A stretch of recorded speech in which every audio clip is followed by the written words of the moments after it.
أعوذ بالله من الشيطان الرجيم بسم الله الرحمن الرحيم ربي شرح لي صدري ويسر لي أمري واحلل عقدة من لساني يفقهوا قولي. World Federation of Pramukh Sahib, Al-Hajj Anwar Ramsi, Regional Federation of Pramukh Sahib, respected councillors, observers who are watching via the YouTube link, and my dear community members, Salaam alaikum wa rahmatullahi wa barakatuh. I would like to begin by welcoming you all to the 6th Executive Council meeting of the term 2017 to 2020. This is an extraordinary meeting with one item on the agenda.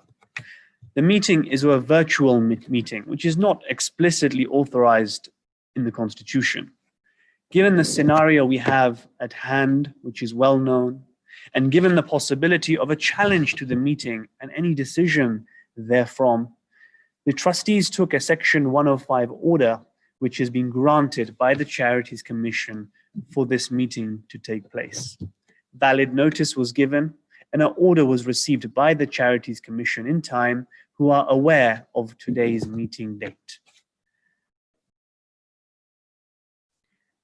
I can confirm that clause 19.1.4, which is a clause governing the quorum of the Executive Council, has been hereby met. The chairman of this meeting and the chairman of all our Executive Council meetings and indeed conference is the president of the World Federation, who is Al-Hajj Anwar Ramsi. The World Federation president has asked me to conduct some aspects of this meeting on his behalf. My dear councillors, today is a critical meeting. I have been Secretary General for 7 years with 2 different presidents, and I think this is one of the most critical meetings that I have ever seen. Before we begin, and to bless this meeting, it is important that we begin with a recitation of the Holy Qur'an. I would like to ask Abul Hassan Gokul to please recite the Holy Qur'an.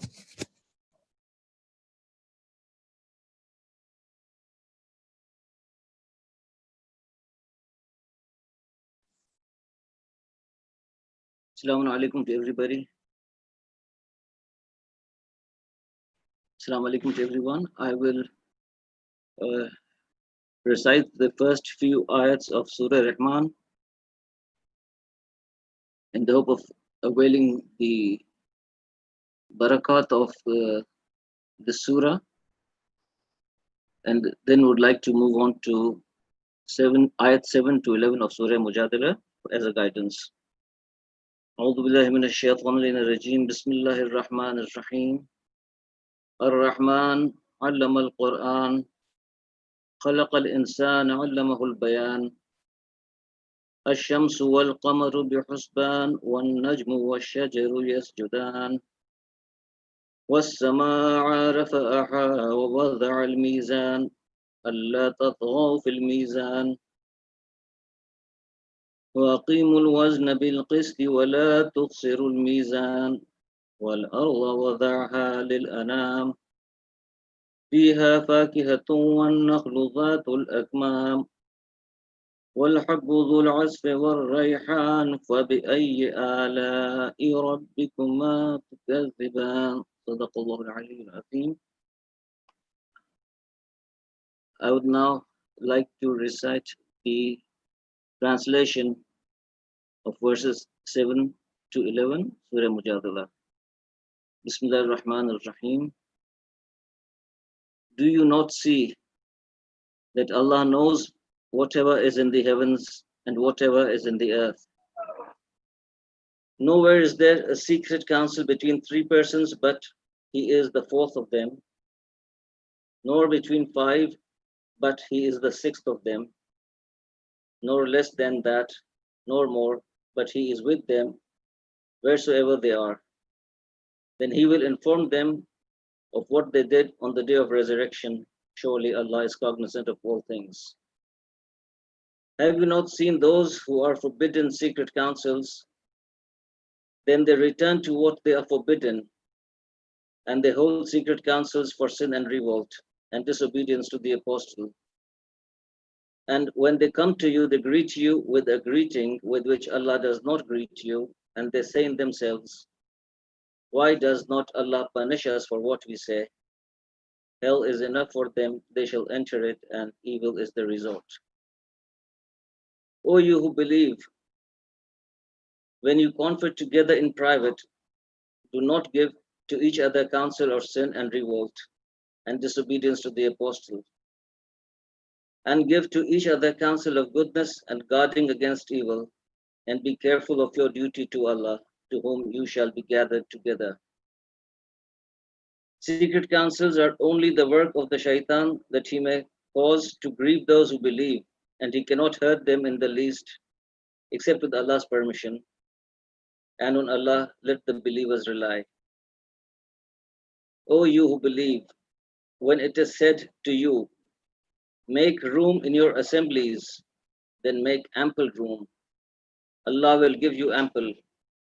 And when it is said, rise up, then rise up. Allah will exalt those of you who believe and those who are given knowledge in high degrees, and Allah is aware of what you do. Sadaqallahu al-Aliyyul Azim, with prayers that may Allah bless us with wisdom and patience and tolerance to see through this meeting. Thank you.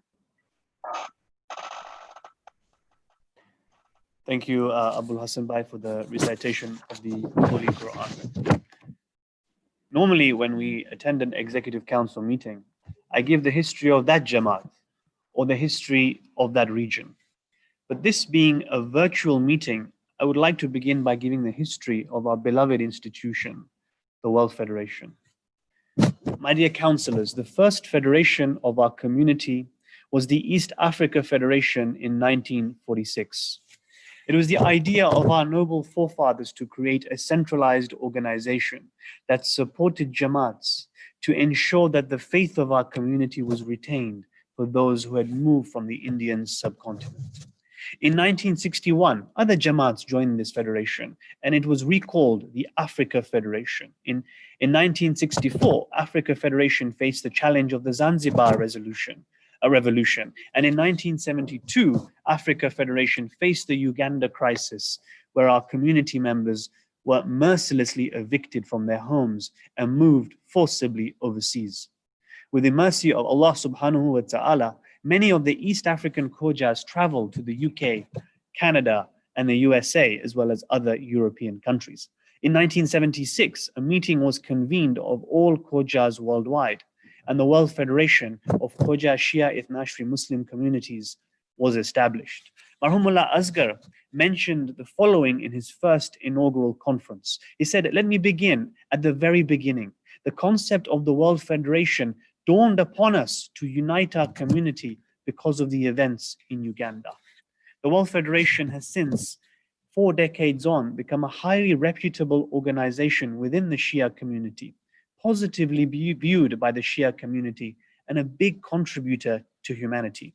The World Federation gained special consultative status with the ECOSOC of the UN in July 2007.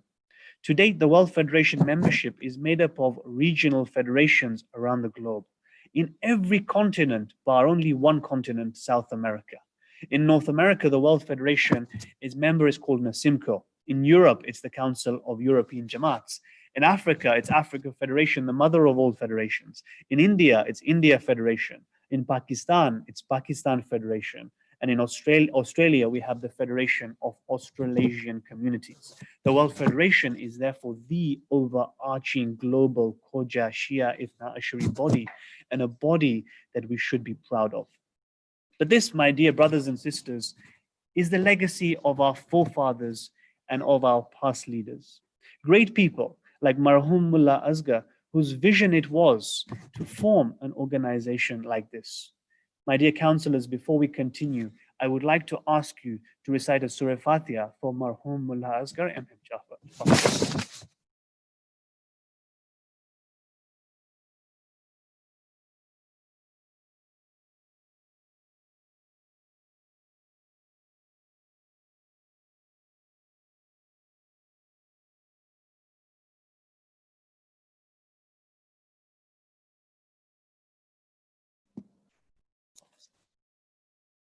A few weeks ago, we were also pained by the loss of the former Secretary General of Haydari Jamaat, the former President of the Council of European Jamaats, and the former Vice President of the World Federation, Al-Hajj Munawar, Marhum Munawar Tansi. Please can I request you to recite Surah Fatiha, Al-Fatiha.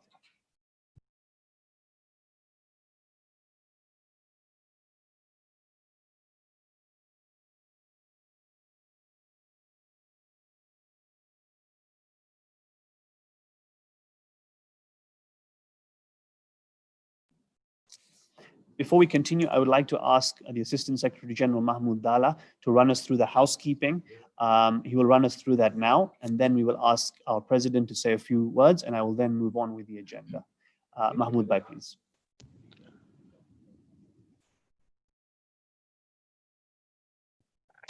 Dear respected councillors and Electoral Commission, Salaam alaikum. Further to the circular we had sent out, this will be the first time an ExCo has been held via video conference platform.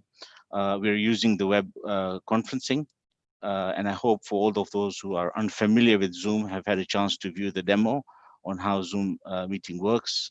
This will ensure that we're all on the same page for a smooth running of the meeting. We did send the link out earlier to all the councillors. Please bear with me while I go through some of the guidelines. The meeting is being recorded and live streamed on YouTube right now. For all councillors that join this meeting, you will be required to provide your consent when you join the meeting, and you may have seen that message. All councillors elected, appointed, and nominated by regional members, as advised by them to the World Federation, were required to complete a pre-registration form that we had sent out. All those that had completed the registration form obviously sent the Zoom link and password instructions on how to join. We did have some councillors who had come back with a change of email addresses, and we've done our best to accommodate them. And if there is anyone that you know is not received the email, then by all means, please ask them to send a note or email to the Secretariat, and we have a team here who will inshallah do the needful, inshallah. Any councillor that has joined the meeting late will be placed in the Zoom waiting lobby and will only be admitted after their credentials have been verified and accepted. Hence, it's key that the correct names are used when logging onto Zoom. Upon joining, your video must be turned on, so I do request all councillors here right now to please turn your video on. During the meeting, please ensure your mute button is enabled. When you want to speak, please raise your hand via the functionality in Zoom. There is a very easy functionality right at the bottom there, which does explain on how you can raise your hand. And when your turn comes to speak, you'll be prompted to unmute, which will allow you to unmute through your device and speak with your video switched on. All attendees will be with the permission of and only through the chair only. May I kindly please respectfully request that all councillors and members of the Electoral Commission follow these guidelines. This will ensure that we can have a smooth running and interaction during this meeting. I would also humbly request you to exercise patience while waiting for your turn to speak. And in case of any issues, please, we must adhere to decorum in place at all times. Jazakallah. Over to the chair of the meeting, Shanebaz. Thank you. Just to summarize, there is a method of putting the hand up, which is on Zoom. I'm sure Mahmoud Bhai has or will run through that for you. It is important that cameras are on at all times. If the cameras are not on for more than 5 minutes, then the particular individual will be placed back in the lobby. Salim Bhai, I will accept your point, and I will ask Anwar Bhai to give his introduction. Salim Bhai, please. Salam Shan, thank you very much for allowing me. I think it's the same point that I wanted to make, because I can see a lot of videos are still off. So I'm glad you've emphasized the videos, and I'm sure everybody will follow the rule and switch on the videos within the next 5 minutes. Thank you. Thank you, Salim Bhai. No, I appreciate that, and inshallah they will all do so. And if it's not open for 5 minutes, then the mechanism for the Secretariat is to put them back into the lobby. Anwar Uncle, please, if you can say your words, and then I will continue from there. Anwar Uncle.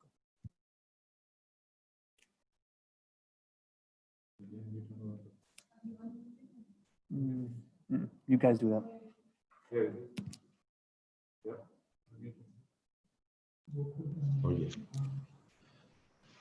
أعوذ بالله من الشيطان الرجيم بسم الله الرحمن الرحيم ربي اشرح لي صدري ويسر لي أمري واحلل عقدة من لساني يفقهوا قولي. Ulama Ikram, respected scholars, Chairman of Africa Federation Al-Hajj Shabir Bhai Najafi, President of Federation of Australian Communities Al-Hajj Hussein Bhai Hussein Ali, President of Council of European Jamaat Koij Al-Hajj Dr. Akbar Muhammad Ali, President of India Federation Al-Hajj Abbas Bhai Bojani, President of Nasim Ko Al-Hajj Arif Bhai Jaksi, President of Pakistan Federation Al-Hajj Anwar Bhai Rajpal, the immediate past President of the World Federation Al-Hajj Dr. Asghar Mouladina, councillors from all the regional federations, elected and nominated councillor of the World Federation, office bearers of the World Federation, my elders, brothers, sisters, and the youth of the community. Salaam alaikum wa rahmatullahi wa barakatuh.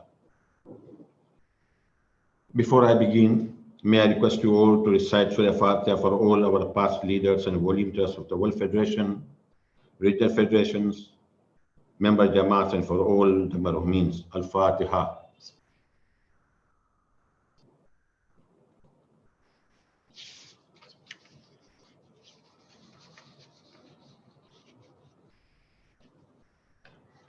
We pray to Allah subhanahu wa ta'ala to grant us all tawfiqat to follow the footsteps of Ahlul Bayt alayhi salam, and let us pray for peace, safety, and security for all people throughout the world.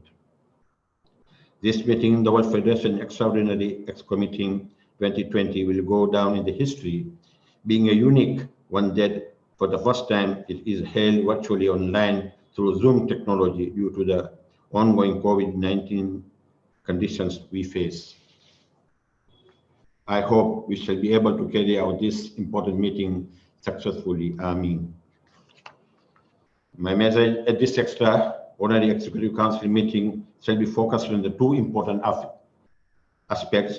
First is on the unity and solidarity, and second is on the ongoing crisis following the World Federation presidential election for 2020-2023. Therefore, let us take inspiration and guidance from the Holy Qur'an. Allah subhanahu wa ta'ala says in Surah Ali Imran, Surah number 3, verse number 103, and hold firmly the rope of Allah and all together, and be not divided. Remember the blessing of Allah that bestowed upon you. My elders, brothers and sisters, our community have always stood solidly with conviction on the principles of unity and solidarity between each other and between the organizations. This is our strength, which has been based over a century of hard work, sacrifices, and wisdom by our respected forefathers and elders of our community, whose main emphasis were upon mutual understanding and love among the fellow community members. Mu'mineen, unity plays an important role in developing a vibrant and progressive community. It is normal to come across different types of challenges in our daily lives, and sometimes involving the organization also. In these trying times, we look upon the leaders at all levels for their devotion and wisdom to maintain harmony, unity, and good relationship in the community. I am disappointed and saddened by the turn of events that followed by the World Federation election in January 2020. Since then, the World Federation is going through a very difficult and turbulent times. The exchange of derogatory and unfounded messages in the social media and other platforms has shocked me and my fellow office bearers. I never anticipated such a situation in our community. The community that has always thrived and exemplary to many other communities. We, the Khoja Shia Nasi, are highly respected and admired not only by other communities, but also by our Marajai from the time of Ayatollah Sayyid Abul Hassan Isfahani to the present Marjai Taqlid Ayatollah Al-Sayyid Ali Hussein Al-Sistani.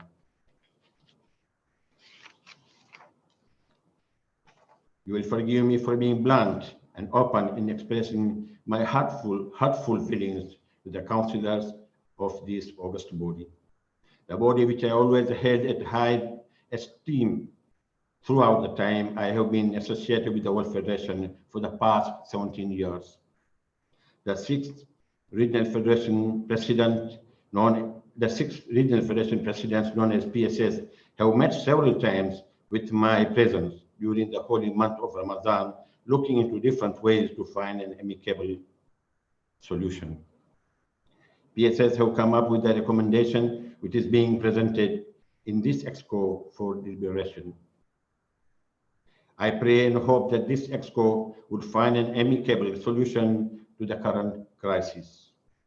Myself and my team are here just as temporary custodian till we are able to hold a conference, and all of us are keen to hand over the office at the earliest possible so that the new team can settle in peacefully and start their work. COVID-19. My elders, brothers and sisters, we are navigating through turbulent times never witnessed in the recent history. The outbreak of global COVID-19 pandemic has changed our lives completely, and even that most of us would never have imagined we would ever witness such thing in this century. We are all aware of the work that is being done by our community at all levels, from Jamaat, Regional Federation, and the World Federation as well. We would be proud, we should be proud as a community that when this pandemic hit the global world, as a community we stood up and worked together in support of our community, our own community, and humanity at large. Sadly, we lost some members in our community who became victims of the COVID-19 disease. Let us pray for the departed souls and for their maghfirat. Let us be mindful, and for their maghfirat, let us be mindful that the pandemic has not disappeared yet, and in many countries in the world are still affected. May I request you all to pray for the safety, good health, and long life for our Marjai Taqleed, Ayatollah Al-Uzama Al-Sayyid Ali Al-Hussein Al-Sistani, and all ulama. May Allah subhanahu wa ta'ala hasten the reappearance of the awaited Imam Al-Mahdi Al-Hujjah Ajjallahu ta'ala Farajahu Sharif. In closing, once again, I request you all that we may not all agree all the time with each other, but let us have our deliberations with respect and give everyone an opportunity to express themselves without fear or intimidation. I am confident that the global leadership at this meeting, we will reach a way forward in the interest of our beloved institution and collectively work towards strengthening our unity and harmony, not only for this time, but for the generation to come. Let us remember with Surah Fatiha all our marhumeens. Wassalamu alaikum wa rahmatullahi wa barakatuh. Al-Fatiha.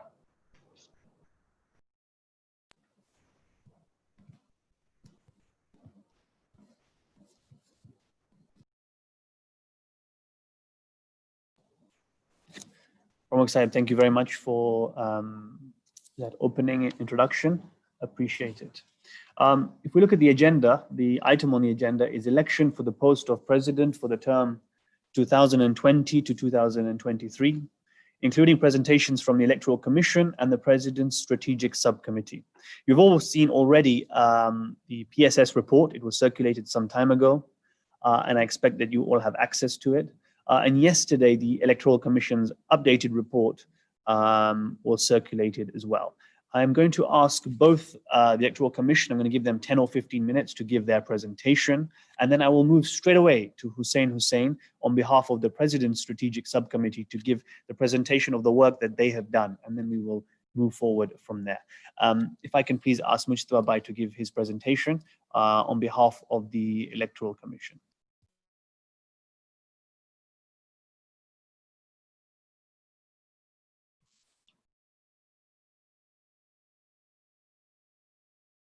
Mr. Chairman, Salaam alaikum. Bismillahir Rahmanir Rahim. I begin in the name of Allah, the most beneficent, the merciful. I'm reminded of the verse by Abul Kokal when he recited from the Surah Rahman that in all our deliberation, there is always God present as a last person, as an additional person, and we were mindful of that throughout all our proceedings. The election report has been submitted to you, and I will not go through all of that, but I would like to highlight a few things. Before I go through that, I would like to take a moment of personal privilege. As you are aware, in 2009, at the contentious 2009 meeting, I was present and then chaired the constitutional task force that led to the changes in 2010 extraordinary constitutional meeting. At that time, I had publicly declared that I was inflicted with lethal cancer, and my survival at that time was about 3 to 4 months. Dr. Mohsin Jaffer, in his medical wisdom, said, Allah has given you an opportunity and will give you a life long enough to serve your purpose. With your du'as, I managed to survive another 11 years. A few days ago, I was re-inflicted with the same lethal disease, and I now plead for your prayers. That's my only salvation. And I do not ask for sympathies, but I do ask for your prayers that Allah may grant me shafaat. Mr. Chairman, you alluded to the history of the World Federation. I was present in 1976 when the World Federation was founded, and ever since I have been involved peripherally at various junctures. The Election Commission is a sacred trust. I was privileged to work with 2 commission members that the conference appointed and elected in 2017. Sister Wahida Rahim has been clinical and forensic in adhering to the SOP standards and ensuring that we stay within the guardrails, and her past experience as the chairperson has immensely added to the deliberations we had to do. I'm also very grateful, and the community should be as well, to both Wahida and Dr. Jafar Darcy, the 3rd commission member, who acted as a conscience of the community, a principled man who always asked the question, did we do it right? Did we follow it? And if we've done, then tawakkal. So I wanted to acknowledge their contribution before the whole world as well. The election report is fairly straightforward. We've presented it in various stages over the last 2 months through the Secretary General, and the current report essentially is just a summarization of that part. I am going to go through the highlights of the points very quickly. There was an executive summary. You all should have the printout and all the related appendices with that. So number 1 is basically an executive summary step. Then number 2 is terminology, which refers to who the candidates were. Number 3 refers to the appointment of the Election Commission. Number 4 is the duties of the Election Commission for the sole purpose of calling, supervising, and monitoring all voting and elections for any post of the World Federation. Essentially, there were no vacancies that we had to vote upon during the term 2017-2020. Number 5 are the election dates. The election dates are the ExCo sets the conference, and based on the SOP and the Constitution, the Election Commission works backwards. So for example, there is a 120 days deadline for when the members should submit their register. There is a 90-day deadline before the election takes place, and then the days of the election. The election dates are set by the ExCo. They set the 2 days of January 30 and 31. Communication, we could use the Secretary General when we submitted our reports to the ExCo and the World Federation. Number 7 is the electoral register. Members are supposed to report at least 120 days before the end of the term. We deem the term to be ending that triennial conference that was scheduled for March 13th to 15th. We wrote to each of the federation, this is 7.2, to receive the ballots. Most of the ballots were checked, all the ballots were checked for reasonability and duplicate, and we found no unreasonable roster. The Council of Gujarat Jamaat had some issues with submitting their roster with regard to password, and after 3 extensions and several efforts, we were able to resolve that, and as the report says, we were able to submit them the ballot papers. The number 8 is regard to the nominations. We followed the guideline that the nominations had to be received by UK time on 2nd January 2020. There is the eligibility as per the SOP 2.4 says nominations from a member regional federation accompanied by a written communication from the candidate and a written confirmation that the candidate will resign if elected, if there was any conflicting position. The current president did not seek a re-election, and 4 nominations were received, and on January 2nd, we released those nominations to the members and the election process was triggered. The candidates were nominated by the various federations as listed in the report. As far as the qualifications required, we followed the SOP as well as the Constitution. We were very strict in ensuring that we followed exactly to the letter what the SOP and the Constitution dictated. Number 9, ballot papers and local Jamaat returning officers. We relied upon the local Jamaats to provide returning officers for the local polling. Ballot papers were issued based on the number provided in the roster of the electors. We printed serial numbers on each blank ballot paper to ensure there was no fraud. Each Jamaat was sent by a courier package, the list of the voters with voting instructions, and the ballots were sent in a sealed envelope and they were printed in 4 languages, English, French, Urdu, and Gujarati. Ballot papers were mailed to the Jamaats with clear and unambiguous instructions on how to go about it, and they were to open that in front of some Jamaat office bearers on the day of the voting and not before. Each Jamaat had to appoint 3 local returning officers, and upon completion of the balloting on the date they selected, the ExCo approved and through a very rigorous and robust debate to change the dates from 3 days to 2 days. Each federation then picked one date of the 2 dates. Elections were held on the date that was selected by the federation. We asked when the ballots were returned that they would be announced locally and that they would send us a transmittal immediately and return back in the sealed envelopes that were provided to them. On number 10, there was issues of GDPR and privacy laws that went into effect in recent years, and we accommodated a reasonable approach, especially with the European Council of Jamaats, where they felt where the European Community law could have been impacted. Similar laws have been introduced in California in 2020, and in our recommendations, we suggest that such compliance issues be further studied and appropriate registration of the voters be done so that they're in compliance with the local laws. Number 11 refers to the resources available for the candidates. Essentially, we provided them 2 mail slots, as well as we made them aware that resources of the World Federation, like the logo, were not to be used for any campaign purposes. And once we notified the candidates, we were not aware of any such abuse. We established number 12 an EC mail for any formal communication to the Election Commission, and we did not respond to any social media about that. Number 13 refers to the election monitors.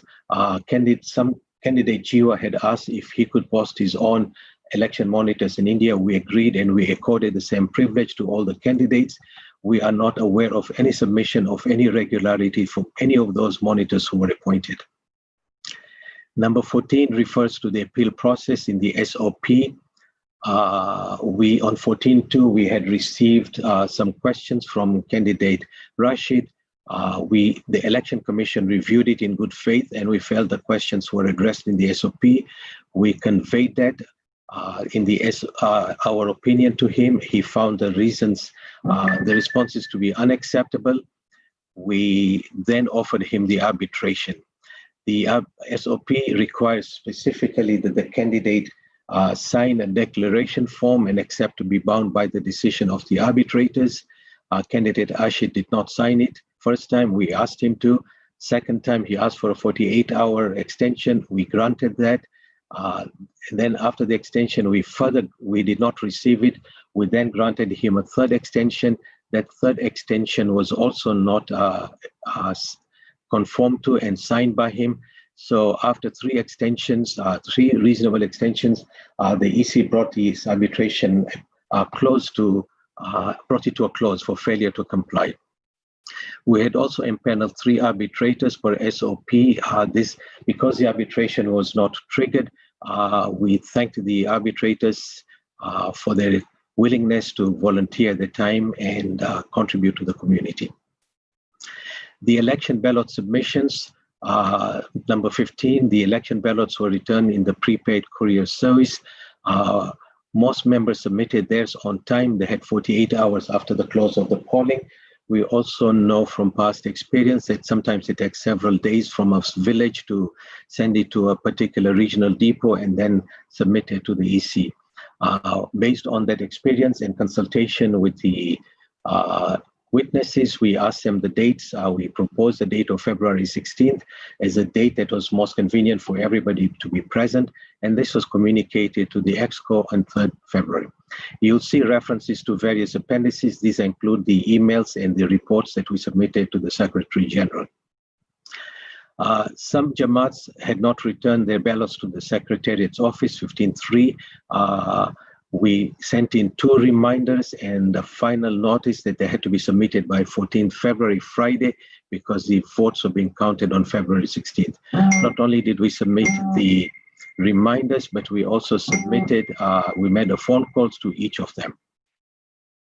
So every effort you can see was done to comply and accommodate and follow up with at least 3 reminders to all those that were involved in any of the processes. We did those reminders partly to realize that, yes, accommodation needed to be made. We also realized that we didn't want to disenfranchise or deny the rights of anybody in the process. We were not bound by the 3 extensions, but we did it with grace and we did it with patience. Counting of the ballots, 16, we met on the 16th. 2 officers of the ExCo were appointed in the November meeting to be present. We were informed by one of them, as we listed here, that he was not going to attend. He was going to perform Umrah on 15th February. That was Amir Merali. And Mariam Hassam, in my conversation with her, as I stated in 15-4 in the evening, she said she would attend. On Sunday morning, the counting date, she declined to attend. The EC on that morning informed the Secretary General that the ExCo observers were absent. We were willing to wait in case Mariam Hassam was going to show up a little later or any time that she would suggest. Her not attending, we then decided that the ballots had to be counted because they had already been submitted, and that's a process. When ballots are submitted, they are counted, and the Election Commission felt duty-bound to count the ballots. There were several observers from the candidates. We listed that in our report. We also were aware by the weekend that one of the observers appointed by the WLF was not going to be present. That's Amir Merali. We discussed with the Secretary General the possibility of some independent observers, and in cooperation with the President of Hujjat, Stanmore Jamaat, he provided us 4 independent, respected members of the local community to act as independent observers. The Election Commissioner welcomed them and requested that they observe. At the counting of the ballots, all the observers, those who were present were asked to observe, question, review, count, photograph, record, video. They were given complete frame, as stated in 15.8, to complete access to the votes and everything. The volunteers counted the ballot, the EC cross-checked it, and then tallied off that part. We want to thank the volunteers of the World Federation for the sacrifice of a day to come in and do the counting part. 1510 refers to the Kara Jamaat. There were issues locally on the day of election, as highlighted there. There was a question of whether they were voting at the center or an off-site center. The off-site center was recorded and the voting was submitted. This was questioned as an anomaly. After we counted the votes, there were 35 votes cast by Kara Jamaat. The Election Commission felt that this count, neither whether included, excluded, or redistributed, did not impact the results of the electoral points and the winner. Such local conflicts are beyond the purview of the Election Commission on the day of the election. They are based in Kara, and we are spread over 3 different continents. And because it had no impact on the results, hopefully the new office bearers and their goodwill ambassadors will come in and try and resolve any such local misunderstandings. We requested in 1511 the Secretariat to retain all the ballots in its custody in case any of the World Federation appointed observers, or for that matter, anybody can go and check them and verify the counts. Once all the ballots were counted and cross-checked, the EC calculated based on the Electoral College points as stated out in formula in the clause 20.3 of the Constitution. The results that were preliminary were submitted to the Secretary General on 18th February. Remember, they were counted on Sunday, 16th, 17th. We wrote the report, and on 18th morning, we submitted it to the Secretary General, and this is listed in the various appendices. Why was it released on a preliminary basis? Because candidate Rashid had not yet signed the arbitration, and we didn't know the arbitration declaration. We didn't know what would happen in the arbitration based on his complaint. Once it was deemed a week later that the arbitration was not going to proceed, we then released the final results to the Secretary General and to the World Federation. 16 goes through the various specific duties that are discharged by the Constitution and how the Election Commission went about to requite itself from all of these particular provisions. I'm fast forwarding, all those details are listed there. There are some changes in number 17 that we believe would be necessary. This is the first time the SOP was fully implemented since it was introduced in 2010. And we learned some lessons from that. We've listed some of the major ones, that the voter list must be reviewed in compliance with evolving privacy laws. In the next one, the laws may be different, so it's important to ensure earlier compliance part. We also felt that to avoid situations like Gujarat, and since members maintain their register on a permanent basis, that they submitted to the World Federation Secretariat by the 1st November every year, so that we're not waiting until every 3rd year or every election time in order to review all of that at the last minute. We also felt that because of the arbitration, it needed to be strengthened. Well, in the case of a complaint, that the arbitration signs a declaration very clearly that he or she will abide by the decision of the arbitrators. 17.4, we are aware of the timelines, and as you very well know, in this situation, the election commissioners were on 3 different continents in 3 distant time zones, and issues of reasonability of time and practical part needs to be considered, such that if you are given 24 hours and the person reviewing it is in Tanzania or Pakistan or Australia, by the time they get to the 3rd person reviewing it and reconvening, it's more than 24 hours. So we're just suggesting that the SOP be mindful in the future of such part here. 17.5 refers to the fact that the ExCo observers could, for whatever reason, not attend. To avoid such a scenario, we thought that alternates can be appointed, and that's really the essence of 75. There have been questions as to what the role of the 2 appointed officers who will be witnessing the counting of the votes was asked, and that needs to be defined, so that their role is basically to witness and then report back to the ExCo. In conclusion, Mr. Chairman, the EC would, there are 2 reports we submitted. This is the conclusion of the first report. The EC would like to thank all the regional members and the local appointed returning officers and the Jamaat members overseeing the election. 18.2, we state that we acted within the parameters of the existing governing documents. where accommodations that had not been spelled out, like the GDPR, the extensions, we made them to ensure fairness without any favor or disfavor, and above all, to not disenfranchise the voters, to maintain the unity. And as is mentioned in the translation and in the recitation of the Quran, we were always aware of the presence of Allah subhanahu wa ta'ala in our minds as the one additional person present in all our process. Mr. Chairman, the election process is a pact, one of trust between the individuals who cast their ballots, the local Jamaats who facilitated, the Jamaat who submit the voter register, the regional federations to collaborate with the member Jamaats, and the ExCo to ensure the proceedings are conducted fairly and objectively.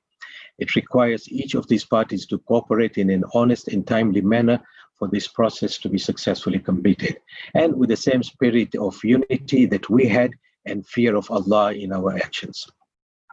Mr. Chairman, all the appendices of these various are presented in this part. We also had we submitted our response to the PSS report. We did not attend the PSS report. We felt that the PSS was trying to reach an accommodation, as mentioned by the President earlier. Various accommodations were made to resolve the issue that had arisen, that had arisen in various sections that PSS alluded to. With regard to the PSS report, there were 3 actions, and we would like to respond. Our report has also been presented. With regard to the PSS, there were 3 recommendations. First was the 3 days or the 2 days. The Election Commission is bound by the SOP as provided to it. The 3 days versus the 2 days change of the days election can take place was the decision of the ExCo unanimously after a robust debate. We were bound by it, and it is not the fault of the Election Commission that the ExCo decided to change the 3 days to the 2 days. We were bound by it, and we honored it and adhered to it. We also believe that because the ExCo changed it and they were responsible for it, the voters who then abided by the electoral process should not be punished and disenfranchised because the ExCo made the decision to go from 3 days to 2 days.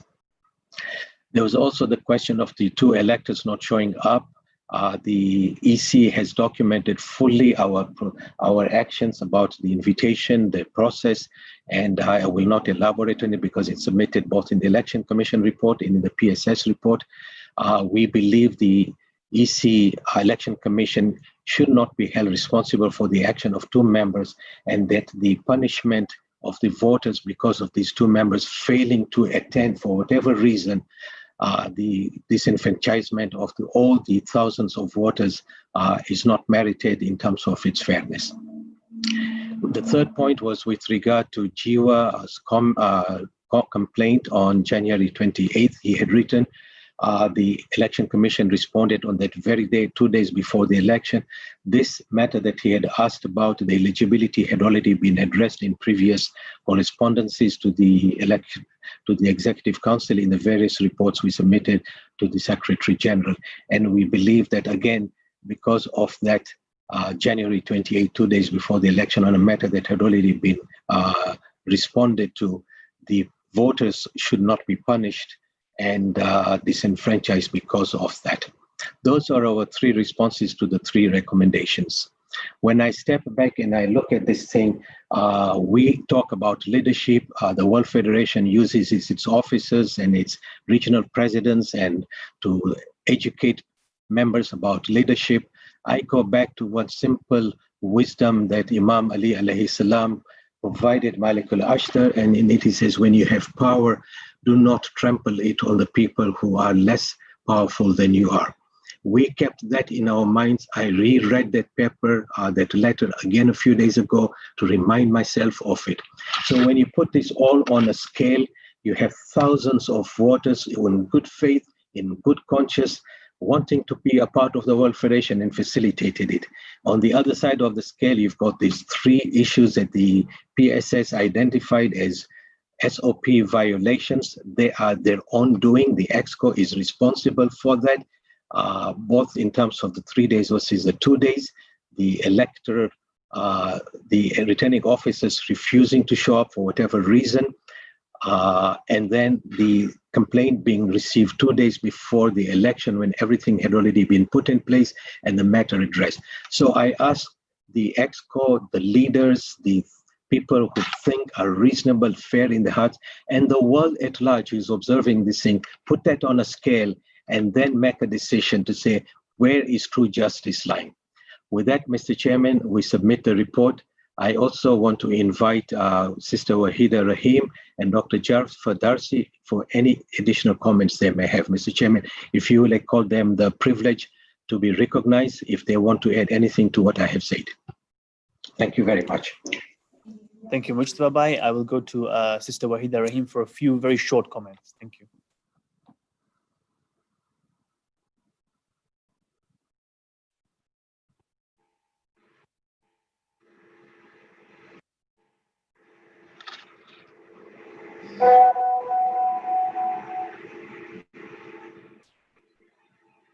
Oh, sorry. Can you hear me? Hello? Hello, can you hear me? Yes, we can. Oh, we can. Oh, thank you. Well, all I'd like to say is Assalamu alaikum, everybody. We as the team have acted on the SOP and the Constitution to the best of our ability and to follow the Constitution and the SOP to deliver what we've delivered today. Hello? Thank you, Sister Wahida, for that. We appreciate that. And Jafar Bhai Darsi, do you have any comments as well?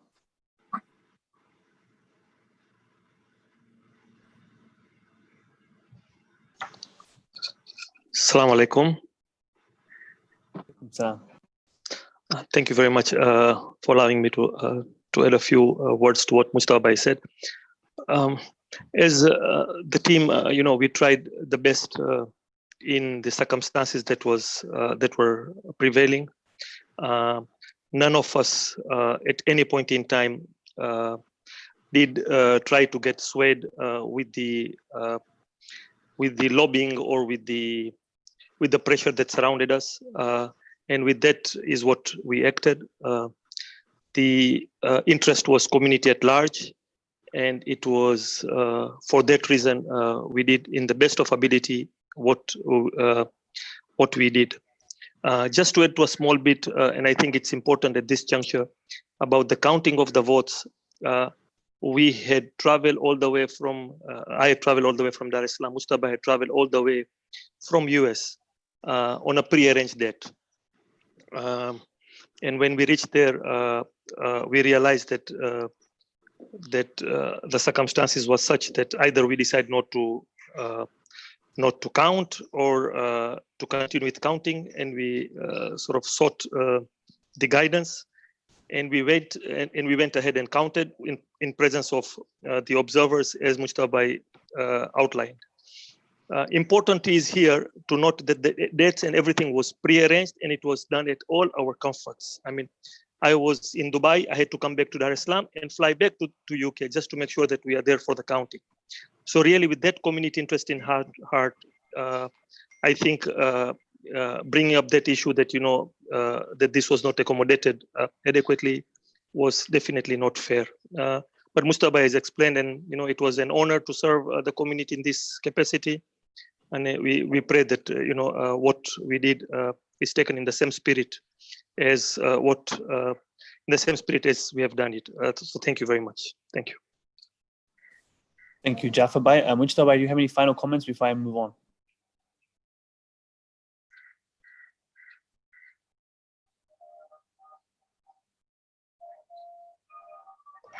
Mr. Chairman, thank you.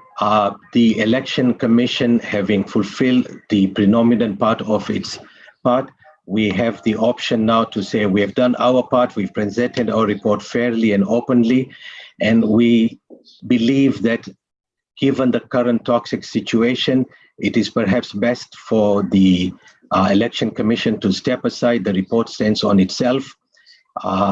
This is not the view of the Election Commission, but we are just presenting to you that the Election Commission is willing to step aside in the interest of the community, should there be any question that we have not acted fairly or anything. Our report stands on its own, and we will notify you if we think or if the community feels it's in its best judgment that we step aside. We are willing and happy to do that. We are not holding on to a position just for the sake of holding on to any position, and we will take any guidance from the ExCo, and at such time we may decide on our own to step aside if we don't receive such guidance from the ExCo. Our sole purpose is that when we step aside, it is to allow for the unity of the community to come in should they believe that the ExCo, the positions taken by ExCo for which the Election Commission is now being blamed for not adhering to the SOP are not fair. So I just wanted to leave that on the table, that at such time that the ExCo or we believe that we're not serving the interest of the community, we are more than willing and happy to step aside and let the process continue in its fairness and with fear of Allah in our hearts. Thank you, Mr. Chairman. Thank you, Mujtaba Bhai. Wahida Bhai, you have had your hand up. Please proceed.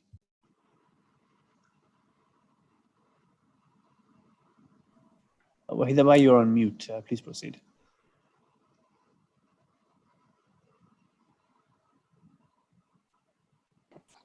Okay, apologies. I sort of came in sort of when Mujtaba had already started the report, and therefore I just sort of joined in at the middle of the report.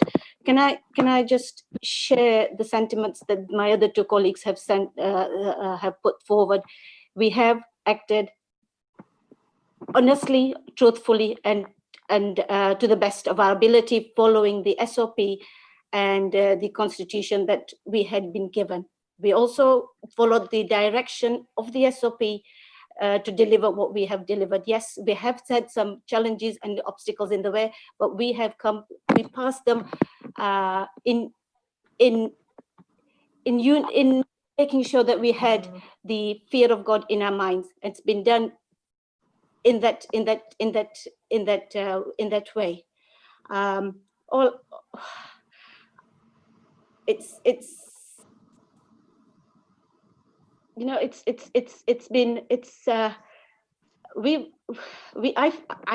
can talk about myself first. I feel I've done to the best. We've done it to the best of our ability. I have, to some extent, I'm just finding this to becoming very toxic.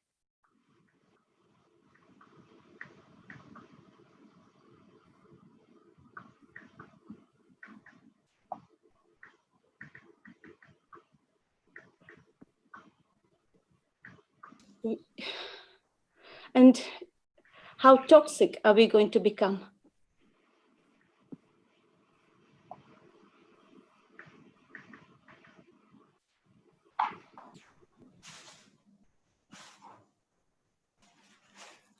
You know, we've followed the 3 and 2 set by the ExCo.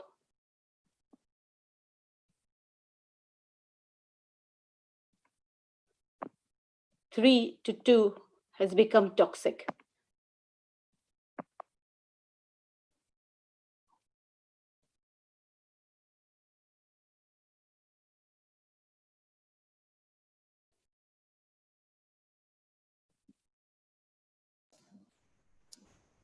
Membership of the Jamaat has become toxic.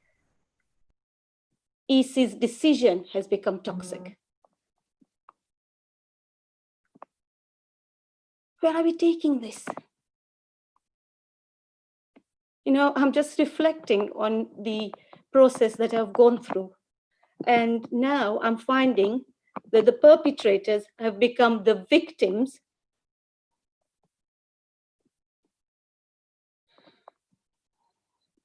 And the victims are projected as perpetrators.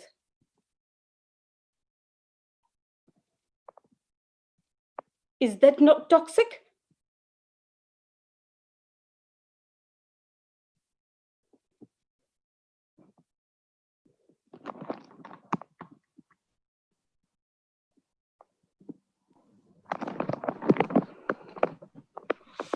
Wahida Bhai, any more comments that you want to add? just repeat, Shan, I need some time, please. Please give me that. Let me repeat what I've just said. Perpetrators have become victims, and victims are projected as perpetrators.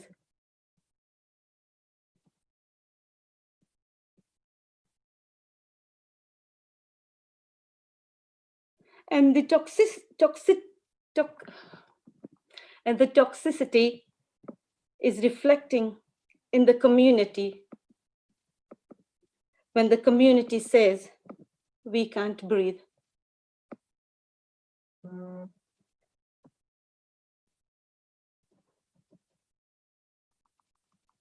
Okay, I just feel we've tried so hard. We've used the SOP and the Constitution to fulfill our obligations.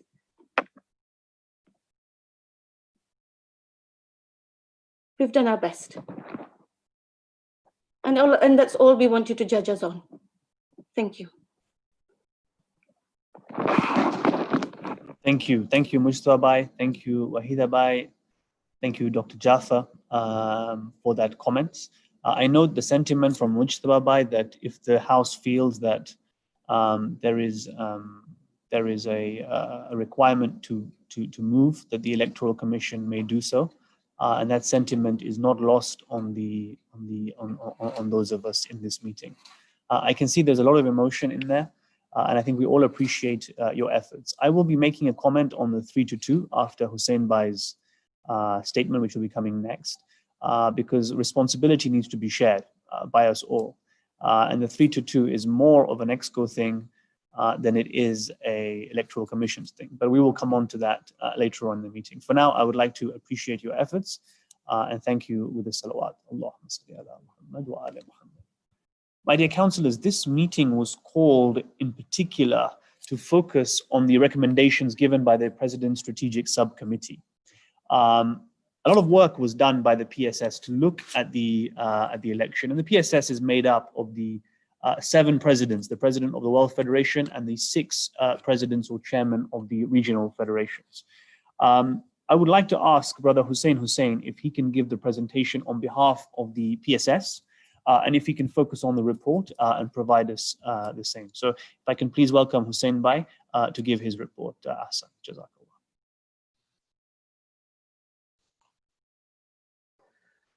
Shan, can you hear me? Yes, I can hear you. All right.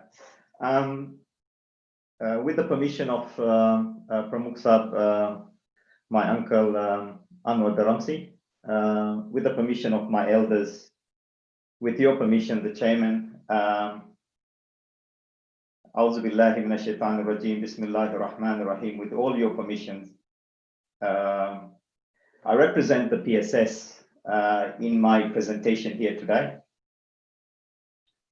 And my voice is the voice of the PSS in a unanimous way. It's not my view. The second thing is nothing in the PSS is personal. Please don't take anything in the PSS personal. We have the way the report is written is absolutely factual. It is not pointing fingers, but it is our responsibility as PSS that we were to provide you as the ExCo with the details of the proceeding of the election, particularly in light of the matters that came through. So I'll go through through my points. Obviously, as I said, I'm representing the PSS. So, Mr. Chairman, if I have to go to my fellow members of PSS, please do allow me to do that. And similarly, in the question and answer, please do allow me to do that. So you all have the report, and I'm hoping that you would have had the opportunity to read it. So as a starting point, what is the PSS? The PSS was formed in Karachi. The PSS terms of reference were approved in Toronto. It obviously consists of the World Federation president. It has 6 regional presidents. More importantly, we made sure that we're unanimous. There is nothing in this report that has elements of voting in it. We did not decide whether it is majority or simple majority or this is not about majority. This is about a unanimous decision. PSS was formed to strategize key matters, challenges faced by the community, and to discuss issues of great importance to the community. I do believe this is of great importance, the election of this particular election. And our role is only to provide recommendation to the ExCo to provide sufficient detail. When we came together, we said, how are we going to provide details to the ExCo? This report is to do that. We do not take any executive powers from the ExCo. We are only in a recommendation mode. So why PSS involvement in the matter? So WF received various complaints in relation to the proceeding of the 2020 presidential election from WF councillors, including some from presidential candidates. Complaints, we refer to this in this report as the matters. These complaints came in various forms, including formal letters to the WF, letters to UK Charity Commission, and in one instance, a formal letter received from a lawyer acting on behalf of a WF councillor. In accordance with our terms of reference, we went in detail, we read in detail the terms of reference, and we made sure that we abide to it at all times. The PSS agreed to come together to help address the matters. PSS believed that resolving this matter amicably, promptly, internally within WF, and in accordance with WF governance, is in the best interest of our Quota community. PSS also believes that the leaders of Quota communities around the world needed to focus on supporting our communities during these unprecedented times, and therefore resolving the matters in relation to WF leadership was of importance. We're going through COVID. We wanted to make sure that we do this properly and quickly so that we can get on to focus on COVID. We met several times, many nights, late nights for everyone. During the month of Ramadan, we felt this was our amal. We covered quite a number of communications. We read through communication from lawyers, to lawyers, communication from various members. We reviewed the Milton Keynes letter to a lawyer in relation to membership status of one of the candidates. We reviewed formal responses from WF lawyers. We organized roundtables to get everyone together. Remember, we were all there to try and resolve this amicably. So we brought everybody together. We said, let's try and talk about it. We have always resolved these matters internally. Let's try and do it this time. So we did quite a lot of things. And we kept on providing you all as the ExCo, as and when necessary, updates.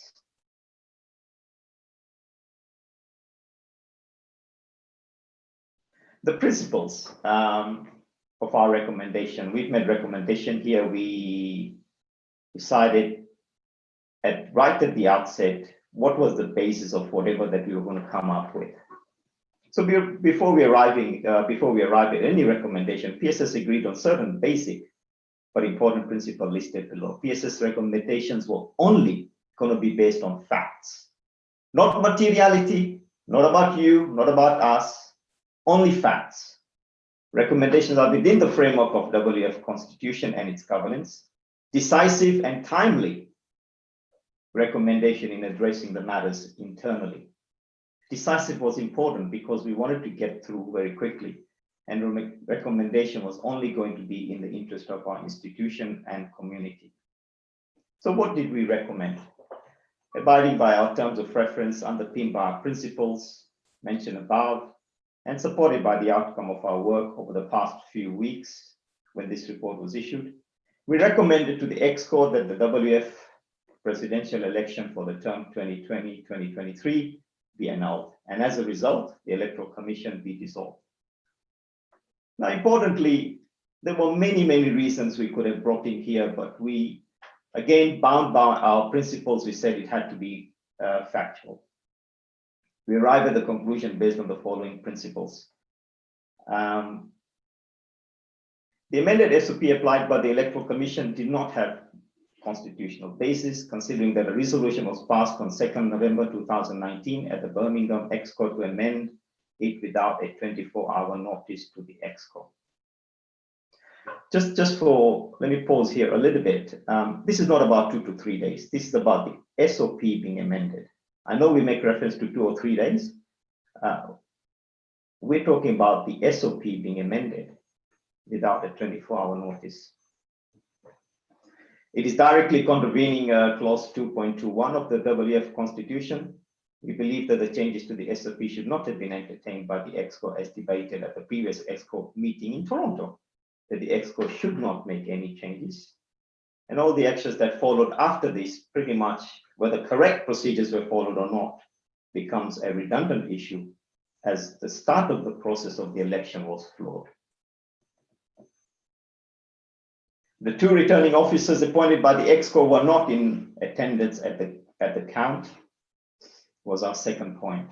The fact that the count continued without the presence of the returning officers appointed is in breach of clause 20.3 of the WF Constitution. And the last one, the Electoral Commission, in our opinion, failed to adequately respond to the eligibility of a presidential candidate, despite this matter being brought to their attention on the 28th January 2020, prior to the election dates of 30 and 31st January. Now, this is not a comment on eligibility. This is a comment on whether we felt, as PSS, that a question raised by our one of the respected presidential candidate, whether that has been addressed properly. Now, this matter was going to be of great importance. It took us no time to agree that it was a very important matter to be responded with great detail and sufficient detail.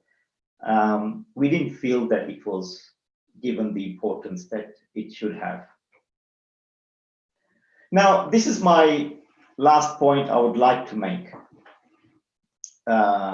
We chose to highlight these points. Now, for some, I've seen and I've heard they are minor, they are not material, but precisely the point we decided to emphasize that as a charity organization, adherence to our constitution is of paramount importance. The constitution does not talk about materiality, what is small, what is big. The constitution talks about clauses, and we have to follow those clauses. And therefore, we're sending a message as the PSS for the future of organization of WF that sticking to the legal and substance form of our constitution is the only sustainable way forward. Our grassroots expect us to abide to the constitution to protect whose right? Their rights. It is important, my fellow councillors, that when we breach constitutional rights, so we breach the constitution, we breach the rights of our grassroots.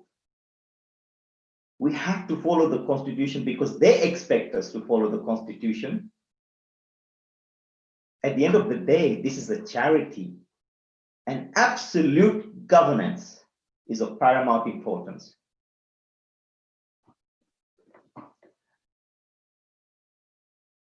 These are all documented, and it was unanimously signed by all the 7 presidents, including our uncle Anwar Bhai Ramsi, Shabir Najafi, Akbar, Muhammad Ali, Anwar Rajpar, Abbas Bojani, Arif Jeksi, and myself. I think that's the end of my presentation, Mr. Chairman. I would like to thank everyone for the opportunity, everyone for the efforts, the OBs, the PSS, and everyone who's been consulted on constitutional matter. I do want to thank them all. And at this point in time, Mr. Chairman, if you allow me to invite any of the PSS members to add any points they would like, they are as equally the author of this report as anyone else is. Thank you. Thank you, ExCo. Hussein Bhai, thank you very much for the presentation. I wanted to invite the councillors to look at the report and in particular clause 11 of that report. If I could now ask any of the regional federation presidents, indeed the World Federation president, if they have any comments, to put their hand up and I will go to them immediately. They should do this via the Zoom box because we can't see everybody's cameras. So if they can put that through the Zoom methodology, reaction methodology, I would like to then ask them to say a few words, please, before I open it up.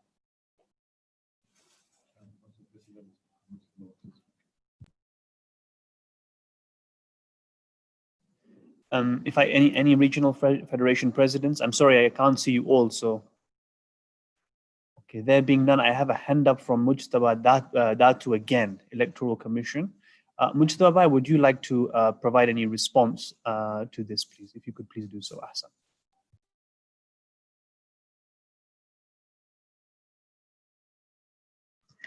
Mr. Chairman, thank you very much. I want to thank Brother and President Hussein for his presentation. I hear it in the spirit in which it was presented. I also want to go out on a limb, on a personal note, and to say that while the PSS work with its principles, they also need to take responsibility that the SOP had been in existence for several years, and there is a more I want to say a more civil way than to come in and nullify an election as anything, but to say, let's sit at a table after when the next term begins, and all the stakeholders, all the legal experts, all the stakeholders in terms of office bearers, as well as the public, that let's go back and look at these things. That's how institutions are built, reformed, changed over time. Situations will change over time. In 1976, we were in a one-man, one-vote that created a 2009 problem. That was brought up in 1976. It was not until 2009 when this issue came to a head. And I recall, as a young student in 1976, bringing this up and saying, this is not the way to balance the power. And I was speaking from an academic perspective at that time. Since then, it took 30 years or so before the problem arose, but we resolved that particular issue into the Electoral College process. We also realize that we are not perfect. We as a community grow. We are not flawless, nor are we sinless. And we are given an opportunity to forgive and opportunities also to reform. So the PSA spirit is taken into that consideration, but there is a forum and a time to do that. I believe I've reached a stage in my life where I'm fighting for my survivor. And such toxicity that has existed since then is not the place where I can then go and recuperate. So I would like to personally tender my resignation as the chair of the Election Commission.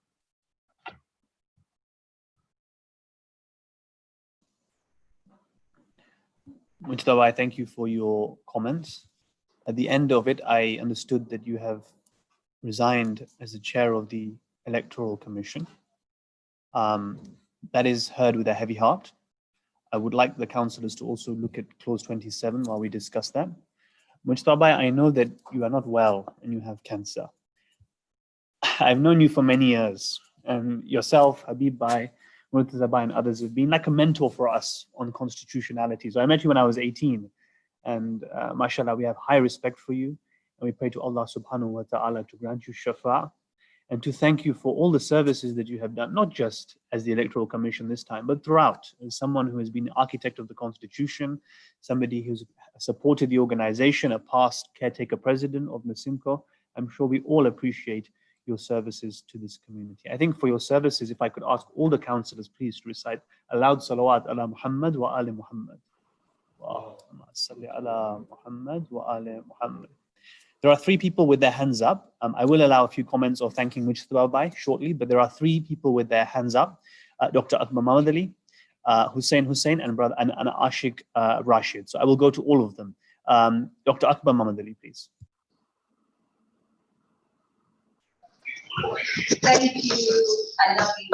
Thank you, Shan, for giving me an opportunity to say. Firstly, I would like to thank Mujtaba Bhai and his Electoral Commission team for the work that they've done, and Mujtaba Bhai especially, that it's with sadness to hear your health issues, and I pray for your shifa. And I'm sure all the councillors would join me in ensuring that you make a recovery like you did nearly 10 years ago.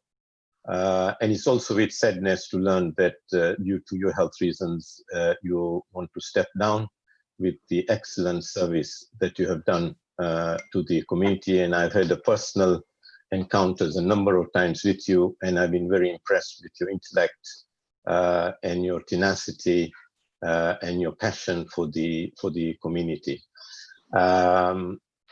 So thanks very much, and thank all the election commissioners for the work that they've done.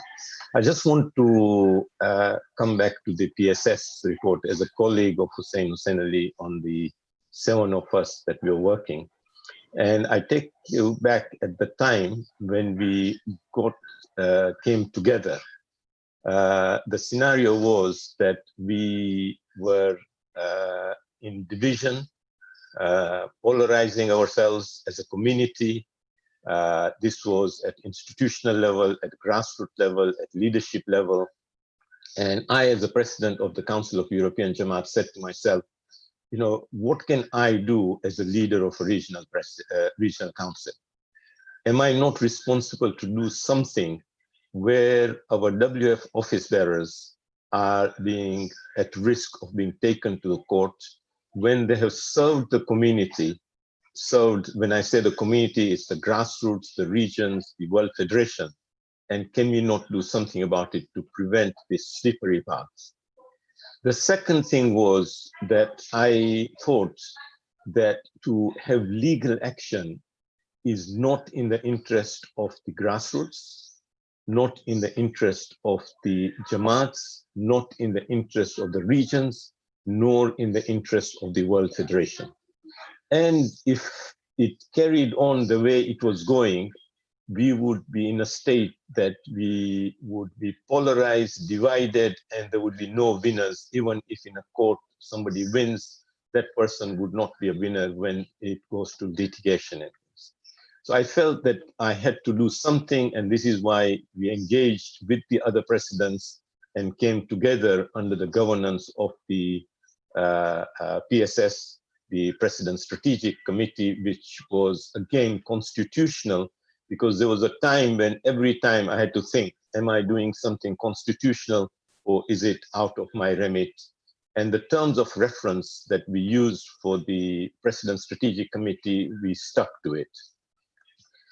The second thing I would like to say was it was excellent working to have a frank discussion with open heart, because at the start we decided in order for us to be effective and to come up with recommendations to the Executive Council, confidentiality was important, trust was important, and so we decided not to record our meetings for risk of leakages and then misuse by the social media and the anonymous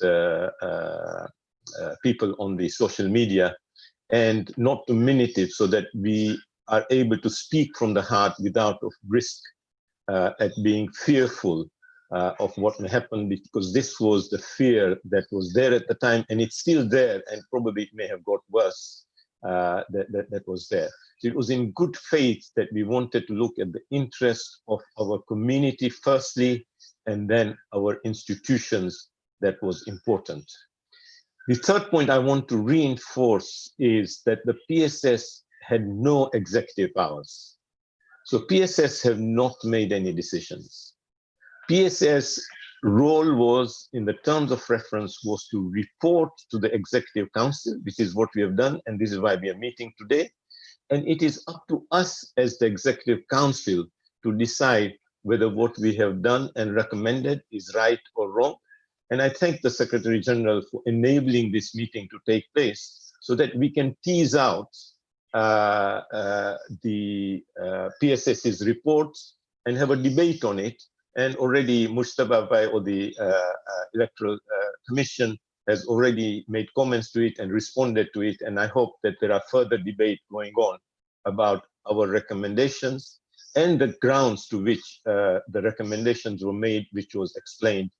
And in order to, that was another very important thing, is that as presidents, we wanted to demonstrate unity to the community at large, that as 7 presidents of our regional and World Federation institutions, we were united and we were unanimous. And this is why we had to discuss in a way to ensure that we get unanimity.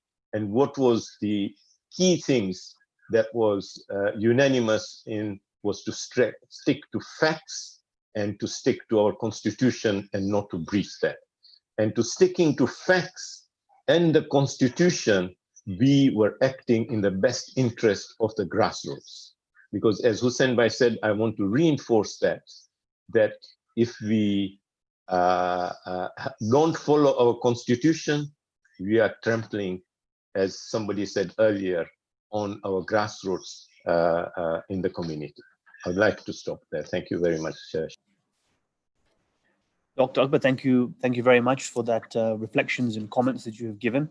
The following have their hands up, but I know in Karachi in 3 minutes time, it's going to be Salah time. And I had promised the councillors in previous discussions that when we have Salah in key regions, we will be having that as breaks, 10 or 15-minute breaks, etc. I also wanted to say I'm very encouraged by the way we are all managing this Executive Council meeting so far. The way we speak, the way we come across is very, very important. This organization is not our organization, I feel. It's our community's one, but at the end of the day, the patron is the 12th Imam. And the way we come, the way we discuss, the way we deliberate is very, very important and reflects very importantly. Those who have their hands up were Hussein, Ashik Rashid, and Wahida Rahim. After that, I have the following who also have their hands up, and I've made a note. That is Azim Bhai Dewji, Only Bhai Khalfan, and Salim Bhai Ramtullah. So I want to go through that, but I have only a few minutes. So I'll go to Hussein Bhai, and then I will propose a short break so Karachi can do their Salah, and we can all have a little refreshing break. Hussein Bhai, please.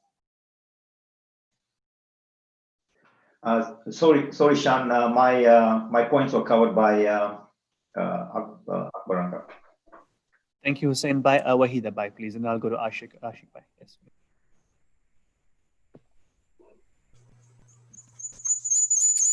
Wahida Bhai Rahim, please. Okay. Right. Can I just bring a point of order in, please? The Mujtaba Bhai has resigned. I have not resigned. So myself and Dr. Darcy are still part of the commission. Just need to bring that to your attention, please, because that's the congratulations or acknowledgement that Dr. Akbar came across as it was the team that was resigning. Thank you, Wahida. By comments are noted that one of the 3 members of the Electoral Commission has tendered his resignation, and that also being the chair of the Electoral Commission. Ashik, Uncle Rashid, and I will then break for a short break for namaz. Ashik, Uncle, please. Ashik Bhai. I call you all Bhai, as you know, because we put each other on an equal level, but I know a lot of you are a lot older than me. Please don't take it badly. We'll just keep to the... yes, Ashik Bhai, please. Auzubillah minash shaitanir rajim. Bismillahir rahmanir rahim.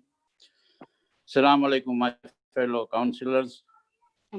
I would like to comment certain aspects of the report which Mujtaba has given in his report. Although I would like to apologize to him, and I congratulate him for doing that. But whatever report he did, if he would have followed what he preached about the Surah Rahman and the letter of Imam Ali to Malik Ashtar right from the beginning of the election, we would not be sitting here today discussing these issues. Right from beginning after my nomination, I have sent various emails to Mujtaba regarding the membership and the voting and everything regarding the Jamaats and all those sort of things, and I did not receive any response. In the end, when I got the response, he was referring me directly to the federations. I was a candidate. My responsibility was to ask the Electoral Commissioner to provide me with the information, which he declined to give me. That was the first one. Secondly, he said that I had met him in Arusha, and I did complain to him about certain funds or money being passed into the Jamaats by one of the candidates. And he, that time, told me that it was fine to donate. And when I asked him the question that you were the person responsible in 2009 to accuse me of bribery, at that time, you did not reply to me anything and walked away. But instead, you went to Dar es Salaam and complained to the president of Azim Devji of Dar es Salaam that I have been talking like this, and I was warned through certain sources that I should not be complaining to you. So as an electoral commissioner, should I not be complaining to you anything I foresee which is not correct? Although the emblem of the World Federation was not allowed to be used, but after your even directive, still it was being used and no action was taken. The second thing you are saying that you send the ballot papers directly to the Jamaats. I have a proof that in Gujarat, all the ballot papers went to Mohsin Dharamsi. And I have a proof also that Mohsin Dharamsi's man, that the administrator who was in the school, went to deliver these ballot papers to the respective Jamaat with specific instructions. You accuse me of not signing me the arbitration paper. How can I sign? My complaint was against you. So you become the defendant, you become the judge, and you appoint the jury. I 3 to 4 times sent you an email asking you, Mujtaba, please tell me, are you the defendant or not? And you refused to reply. Instead of saying that, you kept on asking me to sign that paper, whereby I commit myself that I cannot do anything after signing that and your arbitration. And even the arbitration you appoint, who was one of your arbitration? Your own sister? Was that fair to having an arbitration? And the other 2 arbitrators were the strong supporter of one of the candidates? Was that fair even? I had complained to that effect to the Secretary General, Shani Abbas, and Shani Abbas is aware of it even before you threw my arbitration out of the window. There are many other points which I have got. For Kera, in Kera, the voting was not done under the Jamaat. Why in 2009 you agreed in the Conference of Toronto that only that complaint which was lodged by the candidate of dead people voting or that one from one Jamaat only was sufficient to throw the grassroots majority, which you today claim to be their right. While in 2009, you yourself crushed the rights of the grassroots, and you were part of the person who were voted to get the previous electoral commissioner, Amir Somji, out and then do the election and run the election yourself in 2009. Now, in 2009, your conditions were different because I was not your candidate. In now 2020, the rules are changed. The grassroots becomes very important. And although there are so many various reasons which I have cited in my letter to the Charity Commission of your mismanagement, and how can you claim me to not respond to your arbitration request? You did not respond to me. How can I sign that form? I would like to know.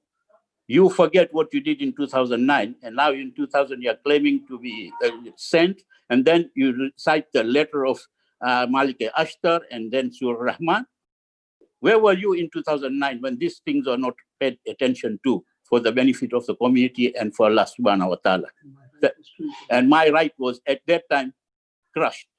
And today, when there is so much even when PSS recommends you that this thing is not fair, you have to annul, and you still keep on saying, and then I see the other two colleagues of yours playing with emotions. Come on, let's be fair. Thank you very much. Ashayanga, thank you very much for those comments. I had said before this that we need to break for Salah in Karachi. So I'm going to allow that to be a maximum 10-minute break. I'm going to give you the UK time. The UK time right now is 3:47. We will re-begin this meeting at 4 p.m. 4 p.m. sharp, and I will just re-begin. Yeah, the meeting is adjourned. The meeting is in recess till 4 p.m. and we will restart at 4 p.m. The people that will speak first at 4 p.m. are Munir Datu, Azim Uncle Dewji, Onali Khalfan, Salim Remtullah. They've had their hand up patiently, and I will definitely give them a chance. And then if there are any comments on what Ashayanga said, that also can be replied as well by the commission. Thank you.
Okay, everybody, Salaam alaikum once again.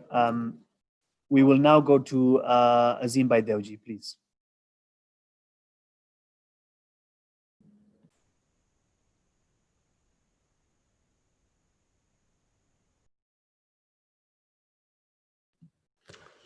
Assalamu alaikum, everybody. Alaikum salam. You can hear me very well. I have two points which I think is not correct. The first point being that all the blame, I would say, started with Milton Keynes' Jamaat. When they knew that this person was not eligible, they just kept quiet. And then Kuwait being the mother body of European Jamaats, for sure they also have the constitution of each and every Jamaat. Because everybody, when they apply to become a member of a federation, they have to send their constitutions. But even Kuwait just kept quiet. I feel that you are trying to protect somebody and throw the blame on somebody else. I don't think that this is right. If he doesn't qualify, he doesn't qualify. But please let us be very straight and say that where did the fault start? And we should also take those people accountable. We just cannot keep quiet and say that they have not done right, and when we look for a scapegoat. So at the moment, I would just like to speak this. Thank you. Thank you, Azim Bhai. I'm going to go to Onali Khalfan and then Munir Dat.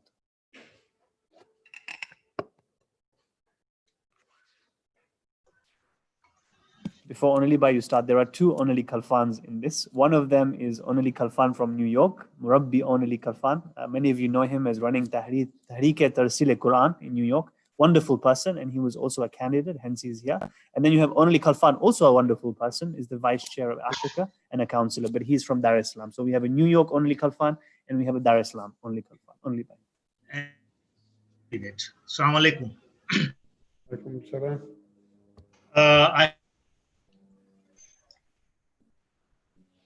Mr. Chairman,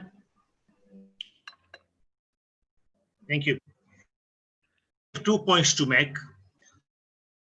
My brother Hussein Ali, he mentioned in his report that sending regular of the PSS meeting to ExCo. I haven't, but I would like to ask how many reports was and when. To my Mr. Mustaba Datu, I'm very to hear about. He's a wonderful person. He has served this community cities, and I know him for quite a long, and he helped us in Africa. 1 or 2 presentations that he made, presentation on voluntarism. I pray for his good health. So quite saddened that he is standing at this crucial. So I will request who are meeting for his health and Shafra. And let us all. Thank you very much. Thank you, Only Bhai. I'll go to Salim Bhai, then to Arif Bhai Jaxi. Salim Bhai, please.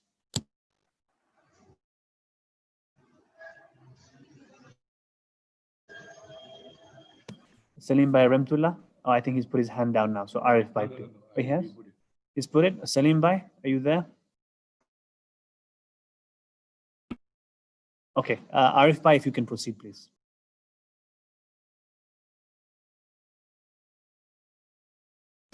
Arif Bhai, tame mute macho. Okay. Bismillah ar-Rahman ar-Rahim. Can you hear me? Assalamu alaikum, everyone. So I just wanted to give you a little bit of brief as to, as a member of the PSS and how our roles were played. Just want to give a little history, just to add on to what Brother Hussein had presented earlier. So several complaints were received during the whole election time by several of the members of by the councillors, as well as the presidential candidates. So these things were all taking place. All emails were being sent in. We were waiting for responses and actions from the World Federation office bearers or even the EC. Until it came to a point where and obviously the whole world was watching as this was happening, and we were wondering what was going to take place. And eventually this letter comes in that is putting putting the World Federation office bearers at stake. As the regional heads, we felt compelled to really come in and really stop this matter from going outside to the courts, and felt that we needed to resolve this internally and try to talk to all parties concerned, try to see and investigate what the matters were at hand, so that we can then at least identify what went wrong, if anything did go wrong. And I do realize that we are presidents of our regions, and that the regions have voted a certain way. And trust me, it was not easy to part ourselves from our votes and our hearts and get into this process with a clear mind. It is not easy. We had to remove all our biasness as much as possible and get into this process, having to see each and every letter and read each and every lawyer's letter, each and every complaint that came in, and deliberate on all these. Now, to verify, obviously, we had to refer to the OBs at times during our meetings to make sure that we were constitutional right to do what we were doing, as well as whatever that we were trying to deliberate on was not unconstitutional. So just to give you a little bit of little history, and personally, I had to really remove myself from my vote and remove any biasness towards that result. The result was all we know, how the grassroots have voted. We all have voted here in this ExCo. It's hard to do that. Now, to follow processes, we went through those complaints. The complaints that we collated were close to about between 15 to 20 different complaints. Now, we identified that there were some clear ones and some that were ambiguous, some were black and white, some were gray. And going through all these complaints, we collated to identify mainly these two constitutional breaches that took place. Now, again, I have to be clear that obviously we voted one way. We had to really remove ourselves and really clear the matter in our heads to make sure that we were doing this as responsible members of the PSS to the World Federation. So we had to make sure that all things considered, that we were really abiding by the Constitution first before we go again to other matters as well. So just to attend to that 2 to 3 days or 3 to 2 day change, we were all there at that ExCo. We had all voted unanimously or agreed upon unanimously that change was going to take place. I was there at the ExCo. I didn't know what ramifications there would have been. After the complaints came in, I felt we were there. We all voted for this. Now, why are we doing this now? And going through this deliberations and trying to find out the crux of the matter, we are guided at the ExCo by the chair. We are guided at the ExCo by the SG. We are not all constitutional experts. we expect and request and rely upon the SG and the governing and the people on the chair to really guide us as to what the processes are. And to me, being that I'm fairly new to the World Federation scene, I felt I was not guided well, meaning that if we were given this 24-hour notice, if we were given this ahead of time, maybe things would have been different today.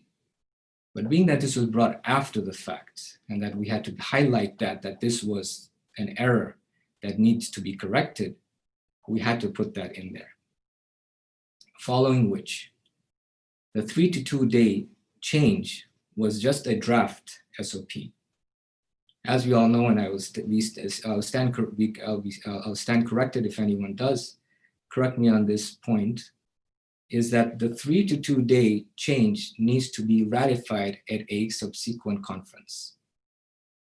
Now, if that 3 to 2 day needs to be ratified at a subsequent conference, that means that the SOP that we are running on was a draft SOP. And if we go to the conference, which was after the elections took place, and the conference voted to have the 3 day remain, and I know this is a very minor technical detail, but it is a technical detail. All right, if we ended up saying that, okay, we're gonna keep that 3 to 2 days, and I'll tell you what my vote most likely will be. It will be the 3 days. Because my regions, when I spoke to my own regions at that time, we wanted to change it from 2 to 3 days. Because we were given that Thursday, Friday, and Saturday. Saturday is where a lot of more people come in North America to the programs. Thursday and Friday was not optimal for us. So we had to actually choose Thursday for that date. Now, if I go in, and I requested the EC chair directly that, if we can change this from 3 to 2 days. And he said, no, this was passed in the ExCo, we'll have to keep it as that, and it will have to be the 1 day out of the 2 days that you choose as a region. So my vote will be for the 3 days, because we decided as a region there that we wanted that 3rd day. Okay, so just as similar as me, I'm not sure how many have the same kind of notion or thought. If that would not have passed at the subsequent conference, that means that the election would have been all flawed and rejected, because we were running on a draft SOP. And that draft SOP was not approved at the subsequent conference, making the elections that ran void. So this is just one thing that I wanted to clear. Another thing that about the thing that was mentioned about the grassroots was the fact that the grassroots don't know the Constitution as much as we don't know the Constitution. We rely on the chair. The grassroots rely on the region. The region relies on the World Federation. Okay, so it's no fault of the grassroots to having voted how they voted. Okay, we are responsible altogether for being here today, for having misled the grassroots. All right, so that's all the points I have for now, but inshallah, if I have any more later, I will add to it. Awesome. Thank you, Arif Bhai, for your sentiments. I think I just wanted to remind everybody that to move forward in this meeting, we need to keep our remarks as concise and as cogent as possible, as short and sharp as possible, because I have almost 8 to 9 people now who have got their hands up as well. Just one quick point I wanted to make, and I think it's very, very important for the purpose of the minutes, that you get the reflections of the top table as well on the 3 to 2 issue. I've spoken at length, and I have a lot of regard with my secretary generals that I work with at the regional federations, and they know that I feel and I agree that the 3 to 2 or the amendment was a mistake at ExCo. This is not the first time this came up. This also came up in Toronto. And in Toronto, I was much more forceful with you all to say that, we shouldn't make this change. Not because you can't have, in RFI, in your view, you can have ExCo can amend the SOP. That's not the problem. The problem is that then needs to be ratified. So you have an issue of whether it will be ratified or not by conference. And secondly, we're just opening up more and more Pandora's boxes. In Toronto, I was much more forceful. And I now want to hereby apologize for the minutes that I wasn't forceful enough in Birmingham. I also feel that I should have known about the 24-hour rule, but for one reason or another, I just forgot about it. I didn't come up, and I want to put it on record because I have this in my heart and I need to get it out there. I know I'm not the only constitutional expert. In fact, there are much more bigger brains out there around the table, and we all, whoever it was around the table that would have known this, all made an error. It wasn't a deliberate error, but it happened. We also all voted in favor of this. That doesn't mean we then don't regret it. That's life. We make choices and sometimes we think again. But I wanted that out there for the minutes on that. And I think, Arif, given that you had done this, I thought this was an appropriate moment to do so. I will now go to Salaam Bhai Remtullah, followed by Abul Hassan Gokul. Salaam Bhai, please remember, short, sharp, concise. Yes, Assalamu alaikum.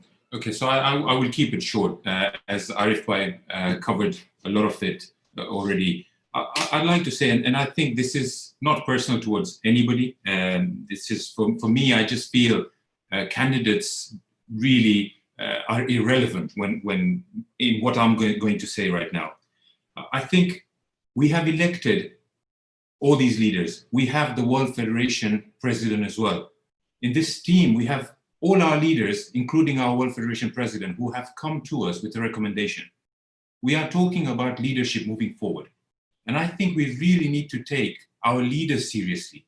If we start questioning and challenging the very people we appointed, we sat for hours in Karachi appointing certain people, and these are not just anybody, these are our leaders. Now to go back and say, you know what, we don't have faith, we are not gonna get anywhere like this. I think I'll keep it short and simple. I think we have elected these people. These are our leaders that we trust, respect highly, and we should really look into supporting them into moving forward. Thank you. Thank you, Salaam Bhai. I appreciate that. Abul Hassan Bhai.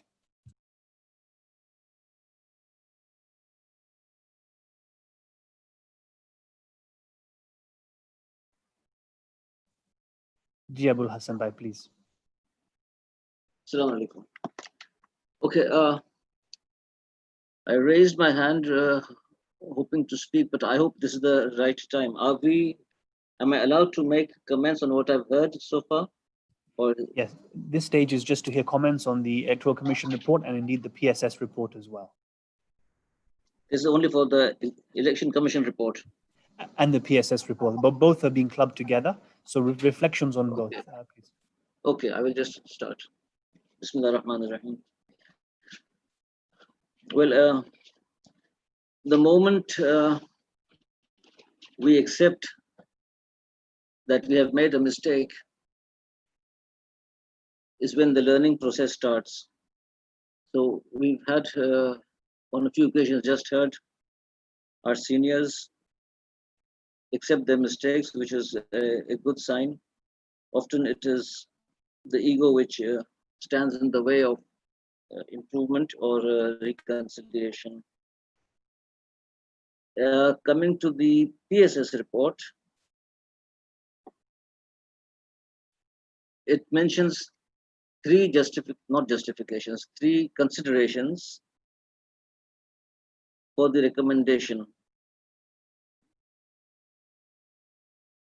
Now, for the scope of the recommendation, that is nullifying the election, which is a drastic recommendation. Such drastic recommendation should be supported by very strong considerations or justifications. Initially, I corrected myself when I used justification for consideration. Now I'm saying such drastic recommendation should have been supported by solid justifications. The first is the shift from 3 to 2 days. We have heard comments. The only point to make here is whether any of these three considerations were pertinent enough to have changed the election results. So this is my first take. The shift from 3 to 2 would have had no impact on the vote count, on the results.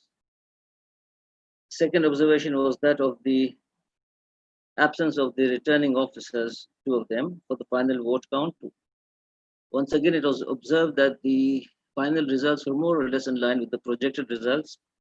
The margin, the difference was so huge that that element also did not apparently make any difference. Had there been a neck-to-neck race, okay, some thought could have been given, but it was not a neck-to-neck competition.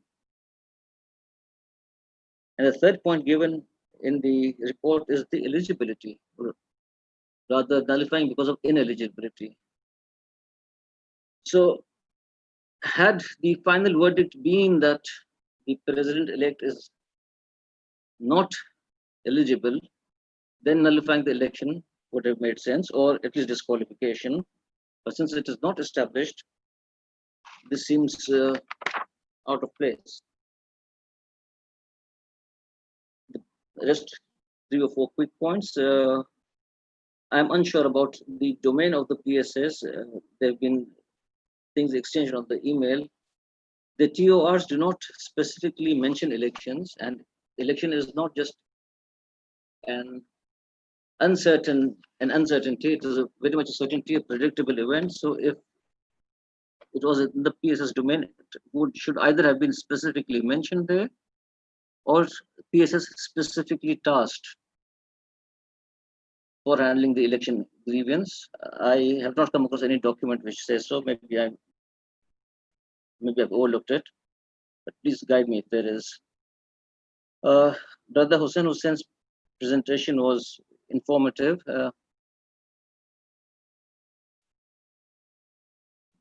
Without commenting, he said there is nothing personal about the PSS,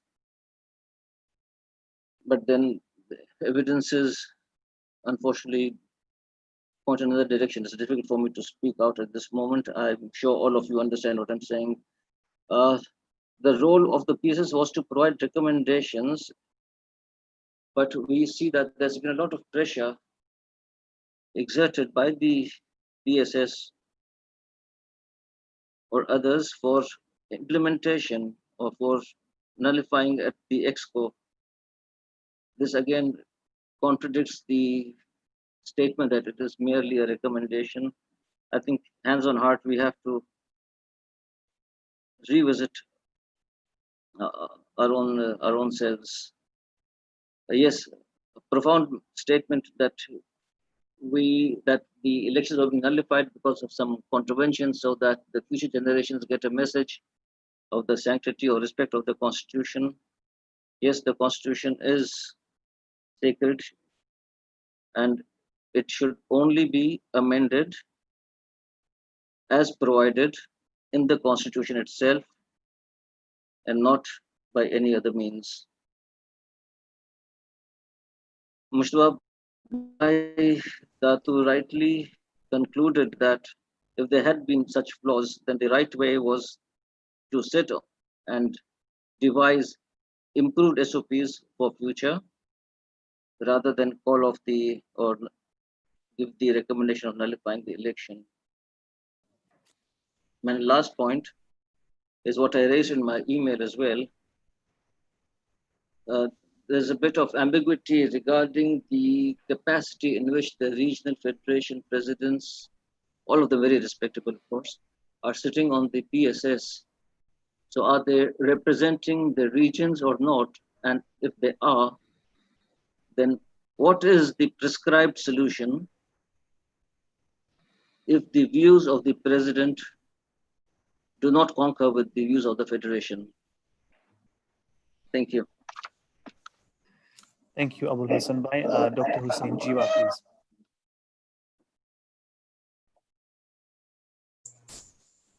Bismillah ar-Rahman ar-Rahim. First of all, it's really sad to hear about Mustafa Bhai's health, and sorry to hear as well that you are resigning. I'm just making a point on your report you gave just now. Very correctly, on the 24th of January, I did request for the observers to be at the polling stations in India. And in your reply, thank you very much. As you said, you allowed me to have 2 observers. And this email was copied to all the 4 candidates, as well as the India Federation. This email was sent to me at 12:21 afternoon. Within 10 minutes, I had a phone call from the president of the Kutch Federation saying to me that if you send any observers at the polling stations here, it won't be good for you or the observers who will be at the polling station. So I rang the Secretary General of the India Federation, Ali Bhai Shurov, and I said, look, I've been having this threat. Can you please support me? And he said, look, Dr. Saab, tame awat ma na jao, aloga sara mano sunati, tame amma si dur rah rahe ho. When you said you were surprised that no observers were there, this was the reason. Coming to my letter on 28th of January about the eligibility of one of the candidates was in a good faith because a lot of things were floating on the social media at the time. And also the recording was out in the social media about our conference on the 2nd of November, when the SOP is discussed and you have said the nomination doesn't come free of right. Local rules apply. Electoral Commission can also investigate into membership. My reason to write to you at that time, you as to the Electoral Commission, I could have written to the regional federations, but I chose to write to you because you said during discussion at the SOP that you can go into it as well. My question is to you and your team. Did any one of you actually wrote to Milton Keynes? Because if I look here, I am writing the last paragraph, in order to maintain unity and trust within the World Federation as an institution, I believe that it would be prudent for the Electoral Commission to issue a statement clarifying the position to put an end to these questions. In the interest of the transparency, I am also copying my fellow candidates, Milton Keynes Jamaat President and its regional body presidents. My question to you and to your team is that did any one of you actually approach Milton Keynes Jamaat? Thank you very much. Thank you, Dr. Jiva. If I can ask the Commission to make note of that question, I'll be coming to you on it. Mohsin Kanji will be next. What I want to say is that we did agree to break for various namaz times around the world. I know that might sound not important, but actually namaz is important. And it is important to have these breaks. I know it'll interrupt the flow, but that is just a sacrifice, something we will have to deal with. I believe in Dar es Salaam also, there is a namaz time in about 5 minutes or so, but I will go to Mohsin Kanji. I've asked the Commission to make a note of that question and to respond. Mohsin Bhai.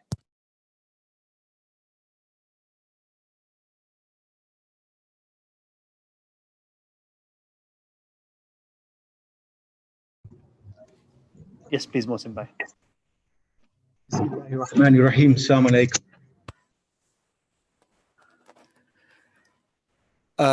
First of all, Shan, if you don't mind me calling you Shan, because I don't think it would be appropriate to call you Shanabas Bhai.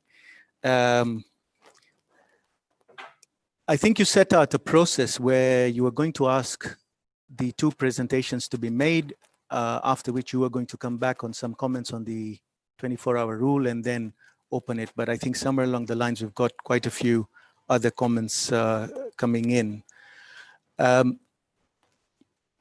There is an Electoral Commission report, which is additional to the original report that was shared with the Executive Council earlier. And that report has actually come in this morning, a few hours before this meeting. And I think, therefore, we'll need adequate time to be able to discuss it, particularly since you've allowed that entire report to be presented. I'll make broad comments at the moment, and then we can get into specific comments. I'm not going to go into each one of those because at some point we will have to, if that report is being tabled at this ExCo meeting, that is there to consider the status of the elections and the Electoral Commission. There are factual violations which number 13, even if the PSS has highlighted 3. We are here because of those violations. We are here because of the actions of the Commission. And we talk about unity and contract and pact, but at the same time, there is a responsibility that is granted with those positions. And those are governed by the Constitution, governed by the SOP. And we do that because we don't decide for other people. Because people come together, decide on those rules, and then those rules are expected to be followed.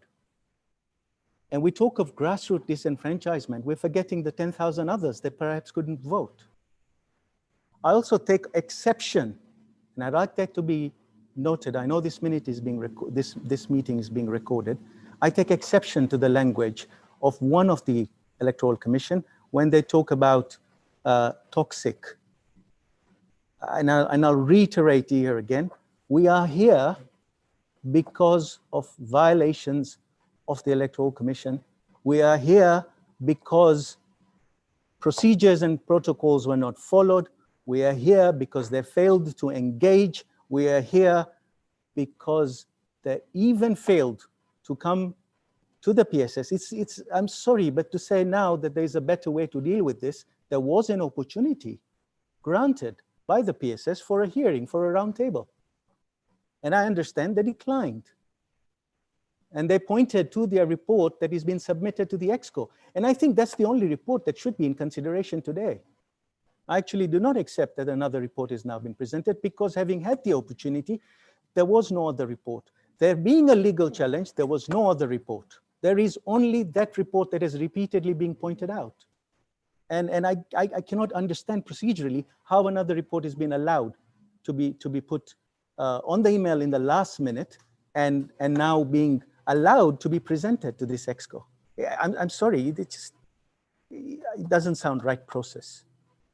I will move on to a few, and I hasten to add only a few of the comments that are being discussed on the 3 points that have been elaborated on by different people so far, notwithstanding that there are 10 others to be discussed that have now been brought up in the fresh report that has been set out by the Electoral Commission. I'm sorry, but the SOP, the custodian of the SOP process is the Electoral Commission. And if ExCo was erring on this, then as you have rightly said, and Shanabas,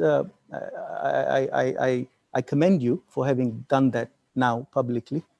But there's also a responsibility of the Electoral Commission at that time to have told ExCo, you cannot do this because it is my process, I'm custodian of that process and I understand this process. And I'll go a step further. Both you and Mujtaba Bai are fully aware of why we put in 3 days. And that's something that Arif Jeksi has just been talking about. We went through this discussion. I was part of the CRC task force with you and Mujtaba, as he said, he was chairing that. And we went through this discussion. We wanted to move it from 5 days to 1 day, and we moved it at 3 days. The rationale was we have deferring weekends. I was in Dubai at that time, and I know that, and the documents point out to that, is that we wanted maximization of participation. What do we have today is half the eligible voter ratio to what we had in 2009. For a community that's grown, Pakistan has grown 50%. And their eligibility, their voting ratio is 5%. We talk about grassroots. Come on, let's be real here. We've cut out an important weekend voting day. And there was the rationale of keeping that. And you all should have been aware of why we did that. And that was the basis on which we set out the SOP in 2010 and got it approved. I will also interject very briefly here. There was a big issue about giving ExCo the opportunity to amend the SOP. And I have on record, even now, an email sent to then Secretary General Shabadala objecting to the fact that we had agreed that we will put all proposals forward to conference, and But my proposal at that time, Dubai's, I shall stand corrected because I was representing Dubai, was that ExCo should not be allowed to amend the SOP because it will. And you, rightfully, Shani Abbas, picked that up and stood your ground in Toronto. All kudos to you. I don't know what happened in Birmingham and why you told the House, you are the House, you can change it. And Shabibai Najafi said to you, you have given us the window.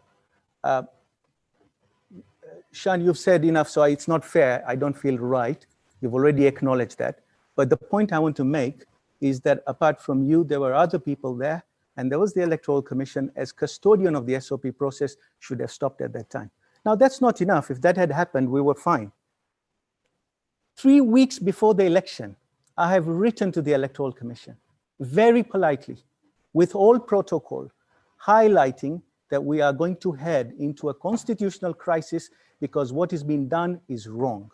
And those emails, thankfully, Shan, thank you for sharing those with the councillors this morning. I don't know if people have had the chance to look at it, but the first email went out 3 weeks ago. There was a follow-up email after that, and there was a third email 8 days before the elections.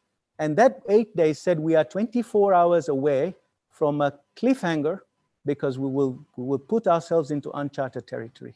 And that's exactly where we have got ourselves into now. And it was very avoidable for 2 reasons. We could have simply added a third day and added the Saturday where voters would not have been disenfranchised, especially in the West, especially in places like Karachi. Africa, yes and no, because they vote after Jummah Namaz, there's a flexibility, people turn up. And I think Dar es Salaam and Mombasa pretty much allowed the whole of Friday, which is fantastic. But the point is we had that understanding, we had that rationale, we had that logic for a weekend day. And that was the basis on which we didn't move from 5 days to 1 day, and we agreed at 3 days. The point is, having given that notice to the Electoral Commission and to the Secretary General, there was adequate time to either say this is ultra-virus, it's not going to happen, it can't happen, and therefore we follow the 3 days, or to convene an extraordinary ExCo to say, I think we're going to head into a problem, because I've repeatedly, on 3 different occasions, 3 weeks before the elections, identified to you that we will end up in a problem. The 24-hour notice was highlighted in my email. It is evident that I said that this is not valid without a 24-hour notice. There was no 24-hour notice.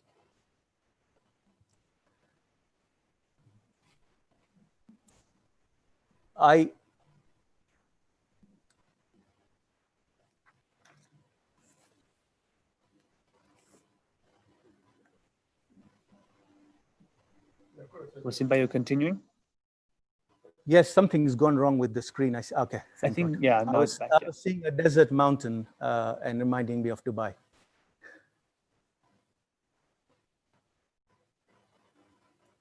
Shan, do you want me to? We all remember Dubai fondly. Please, yes. No, I know I have a break because of the Dar es Salaam Namaz time. And Mombasa, so would you want me to stop for 5 minutes while we pray? Because it would be unfair to continue. Absolutely, it would be unfair. We must respect the Namaz time. It's 4:39 in the UK. Can I suggest at 4:50 sharp, 11 minutes? I know it's a short period. I'm paying Qasr in London. Not all of you are paying Qasr in your hometowns, of course, but 4:45, if we can come back, Mohsin Bhai, we will continue with you. Thank you so much. Thank you. Thank you, Shan.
done now. Hello? Yeah.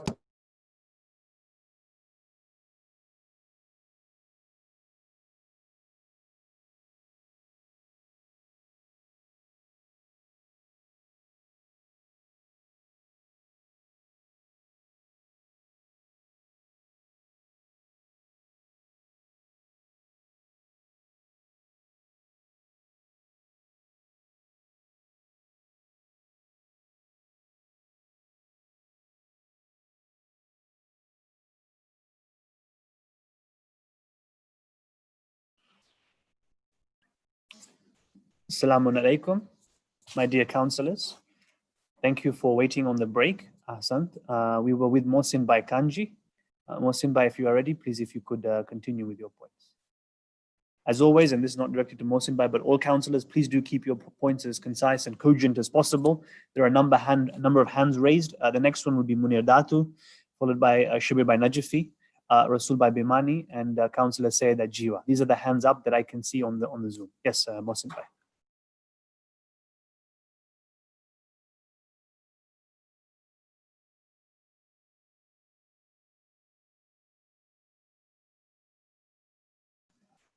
Please, Mohsin Bhai, please proceed.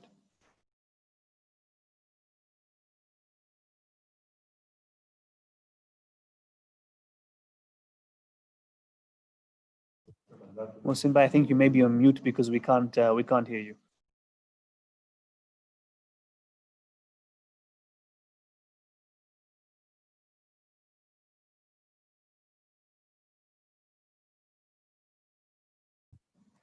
While Mohsin Bhai is being unmuted by the system, I wanted to say, actually, whilst this ExCo is interesting in that, I can mute and unmute who we want. Actually, it's very sad because we can't have our discussions and debates during the short breaks that we have. So you can't get a gauge of the floor.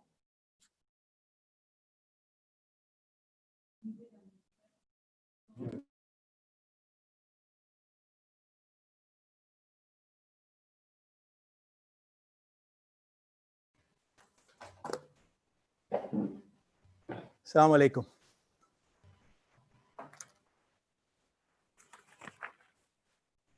I'll, in the interest of time, and as Shan keeps reminding us, I will. Mohsin Bhai, actually, there was a lag in the system on Zoom on our side. So that's why you were kept on mute. Nothing more than that. No, I just, this is a trick I learned from my kids because now they're in school. So they scribble on pieces of paper and hold it up to the teacher. You've got a fantastic tool, Shan, to conduct meetings because you can just shut people up. So I think you probably will enjoy more of these meetings. I can see more ExCos happening like this. I'm not sure how many more will be conducted by myself, but let's see that, inshallah. Inshallah. So I'll just continue from where I left off, having given adequate opportunity notice, highlighting the issues and the potential repercussions. I then, Shabir Bhai Najafi, because as protocol demanded, I copied the chairman of Mombasa Jamaat, chairman of Effort Federation. I think Shabir Bhai Najafi stepped in to try and facilitate, as well use his office to try and find a solution. I had, in my first email, suggested it was a simple matter of adding a third day or seeking guidance from ExCo.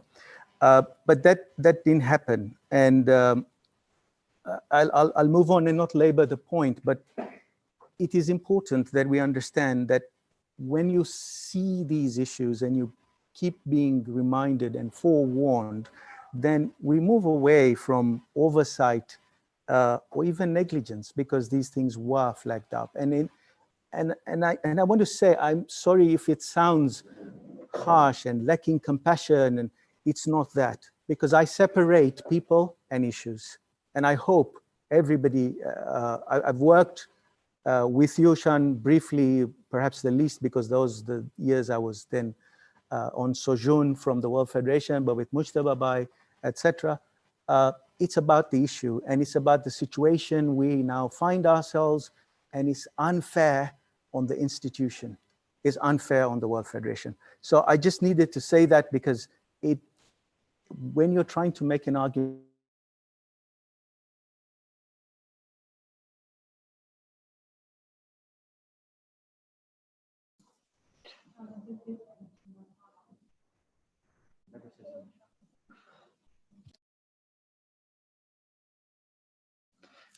Mohsin Bhai, I'm not sure if we've lost you or everybody's lost us, but your screen has frozen. So if I can ask anybody else just to say a word so I can know if they, no, I can see everybody else is moving, I can see. So I think, Mohsin Bhai, we may have lost your connection in the middle of what you said. I guess this is one of the things with Zoom, one of the things we'll have to deal with. Mohsin Bhai, can I suggest you come out of Zoom and go back into Zoom so we can hear you. I'm going to go to Munir Datu, who's next as well. Munir Bhai. After Munir Bhai, it'll be Shabir Bhai Najafi. Assalamu alaikum. I would like to show my appreciation to the Election Commission for working through with the community. I would like to sort of come back to what Dr. Akbar said when he thanked Mujtaba Datu. I just want to say that I don't think Mujtaba Datu resigned because of his illness, and I pray all the best. Just to, from what my understanding is or was, that he did not resign because of him being unwell. I would like to also make some comment on Hussain Bhai, who in his report on the PSS recommendation, the 2 point which he brought up was the flows in the SOP allowing from 2 days, 3 days to 2 days. And he said because the beginning of the election was unconstitutional, and therefore everything else after that is nullified. While that might be true, so we need to find out how did we let this happen. So in Birmingham, the leaders of the community, who have been leading us for X number of years, who are expert in constitution, they are the one who proposed the change and voted for it.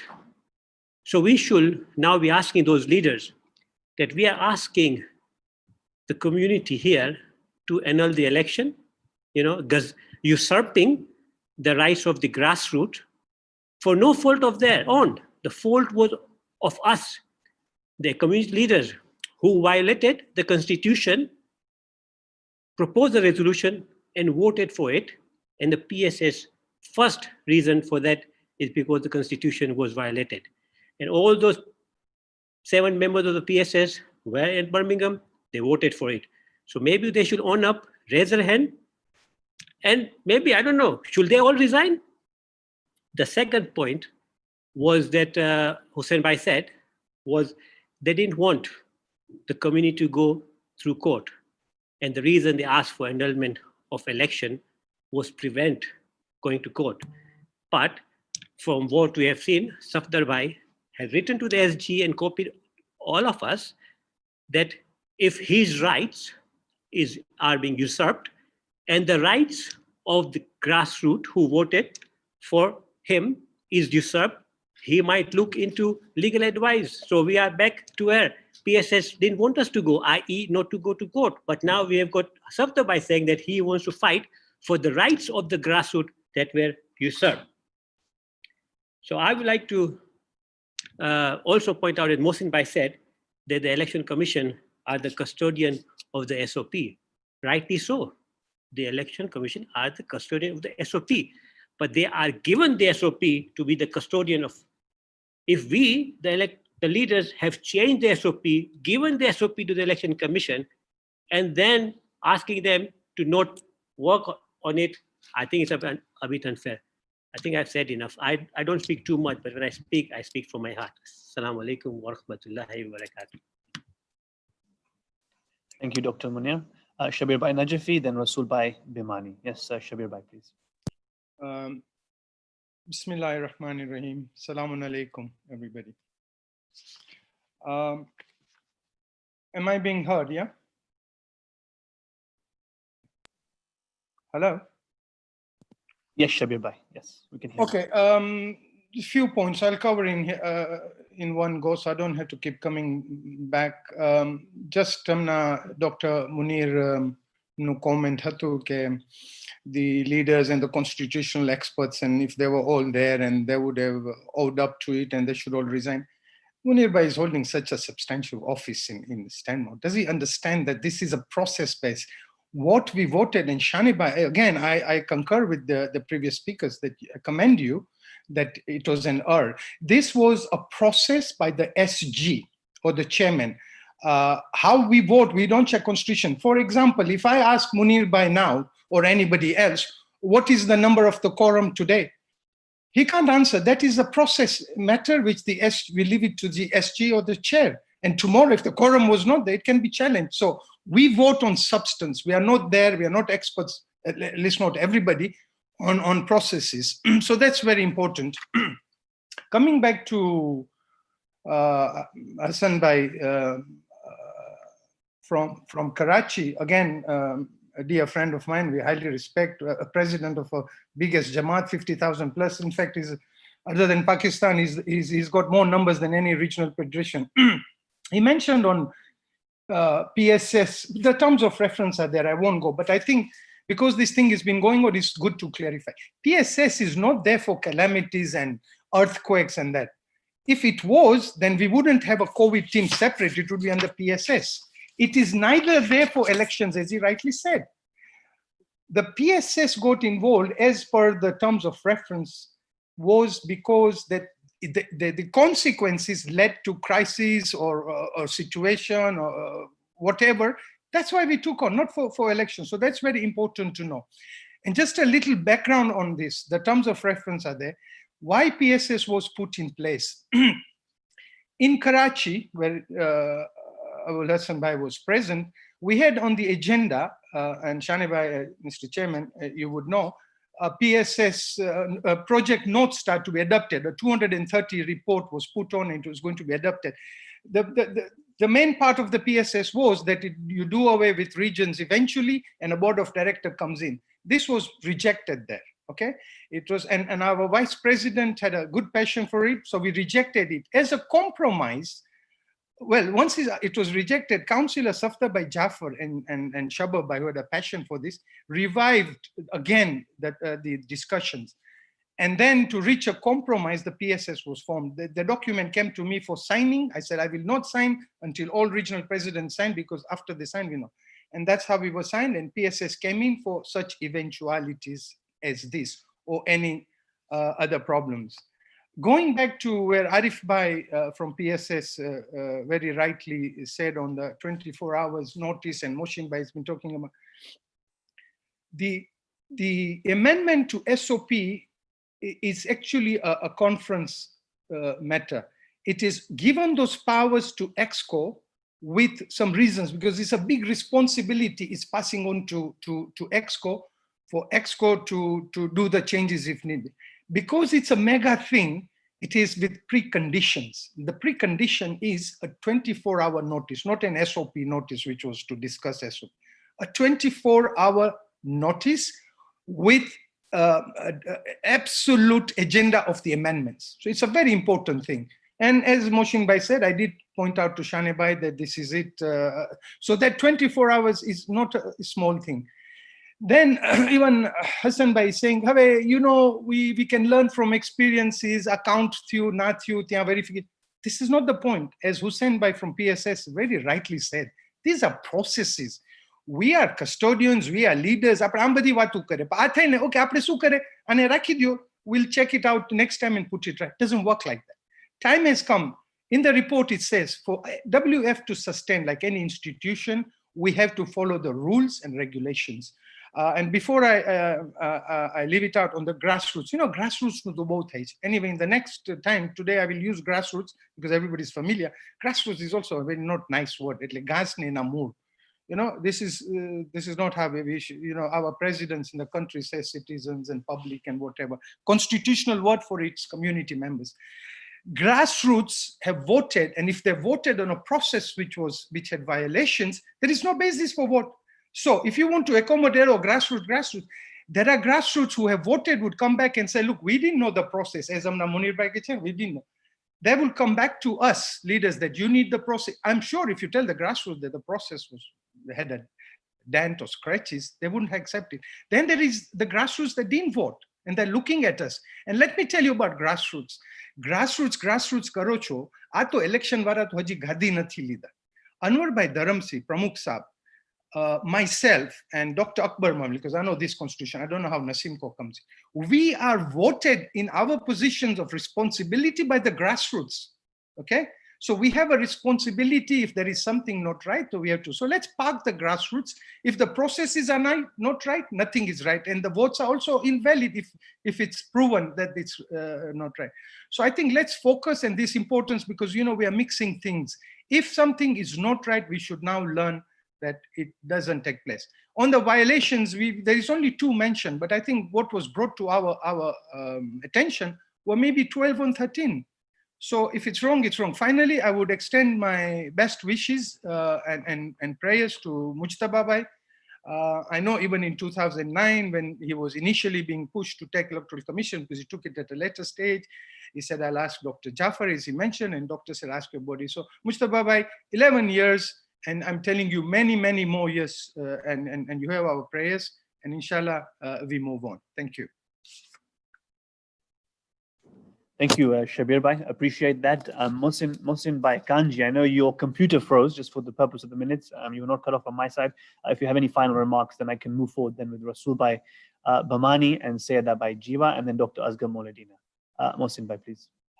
And by the way, as Mohsin Bhai gears himself up, I'm just allowing reflections on the report. I will give you a process of how we can move forward, but it's important to get the sentiment and to allow some dialogue as well, so we can move forward. Mohsin Bhai, please.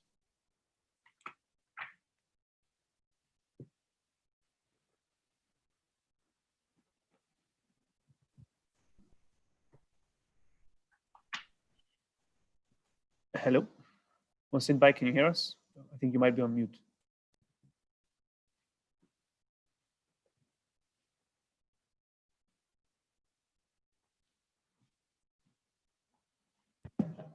Not, it says not being. If you can put it again, not being. Okay. Okay. Done.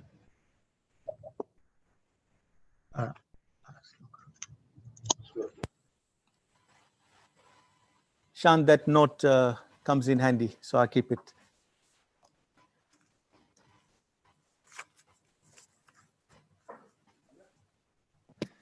Mohsin Bhai, please proceed with your comments. Excellent. You're happy? Good. Thank you. Thank you. So correct, yeah?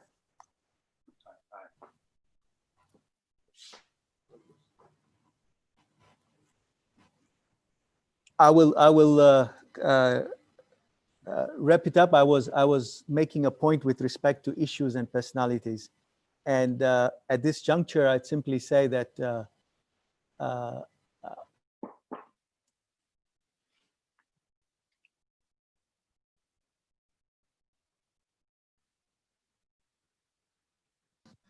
Mohsin Bhai, I think the screen is frozen again from my side, from what I can see.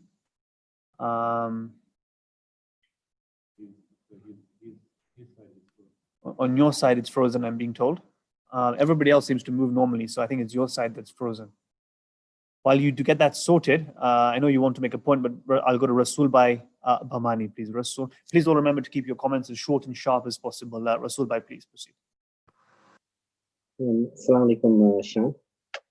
And thank you for giving me. Firstly, I'd like to wish Mr. Babai all the best. And I send him a lot of positivity so that he can, with du'as, he needs to be positive. And because of that, he's gone through 11 years and inshallah, he'll get to Shafa. Inshallah. Rasul Bhai, if I can ask you just to either speak up or to be closer to the microphone, please. Okay. Is that better? Is that better? Yes, that's better. That's better. I've got a couple of comments to make, questions to give. Now, the first one I'd like to address it to Mujtaba Bhai. Mujtaba Bhai, the report that was sent today, and I'm a bit disappointed that this meeting has been planned for a few weeks now, and we get this report in the morning. And to go through all these documents in such a short period of time becomes challenging. So, had that been sent earlier, that would have been good in order for us to then review those documents. However, Mujtaba Bhai, in that document in clause 27 of the Constitution, goes through the sole purpose of what the Electoral Commission is supposed to be doing. It's a detailed and it's a very explicit role that the Electoral Commission needs to operate and execute. Now,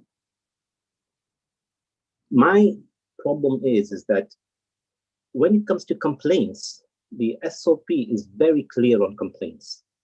The SOP talks about if there is a complaint, then an arbitrator is appointed, and the complaints are then referred to the arbitrators for the arbitrators to then come up with their ruling.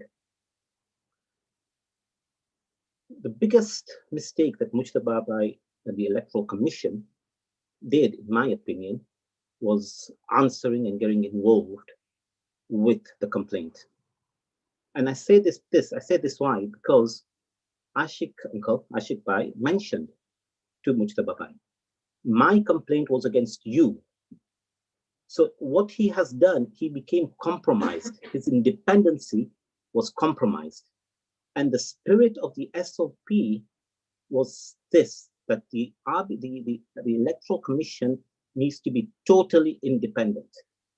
So when the Electoral Commission as a team came up initially in their report, and they said, we did our very best, and we followed the SOP, I beg to differ with them there.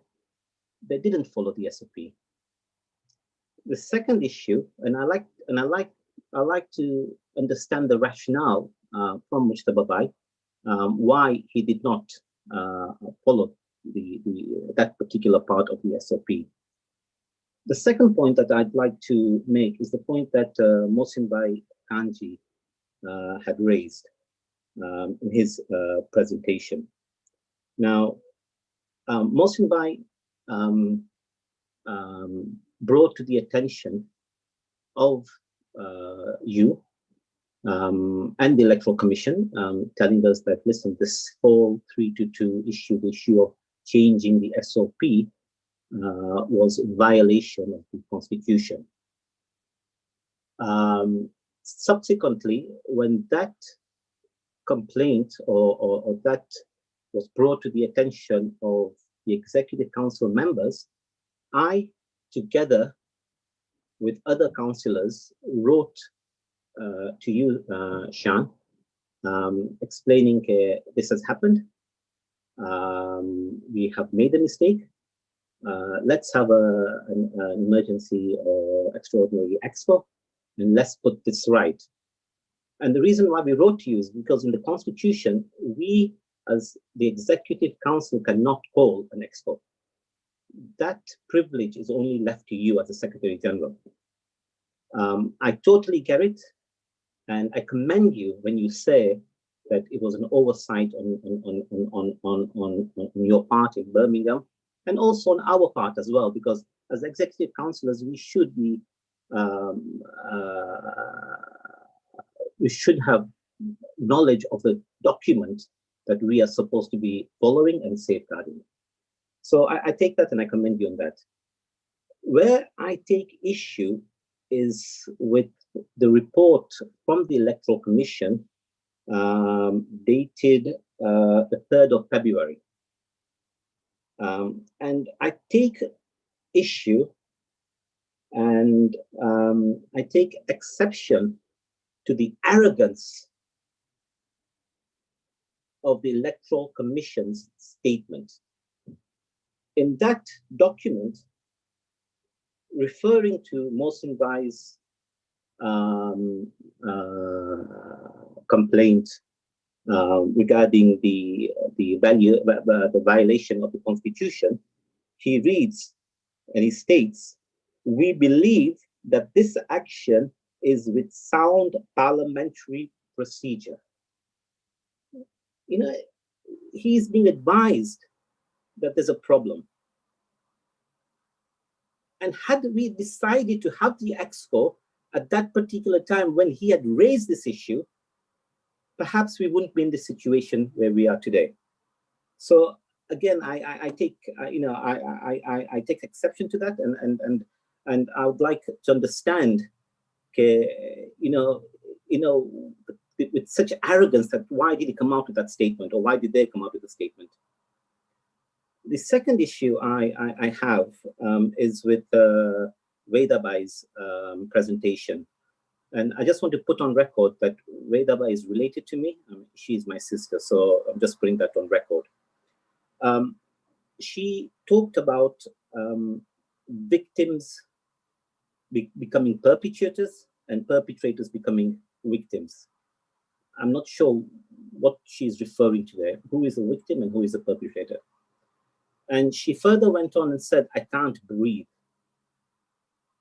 And again, an explanation is that what zulm did the Electoral Commission experience that she had to then come out and make that statement? And by who was that zulm initiated? So those are specific questions for the Electoral Commission. I then come up to Munir Bhai, and he used the word usurped. These are strong words, usurped. And if the process of initiating the election was flawed in the first place, then there was no right there to be usurped anyway. And Mohsin Bhai again articulated that by reducing the days from 3 days, and Arif Bhai Jaxi also mentioned that in his particular community, Saturday was the day when there would have been much bigger attendance. And if the voter turnout is higher, then it would have a proportionate impact on the outcome of the election. And on that point, Shan, I did request that you send me the voter turnout figures of 2009 and 2003 and 2020, which I know is about 7%. So we could have actually compared those figures together. But unfortunately, I think with you must have got busy and it may have been overlooked. Rasul Bhai, you are right on that. You have requested me. In fact, you called me as well, and I totally forgot. I was traveling from London to Birmingham. Iqbal Uncle Panju is with me here, and I will ask him to get it out to the councillor group. Thank you. I think I'll keep my comments to this for now, and then if need be, I'll come back. But thank you so much, Shan, for giving me an opportunity. Thanks. No problem. Thank you, Rasul Bhai. I'm going to go to Councillor Syed Ajiwa and then Dr. Asghar Maulina. Before I do that, I want to lay out some facts that have occurred this morning. From what I've heard and understood, there are three members. Obviously, we know there are 3 members of the Electoral Commission. I want you all to go into Google, type in World Federation Constitution, then look at Clause 27. Clause 27 is quite a large paragraph, but in that paragraph it says, in the event of a vacancy or a resignation by any of the 3 individuals in the Electoral Commission, or if found by the Executive Council to be in violation of the SOP process, the ExCo shall have the power to appoint a commissioner or commissioners by a simple majority of the Executive Council. I want to highlight for the purpose of you all that we have a vacancy. From what I understand, Mujtaba Bhai has resigned and there is a vacancy on the Executive Council. Furthermore, the council is empowered to make changes on that commission as required. I just want to, while we're going through this, that you reflect and I give you the information necessary. Of course, I'm not the only person that knows the Constitution well, all of you do, but it's important that I remind you of this. Councillor Syed Ajiwa. Thank you, Mr. Chairman. So I would like to start with firstly just saying that I have a very high regard for Mr. Bhai. At the opportunity that I have in meetings, I make a point of reaching out to him, and he's got the wisdom that we are blessed with. So, Mustafa Bhai, we pray for your shifa, and you'll be now to us. So, thank you very much for all the work that you've done. Inshallah, Allah will grant you shifa. So, coming to the points that I would like to raise or share and probably comment. Firstly, I think the point that I made around complaints. So we have candidates, we have councillors, including myself, who have raised some issues, some concerns to be looked at. And it was felt that seriousness was not given to the complaints that were raised consistently. And I felt, as an executive councillor, quite helpless that we being an institution, when we talk about institution, we're talking about religious institution, we talk about fairness and justice. And I just felt that there were people, there were individuals who felt disadvantaged because this process, I felt, was not thorough. In fact, I would say probably non-existent. And the word that Rasul Bhai mentioned, some kind of arrogance in responses. So it's very sad that we are in this position that we are. I'll move on, but because Rasul Bhai has covered it all about independence and arbitrator and the use of all those independent people that could have helped to address those issues. I would like, my second point is about SOP. So we heard Sister Wahida Bai and we heard Mustafa Bai and I would say the whole, the Electoral Commission. SOP, when it's talked about, it is only directed to a document.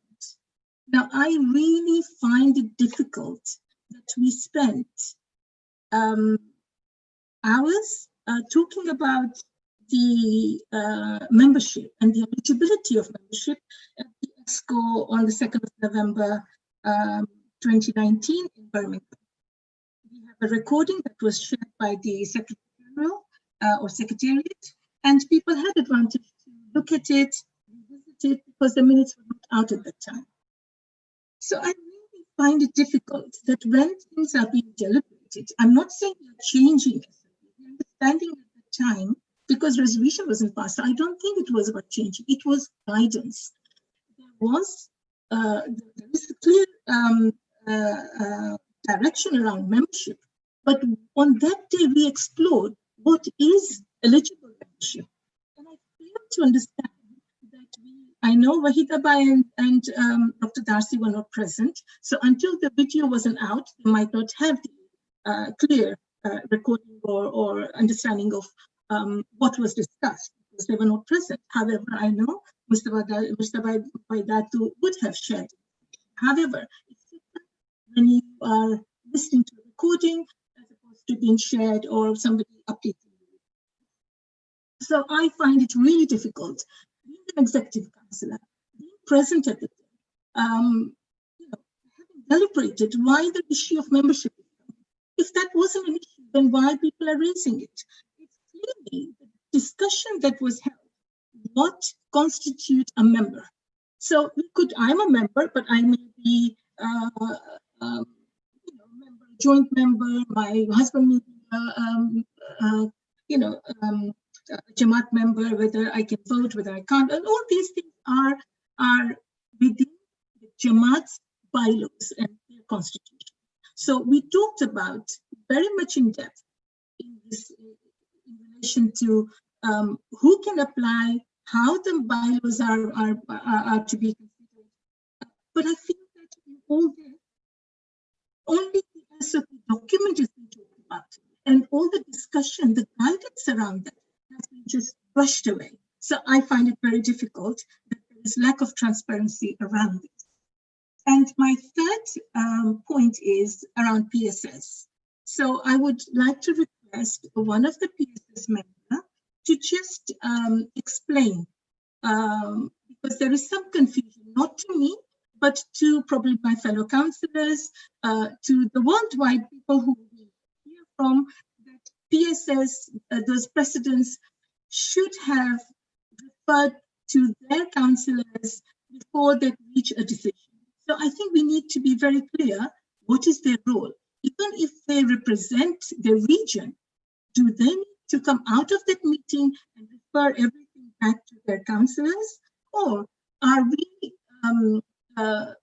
we expecting, because of their leadership role, that they as presidents, including our World Federation, that we have enough faith for them to come together and be able to look at the situation like Brother Shabir mentioned, that in situation of crisis, they will come together and that they will make those kind of decisions. Do they have to refer back? And I need that clarity because I think we know the world is watching it, and I think it's really important that we have that clarity. Thank you.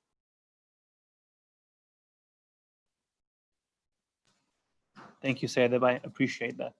Just one point as well, what I made on 27 was that the Executive Council has a power to put in place the commissioner. Of course, notice, and the question of notice would again, of course, come up. I'll go to Dr. Asghar Mauludina, then Dr. Akbar Muhammad Ali, and then Shabir Bhai Najafi. And then I will start to take us towards a journey of moving forward in line with that PSS recommendation, which is on the table and the purpose of this ExCo. Dr. Asghar Mauludina, please.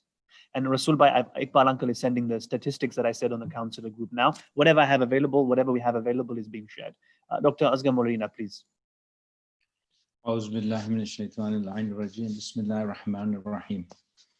Thank you, Mr. Chairman. At the outset, let it make it very clear that ours is a live and vibrant community. And in any vibrant and live community, there will be differences of opinion, like in any family, in any corporations. But because of this difference, because of the differences of opinion, we do not become adversaries of each other, and we do not go at each other's throat. So I want to make that very clear, and I want to make it clear, quoting the preamble of our Constitution. If you go to see our Constitution, the preamble, and Mr. Chairman, with your permission, I'll quickly run through it, recognizing that all efforts to serve the believers in particular and humanity in general should be for the sake of none but Allah, recognizing that believers are guardians of one another, they enjoin good and forbid evil, recognizing that commandment of Allah is to establish justice on earth, therefore a Muslim society acts as an instrument to ensure that his commandment is fulfilled, and recognizes that the affairs of a Muslim society are conducted by consultations and do ordain and establish this constitution. So this was just to remind this august body. I know all of you have read the constitution several times. We have heard this evening the report presented verbally today by the Electoral Commissioner with comments from the entire commission, and we heard even the PSS reports. My comments as far as both of them go is, both of the reports is, the spokesman for the PSS made a note that they were not guided by the Secretary General of the ExCo chairman. We are all part of the ExCo. The onus of ensuring that the processes are followed is on every and each individual executive councillor. I cannot throw it out to the Secretary General, the President, oh, you misguided the whole ExCo. I was there, I voted for it unanimously, so I'm part of it. One of the other regional presidents made a comment that this was to be the SOP amendment of 2-3 days, this is going on, had to be ratified at the conference. So had it been not ratified, then this would be null and void. So this is based on an assumption, which I don't think is very solid. Salaam Bhai made a point that now the presidents of the regions have put this recommendation to us that we go for the annulment of the elections. Salaam Bhai, with all respect to you, the PSS, as was just now pointed out by our councillor Saida Jiwa, did not consult the committees, neither their councillors, when arriving at this decision. It is their decision, right? So we are not going to follow blindly what our presidents have committed there or have voted for. We want, this Executive Council is here to debate and discuss. So inshallah, I hope that this Executive Council will discuss this thoroughly. The 3 points that have been raised by the PSS, the factual points that they are basing, that it is on these points that the process was flawed. We agree that the process was flawed. We are all human beings. The Electoral Commission even said we are all human beings. We are not masoobs. We made a mistake. But now, do we crucify the candidates for that? So I think that's a bit unfair. And lastly, before I go away, Mr. Chairman, I would like to say thank you to the Electoral Commission, especially Mustafa Bhai, the chairman, and the two co-commissioners, and the PSS committee, the past presidents who took so much time on trying to work towards a solution to this problem. I wish Mustafa Bhai all the best, and we wish him an uneventful, quick recovery. Assalamu alaikum wa rahmatullahi wa barakatuh. Thank you, Dr. Saib, for that. Mohsin Bhai Kanji asked the question. I asked Wahida Bhai to keep a note. The reason why I asked Wahida Bhai to keep a note is because Mustafa Bhai has resigned. We therefore have two members of the Electoral Commission still in play, and it's important that those two members are making the notes. We can take it from there. The next person to speak will be Shabir Bhai Najafi, then Mohsin Bhai Kanji, and then I will go from there. And I believe then it's Safta Jafar, Azim Dewji, and so on and so forth. So Shabir Bhai, please, over to you. And as it goes along, I will be beginning to guide us on the way forward, because we should look at those PSS recommendation points. Yes, Shabir Bhai. Okay, thank you. Just on the PSS, the constitutional PSS. PSS, we are not there as regional representatives. We are there by the virtue of holding the presidency or chairmanship of a region. That was the criteria who can be on PSS. It's not a representation. The representation of the regions is the ExCo. So we got to understand that. We, and you know, Brexiteers mainly, you have select committees in parliament, because it's parliamentary laws, you have select committees. So you could appoint any select committee from the councillors. And I'm not bragging because I'm part of PSS, but minus me. What was selected here as a permanent select committee or permanent body for such eventualities of the top hierarchies or the most responsible helm holders of this institution, the 7 presidents. So that's why we are there. We don't have to reflect there, because when the crisis, we are like the select committee, we make an independent view. So please get this out, because there's a lot of hue and cry that we need to. Our first meeting after Karachi was in Toronto, and we all met and we saw how to fundraise. Because the accounts were produced that the funding is a problem, and we looked at how we can support and get that doing. The other thing is, this executive council, with the exception of our president, Murabi Anwar Bhai, who is elected by the grassroots, then there is the vice president, the treasurer, and the 8 elected councillors. These are the only elected councillors. The rest of the councillors, the 8 times 6 regions, are nominated. Yeah, and in case of Africa, they're nominated by the chairman of Africa. By the way, on the lighter side, I'm the only chairman in the world at the moment, because everybody's presidents. Africa has only got the chairmanship. So remember that. The rest are all nominated. Now, here a question comes. If PSS was expressing an opinion, or a president or a chairman of region is expressing an opinion, it's a democratic right. It's not my ship, my order. Any councillor, even my own appointed, nominated councillor, can argue, debate, and challenge them. So that's fine. Here, the role was not for PSS, has not given an opinion. It has done a fact-finding mission based on facts. So here it is the integrity and the credibility that it's not an opinion. Have we looked at the facts? Then you know what, gentlemen and gentle ladies, sisters? No councillor of ours can doubt our credibility or integrity, because I'm saying we just put a fact-finding olujam chand gote na. We need Bejana to confirm. That was our role.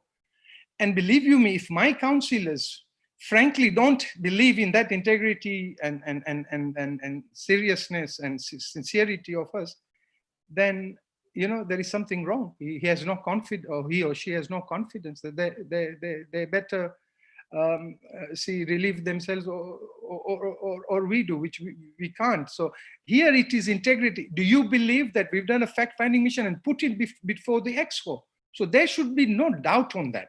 I'm not saying that you examine, I'm just bringing a difference. We have not given opinion. So very important. Now, coming back to Electoral Commissioner, as I said, the grassroots election proper now, and if the process is flawed, it's the responsibility of ExCo. We are the monitoring body of the Electoral Commission. And likewise, so we take the buck. And likewise, if there are any violation, any flaws in the Electoral Commissioner's process or execution, even if it's not intentional or direction, the buck stops with the chairman. There is no two ways. And Mujtaba, I would respect that he knows. I tell you where one of the problems that I noted, and this is not coming with PSS, I've not even discussed that. This just came. If you look at the SOP, I think it's 4.7. It says that the Electoral Commissioner has to be independent, and it can only use Secretariat for keeping of the documents. So if you look at that on its own, but if you read that in conjunction with 4.12, it makes more sense that the independence goes up to the staff of the World Federation, who could also be a candidate. Therefore, to be independent altogether, the Secretariat has to be out, away.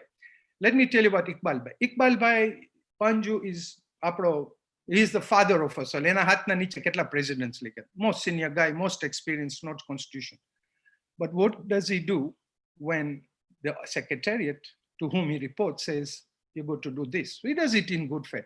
I'll tell you where the overlapping has come. So it's not Mujtaba Bhai's fault in this particular, or Iqbal Bhai's, but this is what happens. If you look at Birmingham ExCo, it was not the two commissioners with Mujtaba Bhai, it was Iqbal Bhai. There was no independence. Okay, you could say he was guiding him. That's fine. When it came to the Secretariat, no staff under 4.1 and 4.12 should have assisted the Electoral Commissioner, period. Apne atlu kharcho kare, 5,000 more. When we had an election in Africa Federation, although there was no election at the end, but we didn't know in the nomination period, I stayed away. And my secretary stayed away from the Electoral Commission altogether. What happens here? Iqbal Bhai is handling all the paperwork. And now because I overlapped you, so, it becomes instinctive. Mujtaba not realizing or realizing there is no returning officers. Who does he call? I mean, somebody reported here, or I think he did, that he called the SG. What I was given to understand, it wasn't, he may have called the SG, but it was handled by Shabar Baidala, the vice president. And he had no right to put elders or whatever.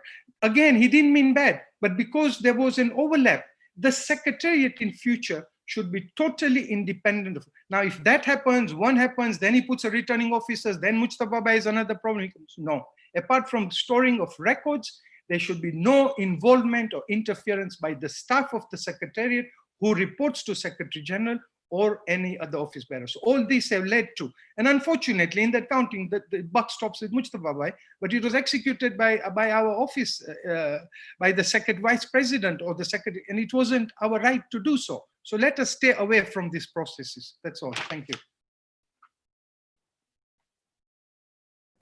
Thank you, Shabir Bhai. Azim Bhai Devji, please.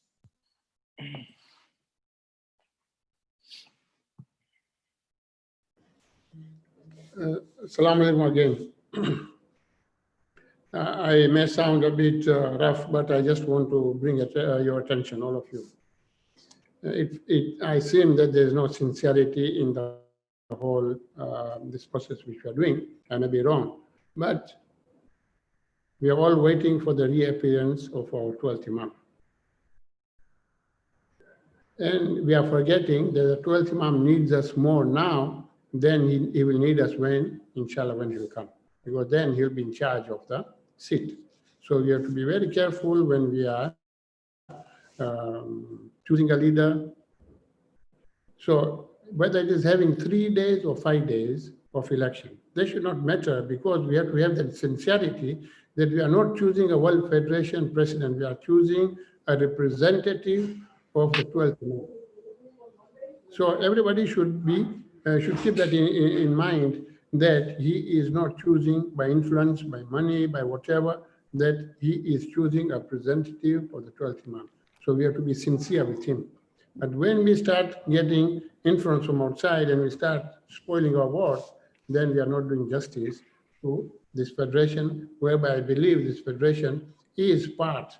We will all go and die. This federation, inshallah, is going to stay, and it will be handed over to the 12th Imam the day he appears. So we have to be very careful, and on top of it, we have to be very, very sincere. For example, I'll just say, I've been looking that there's been last-minute changes in the councillors.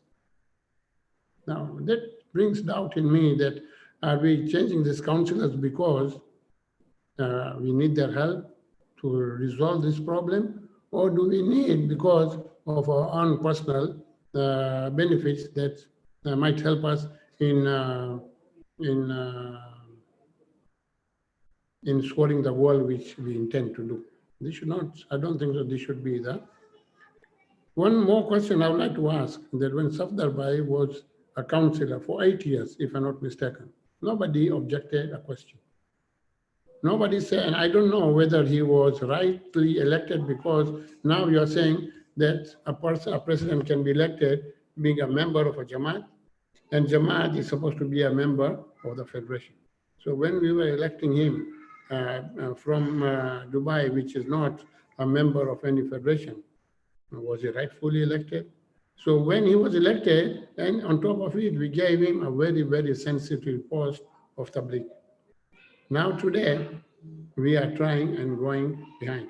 I'm not accusing anybody, please. I just want to bring to your attention that we have to be very careful when we are making our decisions, that we have to keep 12th Imam in front, in our mind and our heart, that whatever decision we are making is going to please him. I understand probably we might be going on voting. I'm saying openly, I'll abstain from the vote because I don't know what is right, what is wrong. Thank you very much. Thank you, Azim Bhai. In terms of how the voting and anything like that will be conducted, I will be asking Mahmoud shortly to go through any processes on the voting as well. That just reminds me for that. Hussein said that by Jiwa, and I had asked the Electoral Commission to make notes of the points so that we can come back to them as well. So either Wahida Bhai or Jafar Bhai Darsi, please make the notes. I will be coming back because some questions have occurred and they need responses. Please. Hussein, please. Hussein, what time is it in Australia? Tell us as well. It's 2:45 in the morning. I'm okay because I was going to be responding to Sister Saida Jiwa's response regarding in what capacity the PSS were acting. So I think I believe Shabir Najafi has responded to that. Thank you, Shah. Yes, Shabir Bhai has handled that. Thank you so much, Hussein Bhai. Sayyida Bhai Jiwa, you've also put your hand up. Then I've got Mariam Hassam, Ashik Rashid, Mohsin Kanji, Safdar Jafar. There's many hands up. So I want to give everyone their chance, but please, if you can all truncate your comments to being as short as possible, this will allow maximum time, and then we can take it forward because I'm sure some decisions are required. Yes, Sayyida Bhai Jiwa, please.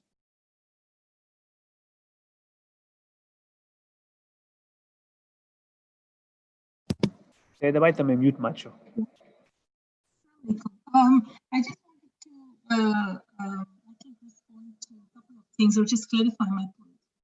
When I mentioned about the role of PSS, I am fully aware and I probably understand the role that they have to play. What I wanted to do, for the sake of our community who are listening and our council, just to clarify, which I think partly or probably Shabir has said, and that was that they are independent and they would not resort to their councillors, regional councillors, because the mandate is given for them. There is a subcommittee and the presidents will work together and they don't have to refer back to that is my understanding. So just because I think Dr. Mohammed had mentioned, so I just want to make sure that there's no misunderstanding.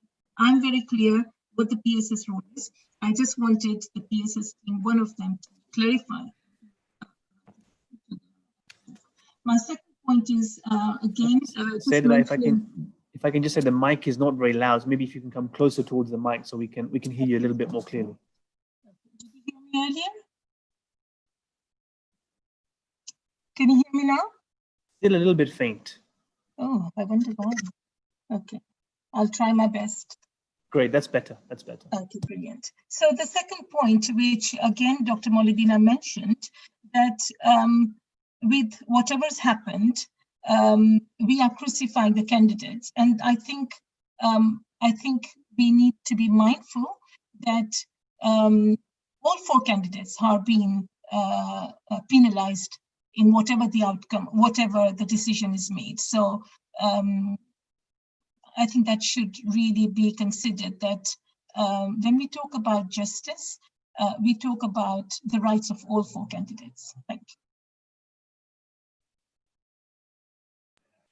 Thank you, Sayeda Bai. Sister Mariam Hassan.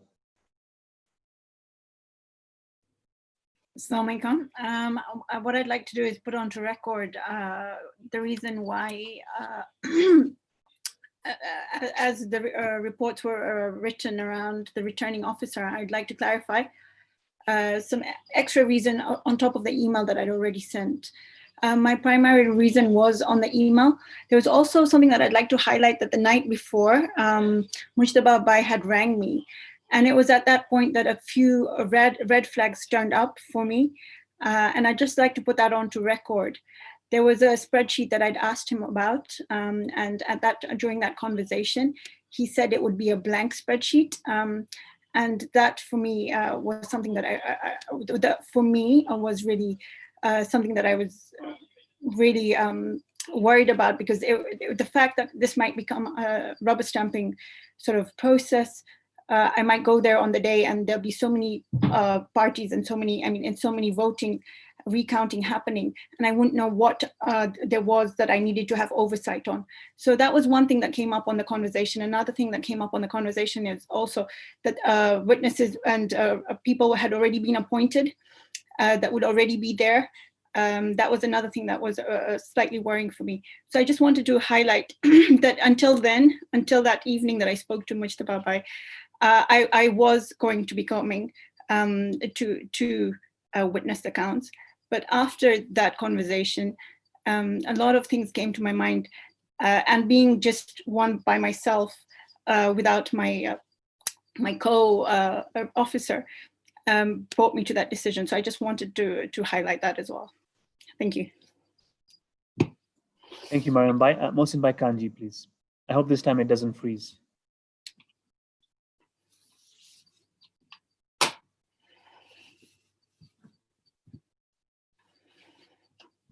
Mohsin Bai?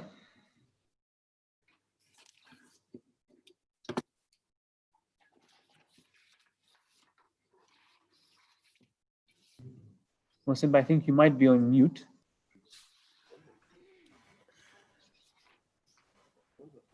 Okay, I hope, Shan, can you just give me a signal if you can hear me, please? Thank you. It's not my laptop that's freezing. I don't know why. It's maybe the system doesn't like me for speaking for too long. I'll make it very quick. I think I'd adequately covered the first area with respect to the 2 or 3 days. I just want to move very quickly to the issue of the 2 returning officers.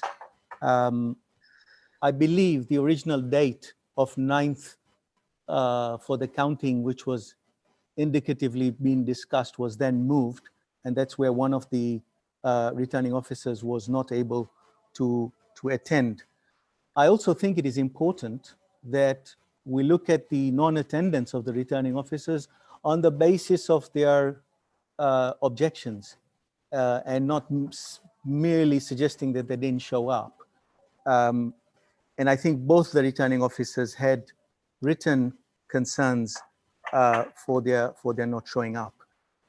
The fact of the matter, fellow councillors, is that those ballots could not have been opened without those returning officers being present.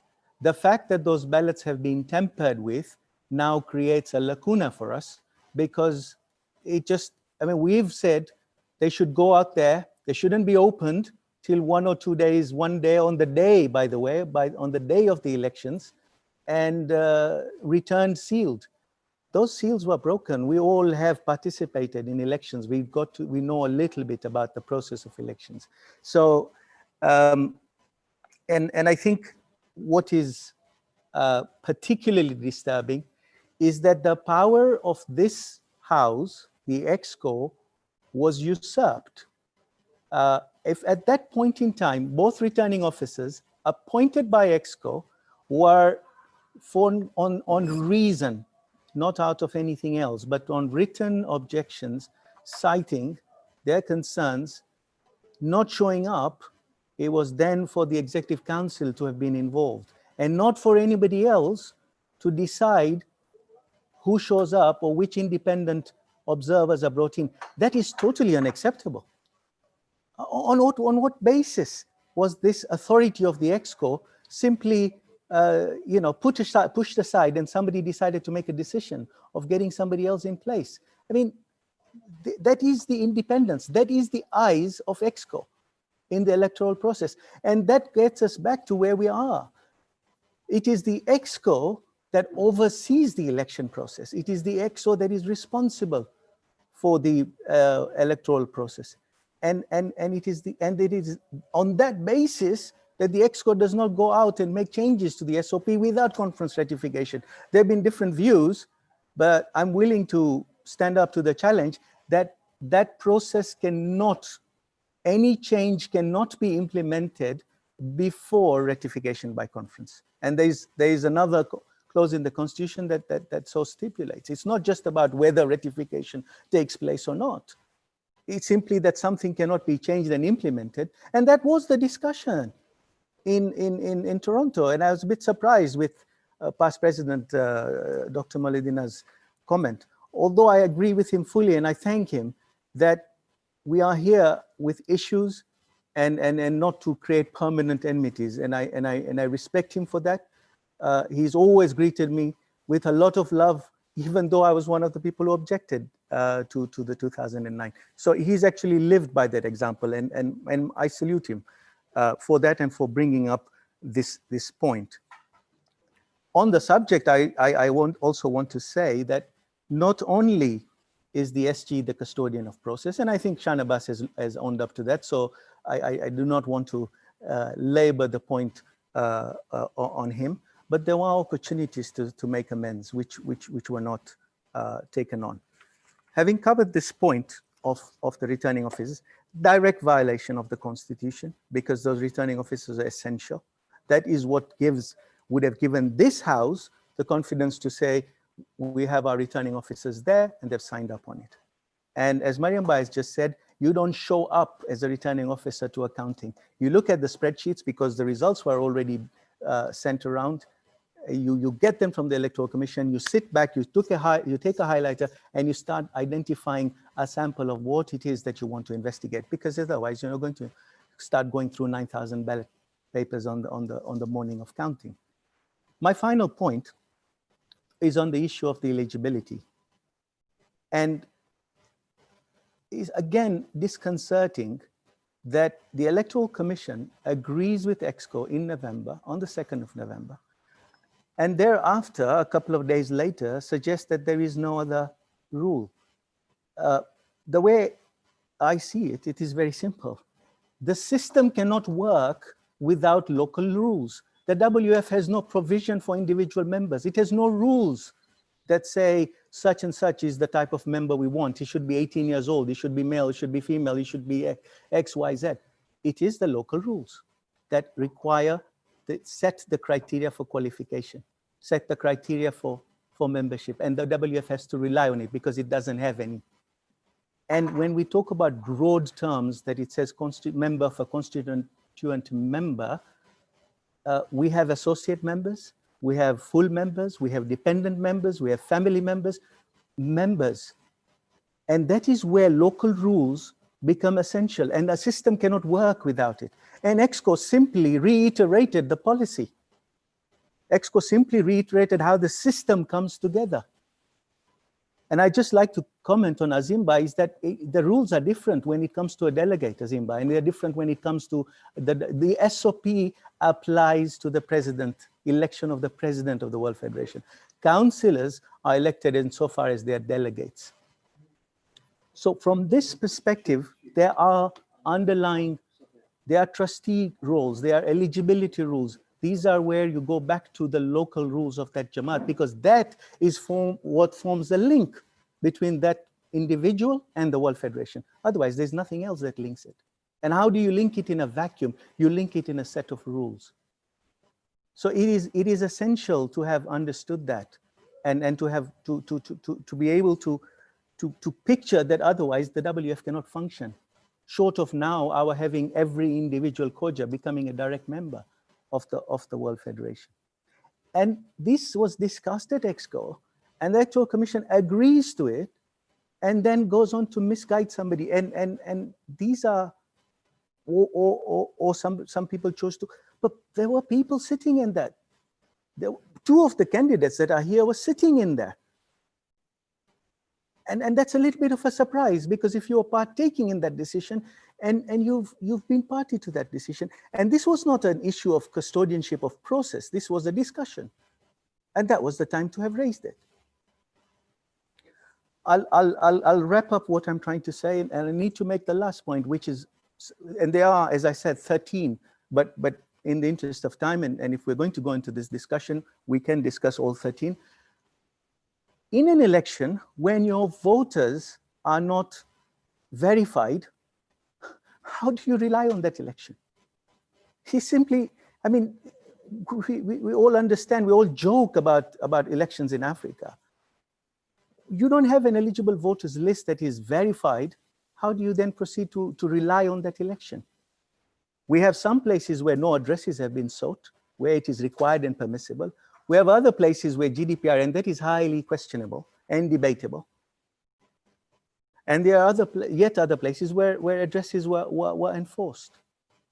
And let's go further. There are a lot of instances where a lot of voters were disenfranchised.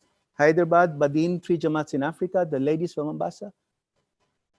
Because we have an arbitrary cutoff date, we are saying because conference is not an absolute date. The end of term is an absolute date. We have just experienced that conference is not for certain. It didn't take place, gentlemen. So we can't keep moving across a moving target. We've got to have a fixed target. And that was the intention when the SOP was being drafted. So Gujarat is allowed 2 days before, and everybody else was cut off on. Which one is right? That is what I'm grappling with. Both cannot be right. So you don't have a base, a voter base, and then you say, okay, well, we'll take Gujarat out. And then somebody says, but in Toronto, people who are not on the voters list were allowed to vote. So what do? Then you take a SIM card. Oh, Africa didn't have any post boxes, no addresses on it. So take Africa out. Where are we going to end up? We talk about grassroots, but all these rules haven't been followed. And we're forgetting the other, if we take the statistics of 2009, there are 10,000 people who haven't voted, potentially, if you take the same,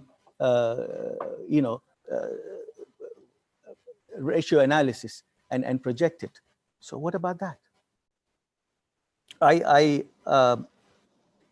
ExCo could have done much more, much earlier. And I think some of the comments that have been made to say, we also need to take responsibility. We cannot keep, they are very clear, and I've been very hard, perhaps unduly hard on the Electoral Commission. However, ExCo could and should have intervened much earlier to have discussed this process. We wouldn't have gone down to the extent of which 4 months have passed. We've got so much aggravation between ourselves in the institution, thousands of community hours lost in back and forth discussion, legal costs, etc. And a final comment, and I'll stop. I'm sorry, but I have not been too pleased with the attitude that the Electoral Commission has shown. I've commented on it, having refused as well to attend the PSS and to have walked away from this meeting. I'm sorry, I find that in very bad taste. And I will also make a point at this point in time. There is a resolution, there is a recommendation on the table that suggests a couple of things, including dismissing of the Electoral Commission. That is valid on the table. The fact that somebody's chosen to walk away or resign, precedent is that there is already a recommendation as part of the agenda. So I'll stop there. I'm very cognizant that there are emotional issues, that there are health conditions, and I will pray additionally and extra for a friend. It is right now about the issue and the integrity of this institution. Shan, you're getting impatient. I'll zip up. Thank you. No problem. Thank you, Mohsin Bhai. I just wanted to mention a lovely poem that I read. And the reason for this is because we all love the institution, all of us, whether we disagree, whatever it is, we all love the institution. It's one line in Urdu, and it tells us why the Khoja community has always progressed so much. It says, Khoja Kaim Jamaat or Federation se hai, tanha kuch nahi. To Jamaats and federations, we Khojas owe our very existence. Without that, we would be nothing. I will go to Amin Bhai Nasor, please. Amin Bhai, તમને ગુજરાતીમાં કંઈક બોલવું હોય તમે યાદી નહીં કરો. અમે actually we prefer in Gujarati as well, so please તમે તમારું જણાવો. Assalamu alaikum all. હા તો હું સંભળાય છે તમને બરાબર? હા સંભળાય છે. હા તો હું જરાક ગુજરાતીમાં, કારણ કે મારી ઇંગ્લિશ તમારા જેટલી સરસ નથી.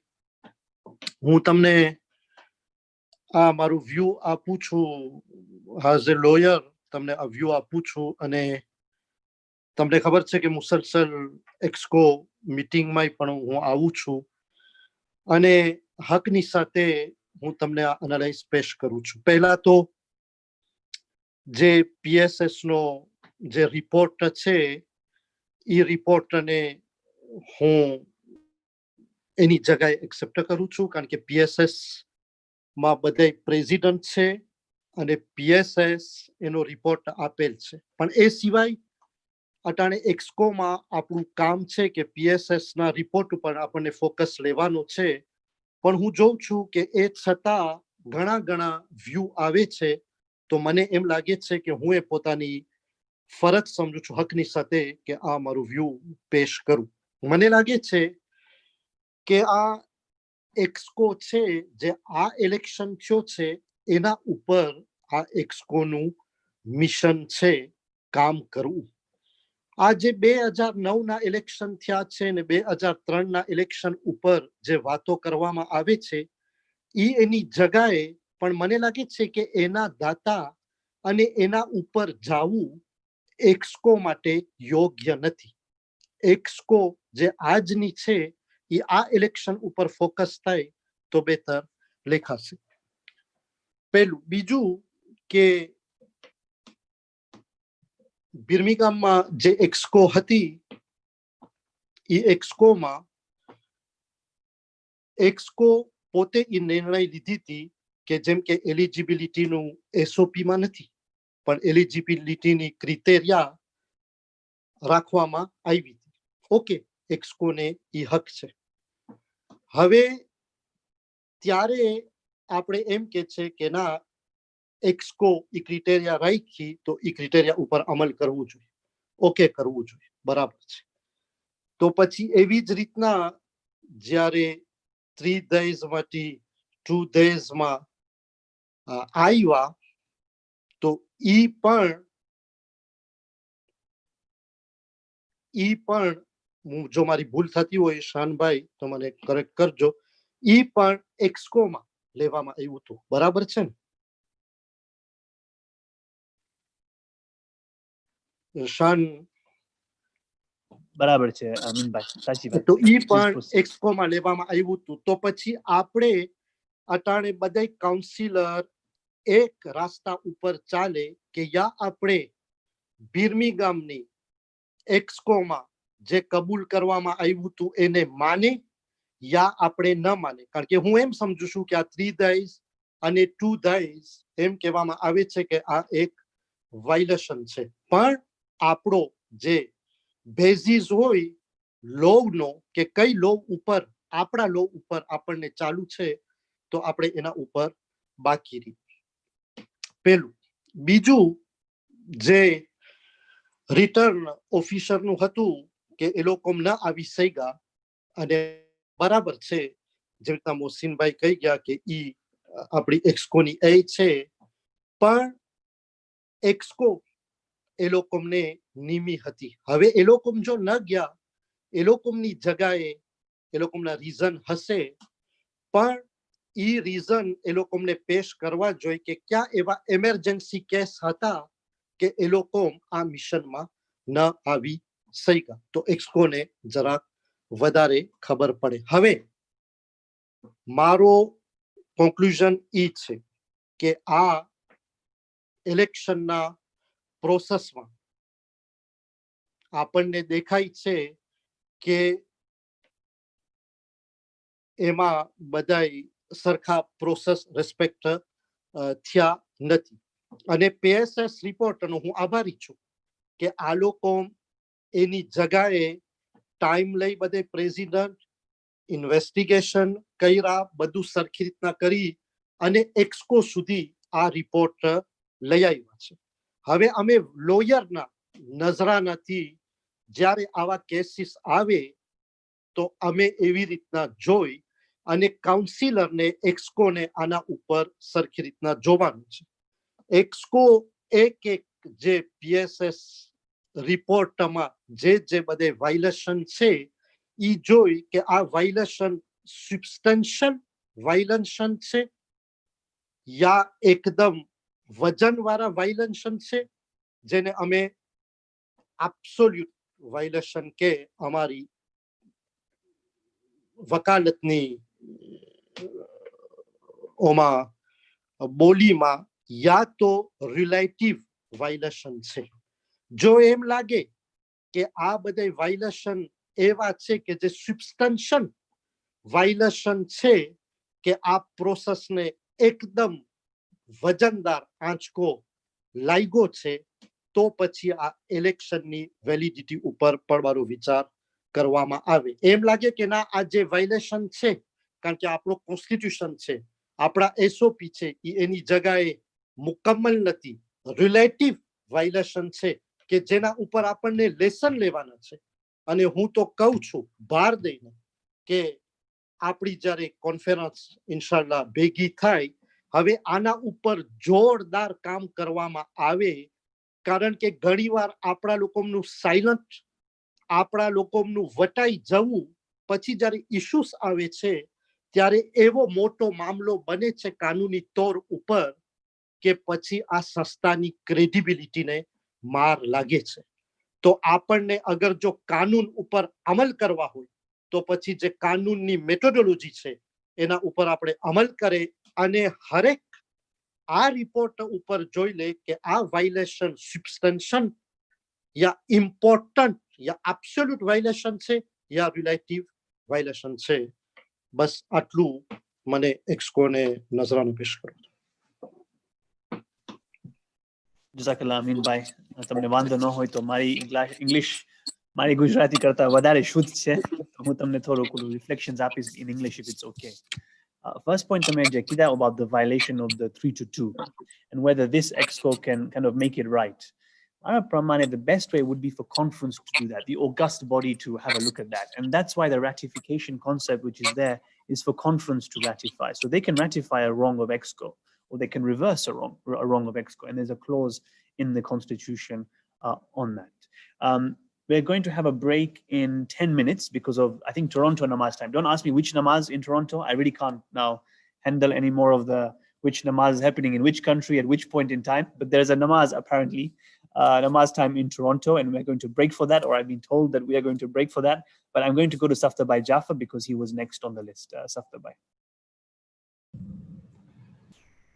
بسم الله الرحمن الرحيم وبه نستعين رب اشرح لي صدري ويسر لي امري واحلل عقدة من لساني يفقهوا قولي.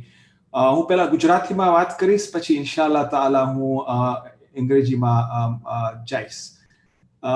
સૌથી પ્રથમ તો ખુદાનો શુકર છે કે અમને આ મોકો મળ્યું છે, આ સાદત મળી છે કે ભેગા થઈને આપણે કોમ સાથે એક સોલ્યુશન ગોતે અને આગળ વધે. ભાઈઓ, આજની સભા ખાલી પ્રોસેસની વાત નથી.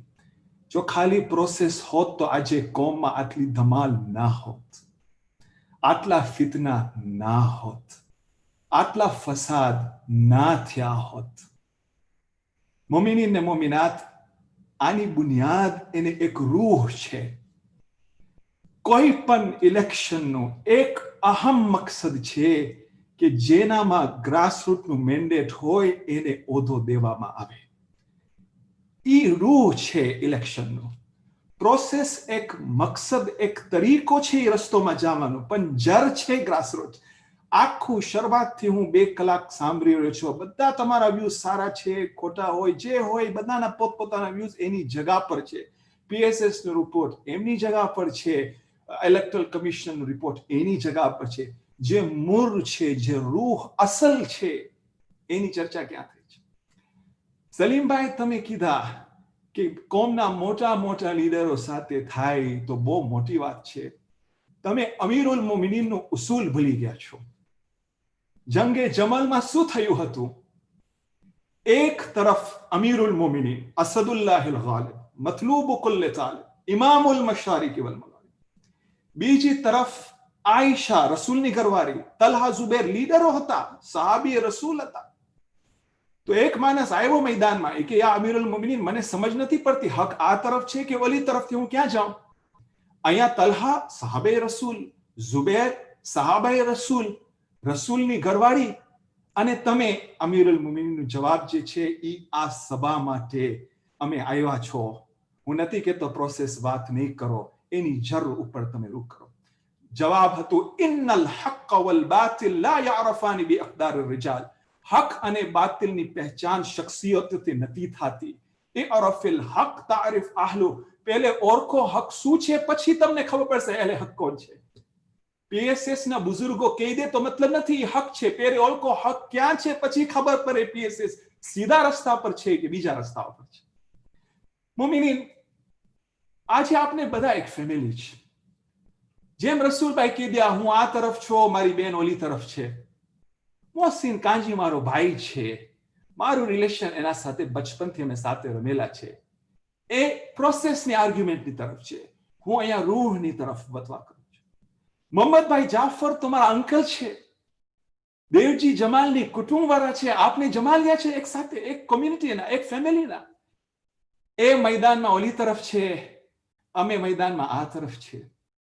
રિજનલ લીડરો ઓલી સાઈડમાં છે, જમાતના લીડરો આ તરફ છે.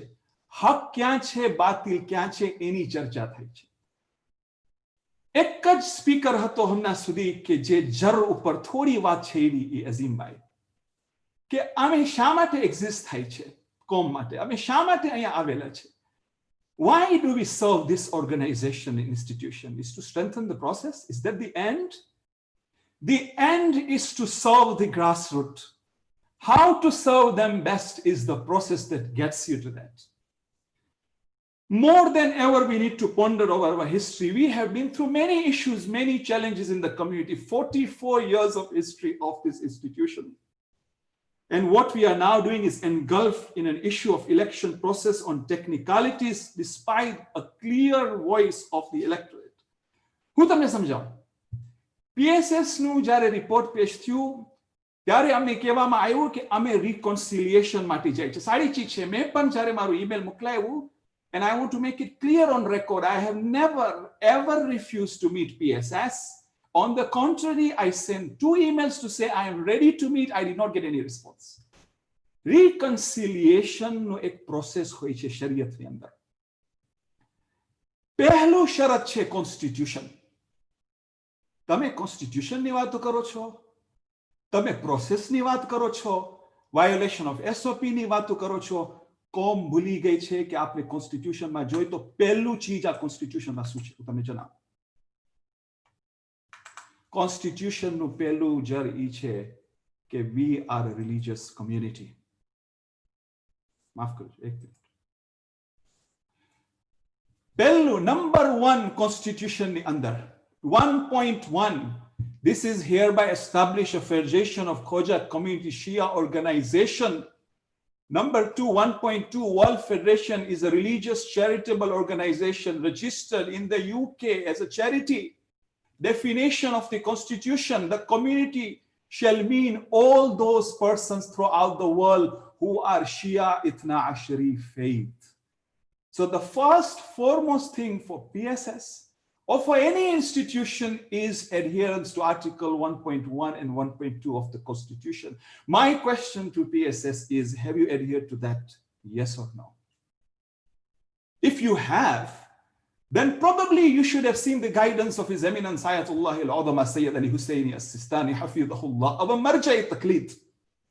He has given 6 components of establishment of an election through the process of Shia Ithrashi Mazhab. Number one, and you can refer to Najaf for that.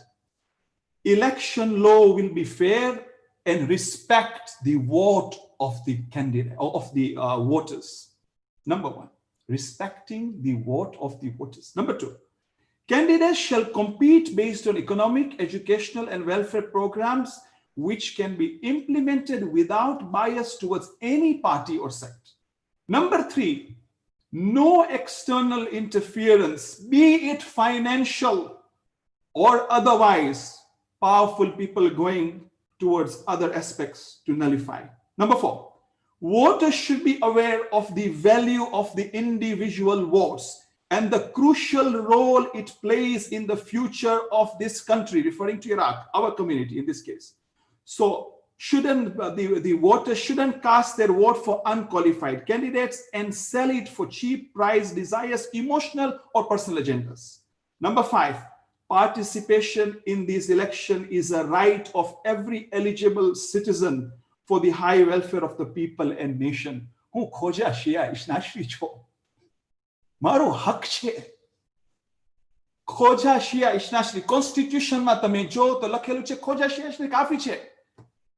હું મને ઉભો હોઉં ઇલેક્શનમાં તો કોના પાસે જાઉં જેને તમે લોકા ઇલેક્ટ કર્યા કે તમે લોકા કોને ઇલેક્ટ કર્યા એઝ અ જજ which is Electoral Commission તો હું ક્યાં જાઉં લોકા પાસે જાઉં ને લોકા મને કહે કે કોન્સ્ટિટ્યુશન પ્રમાણે તું ખોજો છો હું કીધું ખોજો છો કોમની સેવા કર્યો છો 35 વર્ષ ને તમારો મેમ્બરશિપ વાંધો નહીં પ્રોસેસ ઇમ્પોર્ટન્ટ છે કોઈ ના નથી બીજું પ્રોસેસ SOP માં ચોખ્ખું લખેલું છે સાફ અંદાજમાં લખેલું છે કોન્સ્ટિટ્યુઅન્ટ મેમ્બરનો જમાત હોય ન 12 મહિના ન 1 મહિના કે વોટર હોય કે ના હોય ઇલ્ઝામો ઉપર ઇલ્ઝામો વોટર લિસ્ટમાં હતો ને નામ હતું બધું ખોટું નીકળ્યું કારણ કે હકીકત વાઝે થઈ ગઈ કે મેં મિલ્ટન કીન્સ જમાતનો મેમ્બર થયો 12 મહિના નથી બેશક પણ મિલ્ટન કીન્સ જમાતનું લેટર પણ આવી ગયું કે હું વોટિંગ રાઇટ રાખું છું અને મિલ્ટન કીન્સ જમાત સમજતી હતી એ વાત એટલે તો મને એ લોકો નોમિનેટ કર્યા અને PSS રિપોર્ટને હું દાદ આપું છું કે મારું નોમિનેશન ઉપર એ લોકો ઓલું નથી કહેતા કે મારું નોમિનેશન બરોબર ન હતું એ લોકો કહે છે કે ઇલેક્ટરલ કમિશન સરખા જવાબ ના આપ્યો હવે હું તમને આયતુલ્લા ખમેની કે જેની તકલીફ બીજા ઘણા કરી છે એનો ફતવો છે ખોજા ઇસ્લામિક કમ્યુનિટી છે ને આનો ફતવો છે every vote is hukukun nas and amanat for the people which should be safeguarded with ultimate ihtiyat. Otherwise, it is khayanat on the community. My question to PSS is that, yes, Hussein Bhai, you said you referred to legal experts. Did you refer to legal jurisprudential people? Because 1.1 of the Constitution says this is the Shia Ishnashri community. The right of the voters is sacrosanct. Number 2, reconciliation માં શું થાય reconciliation છે કે બધા પાર્ટીને સાથે લઈ આવો પહેલા અલગ અલગ મળો પછી સાથે મળો મને ઇન્વિટેશન આવ્યું PSS નું કે તમે આવો મેં હું જવાબ આપ્યો કે I was ready to go પણ જ્યારે મને સમાચાર મળ્યા કે ઇલેક્ટરલ કમિશન નથી આવતા તો મારું જવાબ હતું કે જ્યારે reconciliation કરો તો બધા પાર્ટીઝ હોય એક પાર્ટી ના આવે તો પછી એનું મકસદ પૂરો નથી થતું મેં ના નથી પાડ્યું મેં ઈમેલ મોકલાયું બધું ડિટેલ મેં લખ્યું પછી બીજા દિવસે જ્યારે આખી ગામને દુનિયામાં ફેલાઈ ગયું અને રિપોર્ટમાં પણ તમે લખ્યા છો કે મેં મનાઈ કર્યું મેં મનાઈ નથી કર્યું આ અન્યાય છે મારા સાથે મેં બીજું ઈમેલ મોકલાયું PSS ને કે હું તૈયાર છું તમે સારું કામ કરો છો હું તમને દાત આપું છું આ કોર્ટમાં ના જાવું જોઈએ આ હું તૈયાર છું તમારા મેદાનમાં મને એક જવાબ પણ ના મળ્યો અને કમાલની વાત એ છે મોમિનીન હકીકતમાં કમાલની વાત એ છે કે મને કાંઈ ખબર ન હતી આપને મળવાના હતા મુંબાસામાં આ બધી ચર્ચા કરવાના હતા ઓચિંતાના ઈદના દિવસે જ્યારે હું મારી ફેમિલી સાથે ઈદ કરું ધરાધર એક રિપોર્ટ આવે કે તારું ઇલેક્શન બાતિલ થઈ ગયું રેકોમેન્ડેશન છે અને 6,500 10,000 માણસો જે વોટ કર્યા એને આપને નજરઅંદાજ કરે છે તો મેં કીધું ઇન્સાફ ક્યાં ગયો તમે મને ન બોલાવ્યા છો ન બેસાયરા છો ન મારી સાથે વાત કર્યા છો, ન કાંઈ મને પૂછ્યા છો, અને આવી રીતે કોમના સામે ફેસલો કરી દો તો રિકન્સિલિએશનનું શરિયત ઇસ્લામમાં એક ઉસૂલ ઉપર તમે અમલ નથી કર્યા. અને અમે શિયા ઇસ્લામિક કોમ્યુનિટી છે. Constitution violation number 1.1. ત્રીજું, કાઉન્ટિંગ ઓફ. પછી તમે ચોથી વાત કર્યા, માફ કરજો, હું જરાક છેલ્લી વાત બતાવું છું અહીંયા, કારણ કે મને ઘણી બીજી વાતો કરો છે, પણ આપણે પછી રાખશો આના જ નુકતા ઉપર. કાઉન્ટની વાત કર્યા કે મોહસિનભાઈ કાંજીએ ફરમાવે છે કે 3 દિવસના 2 દિવસના રિલેઝથી થોડા માણસો ઓછા થાય, વધારે થાય. એ એક એનું પોઈન્ટ છે. એક પેની પણ હું બેંકમાં જાઉં અને મારું એક પેની હોય કે 1 મિલિયન હોય, તમે કે એક પેનીનો વાંધો નથી, મિલિયનનું હિસાબ કરો. એક વોટ અમાનત છે કોમના. અને તમને કન્ફર્મ કરવો હોય તો જાઓ મરજાને પૂછો. એક પણ મેન્શન નથી પીએસએસ રિપોર્ટમાં કે ગ્રાસરૂટ સાથે વાત થઈ છે. ઘણા કહી ગયા છે કે રિજનલ લીડરોને જમાત સાથે ચર્ચા નથી કરી. જમાત તો એ લોકો છે જેનું ગ્રાસરૂટનું બુનિયાદ છે. કોર્ટમાં જવાની વાત થઈ કે આપણે નહોતું ખપતું કે કોર્ટમાં જાય. હું પીએસએસ ને કહું છું, શું ગેરંટી છે કે આજે અમે જો ફેસલો કરે, ખુદા ના કરે, અને આ ફેસલો નહીં થાય, મને યકીન છે, કારણ કે એક્સકો પાસે એખતિયાર નથી, કોન્ફરન્સ પાસે એખતિયાર છે ઇલેક્શન બાદ કરવાનો. અને હું કોન્ફરન્સનું ડિસિઝન રિસ્પેક્ટ કરીશ, કારણ કે I am not going to stoop that low to take my community to the court.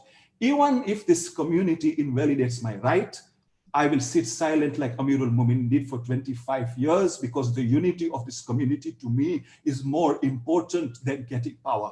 Let me make it clear today. Even if I get 1 vote, I don't mind, because I am fighting on principles. And the principle is that the right of the community has not been taken into account throughout the report. Mominin antma હું કહીશ કે જો eligibility ની વાત અઝીમભાઈ કરી નાખી છે, ચોખવટ છે, એમાં કોઈ એક શબ્દનું ડાઉટ નથી. કોન્સ્ટિટ્યુશન જાહેર છે, એસઓપી જાહેર છે. હું કેન્ડિડેટ હતો, ડોક્ટર અકબર વંદલીને પૂછો, હું ફોન કર્યો વેન્કુવરમાં કે મને ઉભો રહો છે, મને કે તને 2-3 જમાત નોમિનેટ કરે, હું તને નોમિનેટ કરીશ. શબીરભાઈ નજફીએ મને કે હું એતરાજ નહીં કરું તારા નોમિનેશનમાં, કારણ કે તમે કોમના એક યુ હેવ. શા માટે આ 12 મહિનાની ચીજ આવે છે નાની નાની જમાતોમાં? એટલા માટે એ સેફગાર્ડ હોય છે કે માણસ કોઈ નવો હોય ને જમાતમાં તો એને થોડું ટાઈમ લાગે.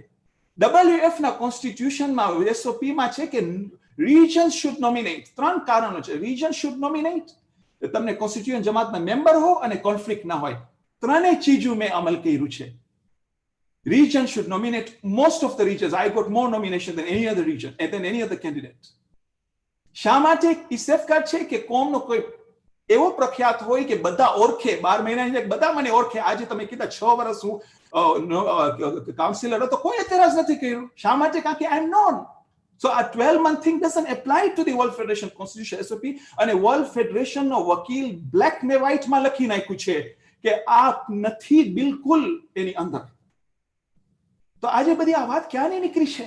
એટલે મેં કીધું આ પ્રોસેસ વાત થઈ છે. હકીકતમાં મોમિનીન આ એસન્સ અને પ્રોસેસની વાત છે.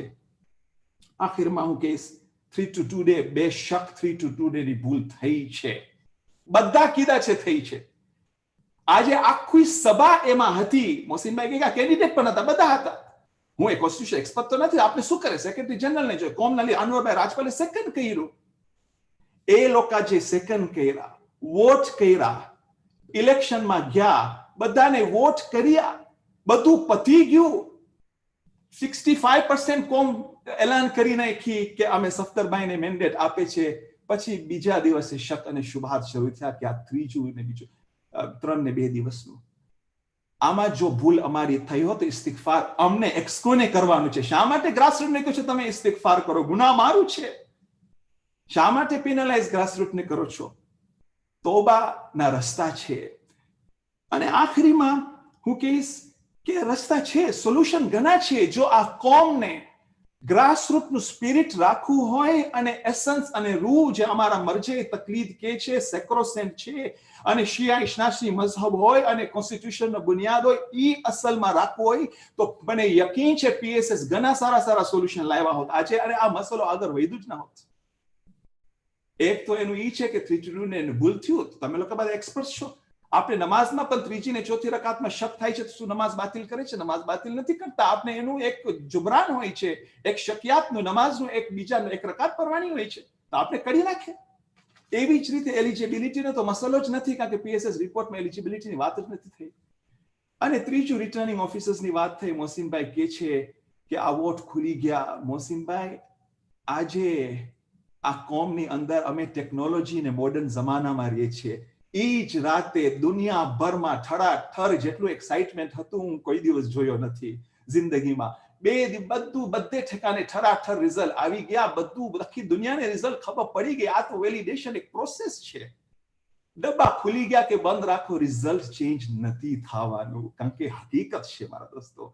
તો અંતમાં હું કહીશ કે જો હું પ્રોસેસને રિસ્પેક્ટ કરું છું, પીએસએસ એનું રિપોર્ટમાં જે પ્રોસેસના પ્રોબ્લેમ્સ કર્યા છે એની જગાએ સોલ્યુશન પણ છે, કોમની યુનિટી પણ ના રસ્તા છે, અને હું પૂરી કોપરેશન કરીશ કોમ માટે. તમે એસન્સને બરકરાર રાખો, મારું પૂરું કોપરેશન હશે કે આપને એક સોલ્યુશન ગોતે. અને ખુદા કહે છે કુરાનમાં, વલ્લઝીના જાહદુ ફીના લનહદિયન્નહુમ સુબુલના વ ઇન્નલ્લાહ મઅલ મુહસિન. એ લોકો જે અલ્લાહની રાહમાં જિહાદ કરે છે દિલના સાથે કે અમને સોલ્યુશન ખપે છે. અલ્લાહ કે સોલ્યુશન તો દૂરની વાત છે, હું તમને સોલ્યુશન તરફ રહી જશે, એટલા રસ્તા દેખાડીશ કે તમારી કોમમાં મુત્તહિદ થઈ જશે. જ્યારે કોમને યુનાઇટ કરવું હોય તો અલ્લાહના કાનૂન રાખીને યુનાઇટ કરો, અલ્લાહના કાનૂનને તોડીને યુનાઇટ ના કરો. અસ્સલામુ અલૈકુમ. Thank you, Safdar. Jazakallah. It is 6:28 here in the UK. I had asked for a break for Toronto Namaz, so I suggest we now break. It's 6:28. We begin at 6:45. 15-minute break. The next persons to speak will be Ashik Rashid, Hussein, Azim Dewji, and so on. And there's more than that. There's a whole queue after that. Shabir Najafi, Salim, Muhammad Jaffa. It goes on. But that's the queue I have written down. We will commence in 15 minutes. With Ashik Rashid. Thank you all for your patience. I just wanted to let you know that there are almost 500 people watching on YouTube. I think this has got to be one of the most seen Executive Council meetings out there. Thank you all. We meet again, inshallah, in 15 minutes. Jazakallah khair.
Right, my dear councillors, it is now 6:45 and we will continue.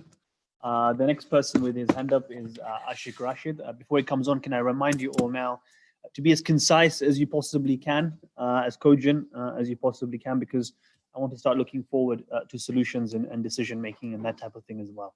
So Ashik Rashid, who is a candidate, not a councillor, but a candidate, and then Onali Khalfan is next. Again, this is the candidate from New York rather than the other Onali Khalfan. Ashik, please.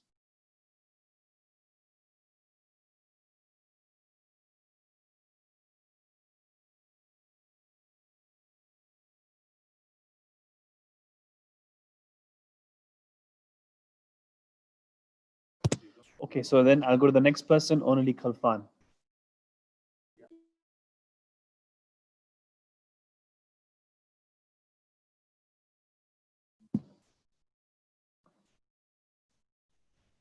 Only by Khalfan? Okay, if he's not there, then we'll go to Hussein by Hussein.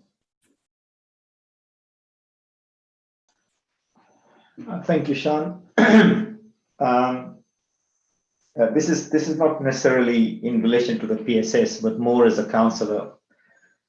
We have to be careful when I come from an audit background. When we audit, we look for evidence.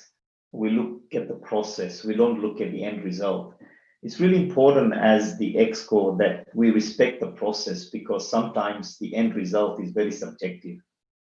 So the process is really important to always comply with process. You know, we just about last ExCo, the one before that, we talked about why compliance is important. We know we don't send money to places where it shouldn't belong.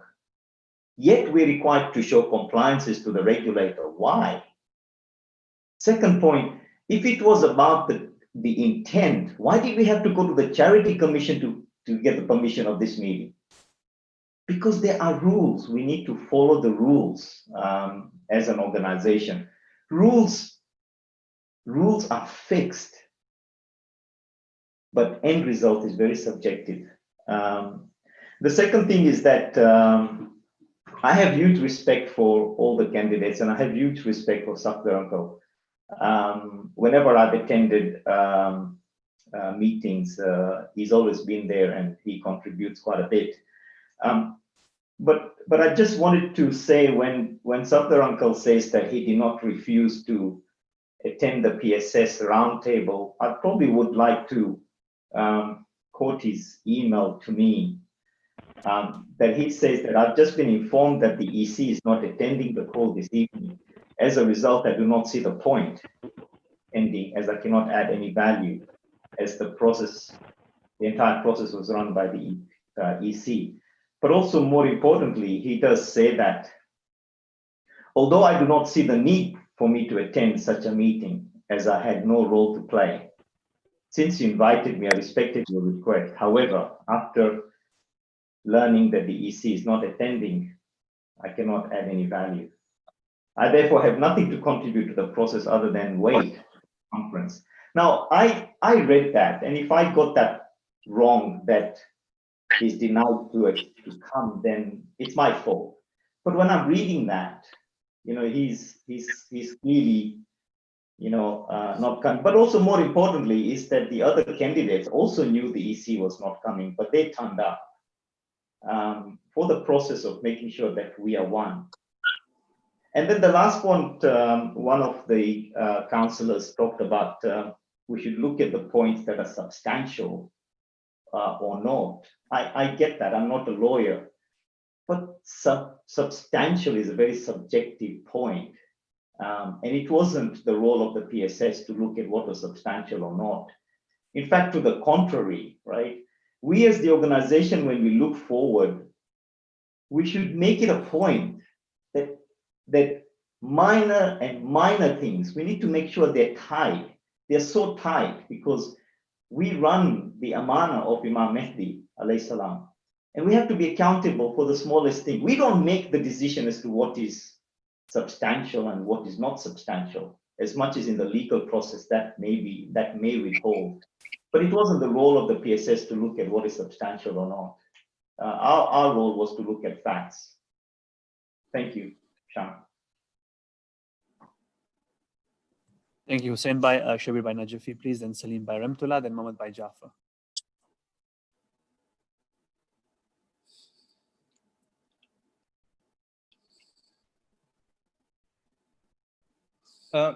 Mr. Chairman, can Salim Bhai go before me? I just moved away from my computer. Sure, Salim Bhai, please. Thank you.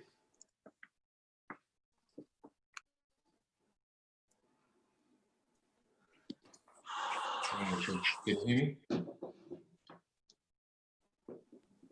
Yes, Salim Bhai. Okay, I'll just say it was just to answer to Sattar Bhai for, I know Dr. Maridina also made the comment about my statement originally about respecting our leaders and going with that, and Sattar Bhai mentioned that too, and I think I will speak from my heart, yeah, and again I say, for me it doesn't matter who it is, what they're doing. I feel I become almost blind when it comes to people, to the extent where people have asked me in the last few months, we can't tell which side you are on. And as far as I'm concerned, there are no sides for me. I feel there's only one side, which is forward to me. I move forward, and that's the direction I want to go towards. And I will speak my heart, because I feel often what happens is when we don't speak out in how we feel, and we keep it in, this is the result, or this is what we see happening in the community. People did not speak out in 2009. This is why I feel the frustration is coming out now. And if we don't speak now, the frustration will come out to our children as well in the future, which I wouldn't want.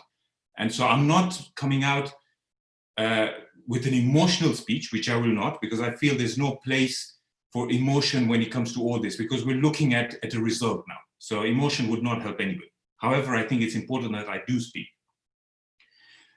I do feel when it comes to meetings like these, we should make a decision whether we want to bring religion into this, whether we want to bring religious aspect to this. Yes, everything we do is religious driven anyway, because our clerk always has to be there. But whether we use that or not, that's really it's very delicate. Now, especially if I was to get into a religious debate, you know I will not even start there, because you have an unfair advantage over me. So that I would not get a single vote when it comes to that. So I respect what you are saying. I respect what you said about explaining and to some extent even comparing some of us. Well, I hope you didn't compare me to Talha and Zubair. And if you did, then maybe I need to reflect, where was I when you compared to the Jang-e-Siffin, I think it was the Battle of the Camel, I think you were referring to. I can't remember, because you mentioned Aisha and Talha and Zubair, where I'm a bit shocked, because in this context, I think we're all on the same side. We just have a difference. So that explanation that you give doesn't make sense to me, because I feel maybe I'm on the other side. I always believe that we are on the same side. However, as you decide to bring Imam Ali into this, I did agree that I don't want to go down that route, but because many of us have decided to quote Imam Ali and the religion and all that. My personal recommendation to you is, if I was in your in where you are right now, and the community is really going through this tribulation, I would also take the route that Imam Ali took. Yeah, his right was taken away, and he decided not to go for it, and he decided to say, okay, you know what, let's move on. That's fine. So I would tell you that, you know what, leave it, step down. Honestly, Sadr, step down. Do not fight for your right. His right was not even given by the people that you're trying to defend. His right was given by God. We all believe that that was his God-given right that he did not go for. So as a brother, as we say, we always say in our faith again, that if you really care about somebody, give them the right advice. I care about you, so I'm telling you, step down. Do not go into this for anything's sake. The grassroots will fix itself. We are worried about the grassroots haq or the amana, but at the same time, we also see that to preserve that amana, we're saying, let's leave the process, let's not follow anything, and just look at, because people voted. I would be very uncomfortable with both sides. This is what I'm saying. As a brother, I'm telling you, the ExCo's there, step down and say, you know what, I'm not interested. Let's move on now. For unity, find another solution. Let's move forward. And maybe the other candidates should do the same thing. So that's my penny's worth. Thank you. Thank you, Salim. Okay, I'm going. The next three people that will be Shabir Bhai Najafi, Mohammed Bhai Jafar, and Ahmed Bhai Daya. There's loads of hands up at this stage. I want to give some thought of reflection to the House. We are here to discuss we're here to discuss the election, but particularly the PSS recommendation, of which was about the Electoral Commission being dissolved and also about annulment. And I want us to now focus on how do we move forward as well. As much as we're discussing overall issues, and I don't want to take away your rights to do that, please don't think that this is some form of top table dictatorship but I do also want to see how we chart the way forward as well. So I want you to reflect on that. I will now go to Shabir Bhai Najafi, then Mohammed Bhai Jafar, then Ahmed Daya. Yes, Shabir Bhai, please. Thank you. Thank you. Some responses to Safdar Bhai. Mr. Chairman, through you, Safdar Bhai met us 2-3 days ago at the PSS, and we very warmly and all of us reached out to reconcile, as he said, reconciliation. We reached out with our hearts. Ke look, amne oluche, how he wouldn't budge. We were so nice about it, all of us. And he's talking about reconciliation. He didn't reconcile there, and I didn't want to bring it, but he's put it. He kept on saying constitutional, constitution. He kept on talking to the rights. My colleagues were there. We said, leave that aside. As PSS, constitutionally, we won't even talk to you. We don't have any rights on executive. We're trying to reconcile it. So he didn't give us that opportunity. PSS was not a reconciliatory body.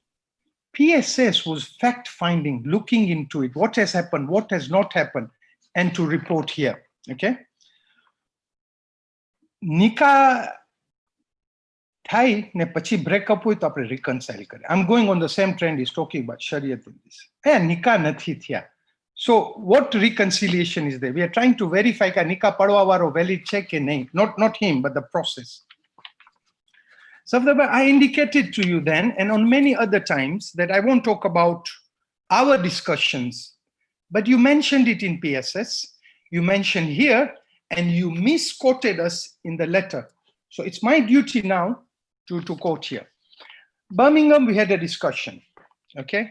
You wrote in your reply to PSS, and I don't know why you had to write that, but it was not correct. I'm sorry, Safdar Bhai, I didn't want to talk about this. And you stated, because this is a letter of PSS, two things. One, that Murtaza Bhai Barwani of CoEdge had told you, this is your response to PSS, that he's going to challenge your candidacy of Dubai. I don't know, Murtaza Bhai is here, that's for him to say. The second point you mentioned, that I approached Shabir Najafi, and he said he will not object to, or he's okay with my candidacy. Yes, Safdar Bhai. But why did you trickily, now I'm mentioning this, why did you trickily in that letter didn't put Dubai? You implied as though it's the Milton Keynes, so I'll be seen as that I accepted Milton Keynes, yeah? 2nd of November, when this finished, I called Shani Abbas by Hashim, and he's here. He confirmed it at PSS, and I would request him to do so here because you have misquoted me or twisted my words in your letter. And I said to him, that I will, because people were there trying to use my shoulder to shoot. I didn't know Milton Keynes. None of us knew Milton Keynes. I just did eligibility debate in general terms. You went to Milton Keynes the second day when this debate took place. I didn't bring, I said to Shani Bhai, convey to Safdar Bhai that these are rumors. If he stands for Dubai, we have a way and I will not object to it. Shani tells me we'll even get legal. I said, there is nothing, no legal. Dubai, not today, at conference, I'll say with Shabar Bhai and Dr. Molidina's time, I took Dubai on me, how to get them on board. So on the 2nd November, when I sent you that message, which you are implying it was Milton Keynes, I said very clearly, and we would have incorporated you through, I would talk to Habib, the whole of Dubai, because it is not right for us to have incorporated, because the way we have gone now, so Constitution says member, so you can even stand under Dubai. It doesn't say associate member.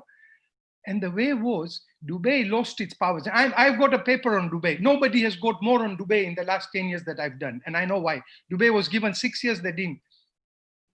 There is no way that it would be fair even from Dubai just to allow one candidate. Dubai lost its privilege. These candidates in membership is privilege because they didn't federate in the 6 years we gave them. So you as a Dubai member have lost that privilege. Now, that was okay. We would have brought a whole of Dubai, and I'll tell you why not just one member. So if you have connections outside, like we all have, because we are exposed, we are in this, and we have wealth and we have assets outside. So you can go around, get another membership, and do it. What about a young professional who hasn't got an exposure in Dubai and he wants to be? He can't be. So I said that Dubai will find a way. So I want you to rewrite that letter, and please state that it was Dubai I did. You met me on the other occasion, Salaam Bhai was there. There were 3 meetings we met one day after the other. One was at Dr. Jiva's residence, there was a dinner. And you were there with the youths and we talked. That night, Dr. Jiva expressed to me whilst we were with the youth meeting, I was on the dinner table, that I would want to stand as Anwar Bhai's vice. And I said, yeah, that's fine. You talk to me. And if he doesn't, I will do that. The very next day, you and Salaam were at my home and you expressed, I want to be a vice. I talked to you. You can't, Kurunai. And you said, Anwar Bhai, again, I have to say this because you are bringing me into it. You said, Anwar Bhai is not making his mind up. Otherwise, I would stand as a president, And those words, that doesn't mean that I've given you blame, though I had no reason to. And very quickly, you are mentioning today that the unity, the rules of, you mentioned constitutional one or what, where it's Islamic, and that's the main one. Then what about all the constitutional clauses we have after that one? Do we just ignore and throw it? Because you are now putting everything in Islamic. And Safdar Bhai, we reached out to you with the heart. You brought this, I can't be quiet on this ones. And grassroots, you're saying grassroots, mahan che. Mahan, you used another word. So if there are breaches in the process, is not important, but you're trampling on the rights of the grassroots. I again tell you, no grassroots has got rights if the fundamentals are wrong and the bases are wrong. Let me give you an example. I'm not a Sheikh Anjarop. I Islamically bolata, so I apologize in advance. If you are talking that way, rules up and let's respect the grassroots. Then let me tell you about namaz. Namaz is so important. But if the wuzu is broken, there is no namaz. That's where we are trying to reach out. We are trying to respect grassroots that they voted on legitimacy. So please don't think. Again, local rules apply. I didn't want to touch membership today. It's not on the agenda, but a little bit, and you talk. Let me tell you another thing on local rules. Forget the Milton Keynes and yours, I'm not. Do you know, I don't know if other councillors know, that in the constitution of the World Federation, there was an amendment done during Dr. Moledina's time, the Secretary General was Kumail Manji, that the trust, I think it's the trustees, but at least the president of World Federation can only be if he's a Khoja. Now, let me give you local rules. So, according to our constitution, a member can be a president. A member is also a non-Khoja, and our brothers. That's why when it comes to North American Jamaats, and maybe one in Africa and some in Europe, I always say, we are not working for Khojas, we're working for members. I'm a Khojaist, always said, but those non-Khojas who are members of Nasimco Jamaats are members. But do you know what?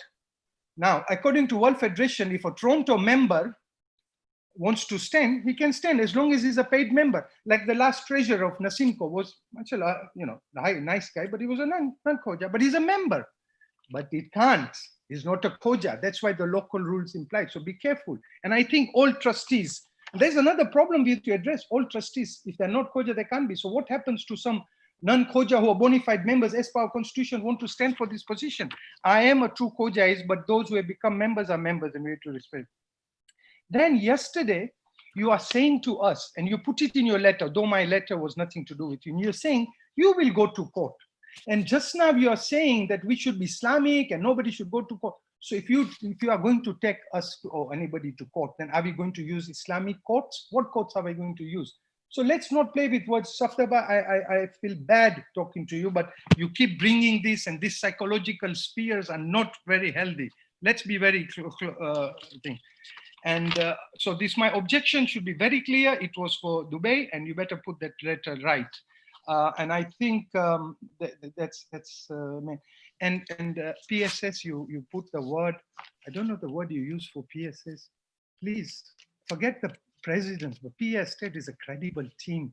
And until you have evidence, as you are saying Islamically, don't make allegations we are unjust. We are 101% just in our report. Our report is nothing but pointing out the point. Then the facts. Then you're talking about returning officers. It is not the question of counting and not counting. Even there were lists missing. The Constitution says that they are so important. If you look at Birmingham ExCo, there are two paragraphs, one from Shane Abbas pen, one from Electoral Commissioner. Two paragraphs, I'll send it because I have transcript. They are talking so much seriousness and importance on the returning officer. Constitutionally, I tell you why they're important. Not only the eyes and ears and witness, and nobody can touch. You do by-elections, you came nobody can touch electoral results without return. But they're so important because it says the Electoral Commissioner first has to have these two offices. Only then can he declare. That is the biggest important. Now, if they didn't come, even if they said, look, it's our day with the family, they didn't come, okay, therefore we'll hold them responsible at ExCo. But the Electoral Commissioner shouldn't have proceeded without telling, and I won't repeat that. He did go to the secretary and they took it lightly. So it's not small numbers. And please, our rules, as Hussein Bhai of PSS said, don't take it, Nana rules. These are constitutions. Rules follow. Even Aga Shistani, you mentioned, he doesn't say you don't keep your rules. He knows our constitution from Africa, from how many times we got. He knows our constitution very simple. In homes, in our collection of homes, he's put process. Atla tamerako, atla adio, 50% money mokla, and I'll give you receipts. So those are procedures. So don't say Islamically we cannot have rules. I'm sorry, and I rest. That's it. I end here. Thank you. Thank you, Shabir Bhai. Shanin had just to go take a comfort break, so he just asked me to just continue the process, and I will brief him about your comment, and then inshallah he'll continue. The next one is Alhaj Mohammad Bhai Jafar. Alhaj Mohammad Bhai.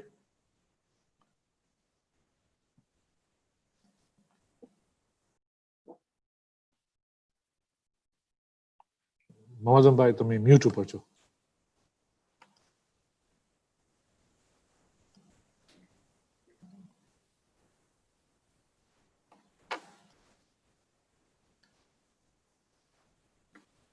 We're just waiting for Alhaj Mohammad Bhai to unmute. Does that help? Okay. Yeah, we can hear you. No, hold on. You've just.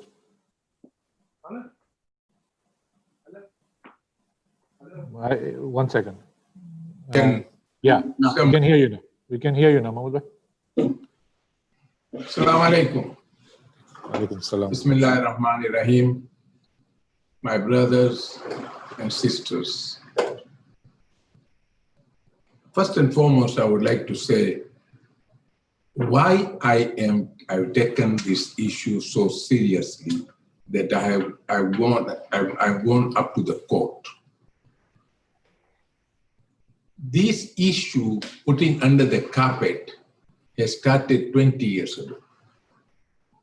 If you see the election of 2003, 2009, and 2020, it is all putting the thing under the carpet. Why I say in 2002, very important. 4 weeks before the election, Mohsin writes a letter to Electoral Commission saying that, listen, this thing has to be sorted out, otherwise it is going to be constitutional issue. No reply. Second reminder goes, no reply. I send it as a councillor, no reply. Then election takes place. So many problems were there. I wrote three emails, detailed ones. Unfortunately, no reply. So I said, now these people are really going the same way as 2003, and 2009. A time has come that we must bring things into right perspective. And this institution belongs to Imam Zaman. Very true. What Azim said it is very, very right. All the institution of Shia Itnashari ultimately belongs to Imam Zaman. I was compelled, I took out a istikhara, and I was compelled now to go legally. Safdar is our child, he's my son. He's the age of Mujtaba. Why should I be against him? The question is not Safdar, it's not question of Hussein, or not question of Achik or anybody else. It's the question that the whole system has been violated.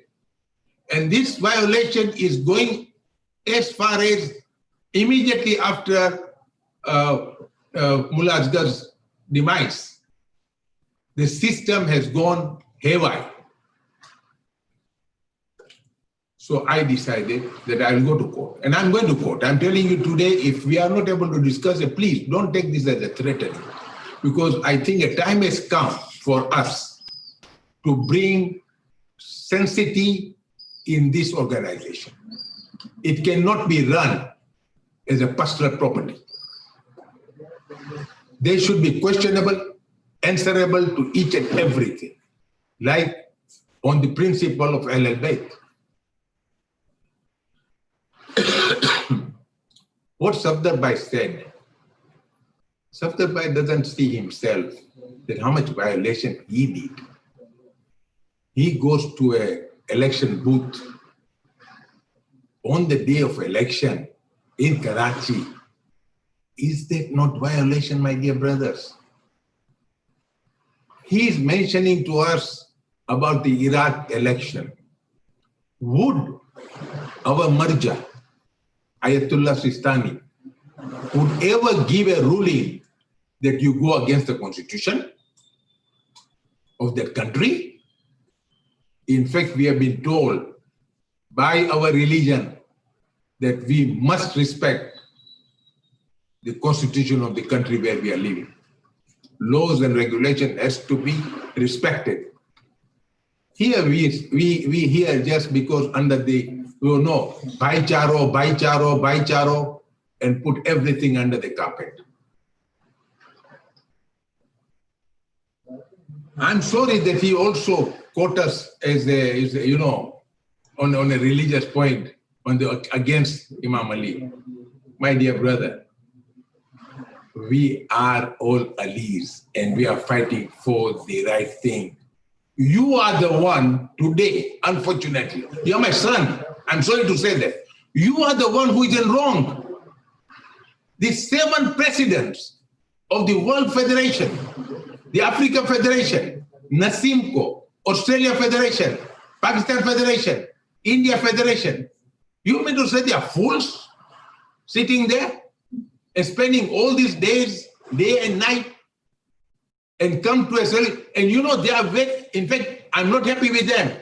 They came only with 3 points when we have got 13 points where the violation has taken place. My question is not, please, my question is not Safdar. My question is not any of the candidates. My question is the system. The system is rotting. And day by day, it is going bad to worst. Today, the Secretary General, the Vice President can act independently in their own way. Because, in fact, Anwar Bhai, he told me himself, when he called me and said, Mama, tama su karu chu? Magi tamane kyon su karu? Tamane kyo khoto chu? Mane ke na. To magi to tara ke mara hath bandayela chhe. Kena thi hath bandayela chhe mara bap. He has been a very good president of the National Jamaat. He has been a very good president for the Africa Federation. I got a lot of respect for him. But what happened in World Federation? What? My dear brothers and sisters, I'm not here to fighting against anybody. That one, please take it out from your mind. I'm not fighting anybody. I want the system back into its place. And let's have the election thereafter. Now, I'm asking Safdar, if you cannot become a president of Malton King, how can you be president of World Federation? Common sense. Please, mistake is being done, yes. Like you were told that why didn't you apply to Stanmore? Stanmore would have given you. It would be better that today we will not be talking about that, because in Stanmore there is no law. But you have made an error.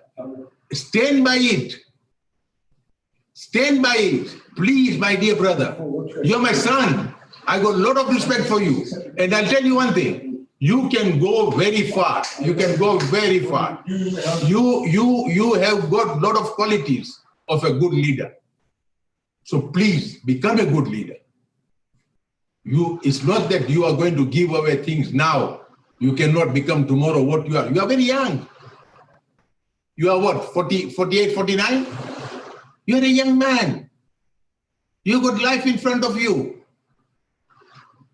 Please, I request everybody here to think in a rational way. We are here today to protect World Federation, who is the federation of all the federations, the parent body. Let's give them a due respect of that. Correct our situation. There is a lot of problem even in Constitution, even in SOP. Let's correct it. Let's put things in right way. And then let's have the fight. I don't mind. I think Safdar can be a very good president because he has got religion. Unfortunately, he has never been a president of any Jamaat. So I don't know how he will handle a presidency, but he is a religious man. My dear brothers and sisters, again, I request you, don't vote on your heart, with your conscience, vote with conscience and religion. Say what is up. Do you want to save World Federation or break it? This is today. We are here today. And you people are saying that, oh, it is conference. ExCo has got the power. Don't take nonsense that conference has got power. Conference has got no power. Check the constitution. I challenge you that. Whoever has given you that ruling that the conference has got power, they are lying. ExCo can reject or elect. So now, is this ExCo is the body to decide? And then we will go to the conference. We will go for anything else because conference is a general body. This is the executive body. And here people who are counselors for a very long time. The experience which they have is not that delegates have got. Delegates come for this one meeting. With this, I say Asante Sana, and I'm very grateful to PSS that they, with all the power, all the problems, they stood by the right thing. And this is where it should be. We have to protect this, not anybody. They are not against anybody, I can assure you that. I am not against anyone. Thank you very much. God bless you all. Thank you very much, Mohammed Bhai. Ahmad Bhai Daya.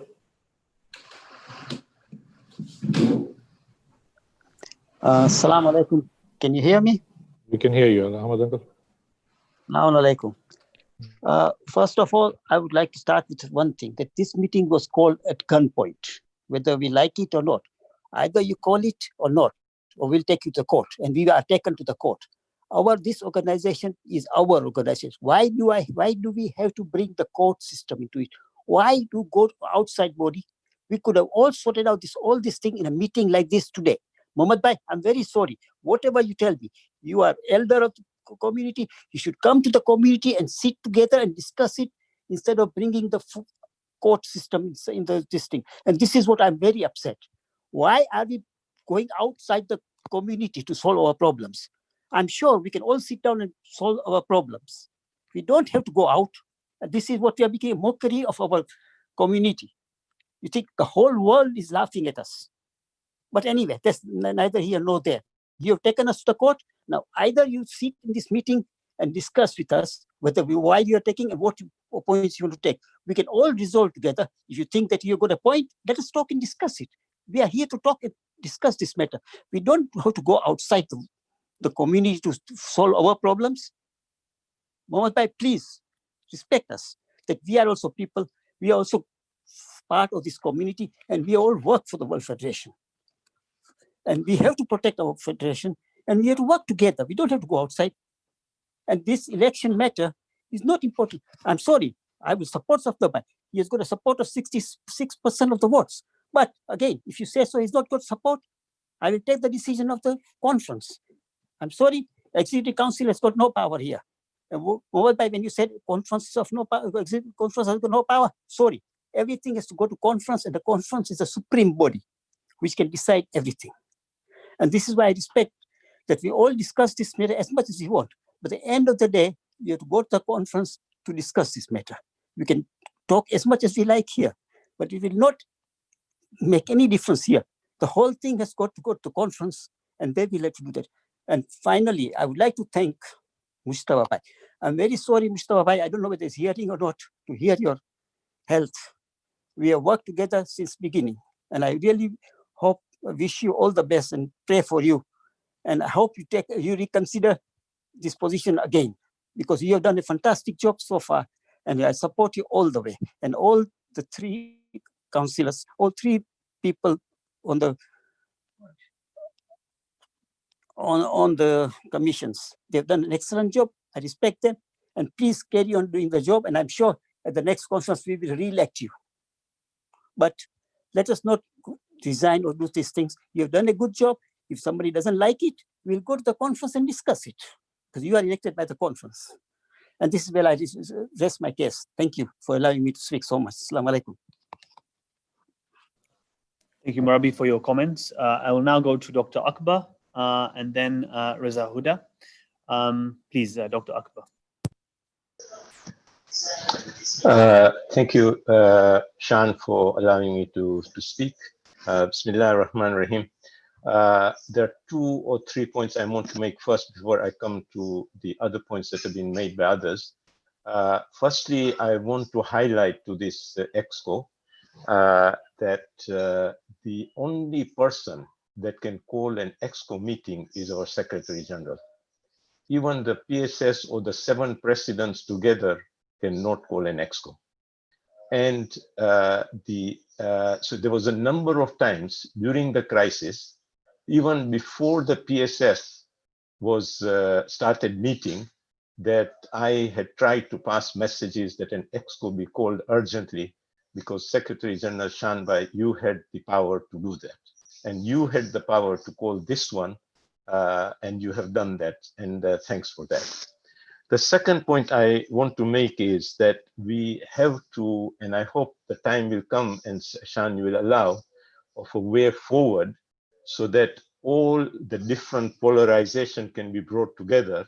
And I've got some thoughts and ideas about that, which I hope you will give me an opportunity. Because if you go one side of the polarization, it's not going to solve our problems. You have to all work together to come to a way forward. And this, we had a 5-hour meeting of our co-ed council, and I suggested that we have to look after a way forward on that. The next point, I want to come to Safdar Bhai's presentation that he made. I think I don't want to make judgments on other people whether they are on haq or not. I think that is Allah's right, who will judge who is right, and Allah is the wakil. But I think to say that implied that the PSS is not on haq, and to allege that I want to state that I entered into the work of the PSS and even the work as a co-ed with sincerity and integrity. I may make mistakes, I'm a human being, and I don't try and use religion when it suits me to justify some position, and when it doesn't suit me, I don't. Similarly, the preamble of the WF Constitution is a preamble. The rest of the Constitution is to support that preamble of our religious duty. Okay, so it's not when it suits oneself that one takes certain processes that are helpful, so you support. When they are not helpful, you downgrade it and denigrate it. You, as a president-elect, I think it's as a president-elect, the whole constitution is sacrosanct because it's based on that we get order in our community. And I want to come to the mergers. You cannot take things out of context. The statements made by Agha Sistani was in the context of the Iraqi election. The statements made by Agha Khamenei is in the context of Iranian election. You can't bring that out of context and put it in our WF processes. I bet I have not heard Agha Sistani say that he does not respect the constitution of the Iraq as a nation, or for Agha Khamenei to say that he does not follow, or he'll be selective in what he follows in the constitution, what suits and what doesn't suit. So I think let's take the package as a whole and be upfront and not be holier than thou. We at one level, you know, because one plaintiff has gone legal, and then I hear that you know, the legality it should not go to the courts. We are where we are because of the frustrations that are there in the system of the WF. And I think all of us are interested in different ways to strengthen the World Federation and to abide by the Constitution, which is a process by which we undertake consultation, which is an Islamic duty of consultation. And through that consultation, we arrive at a constitution, and the constitution allows us to do shura, which this ExCo is a forum of the shura for us to undertake. So I think on that front, I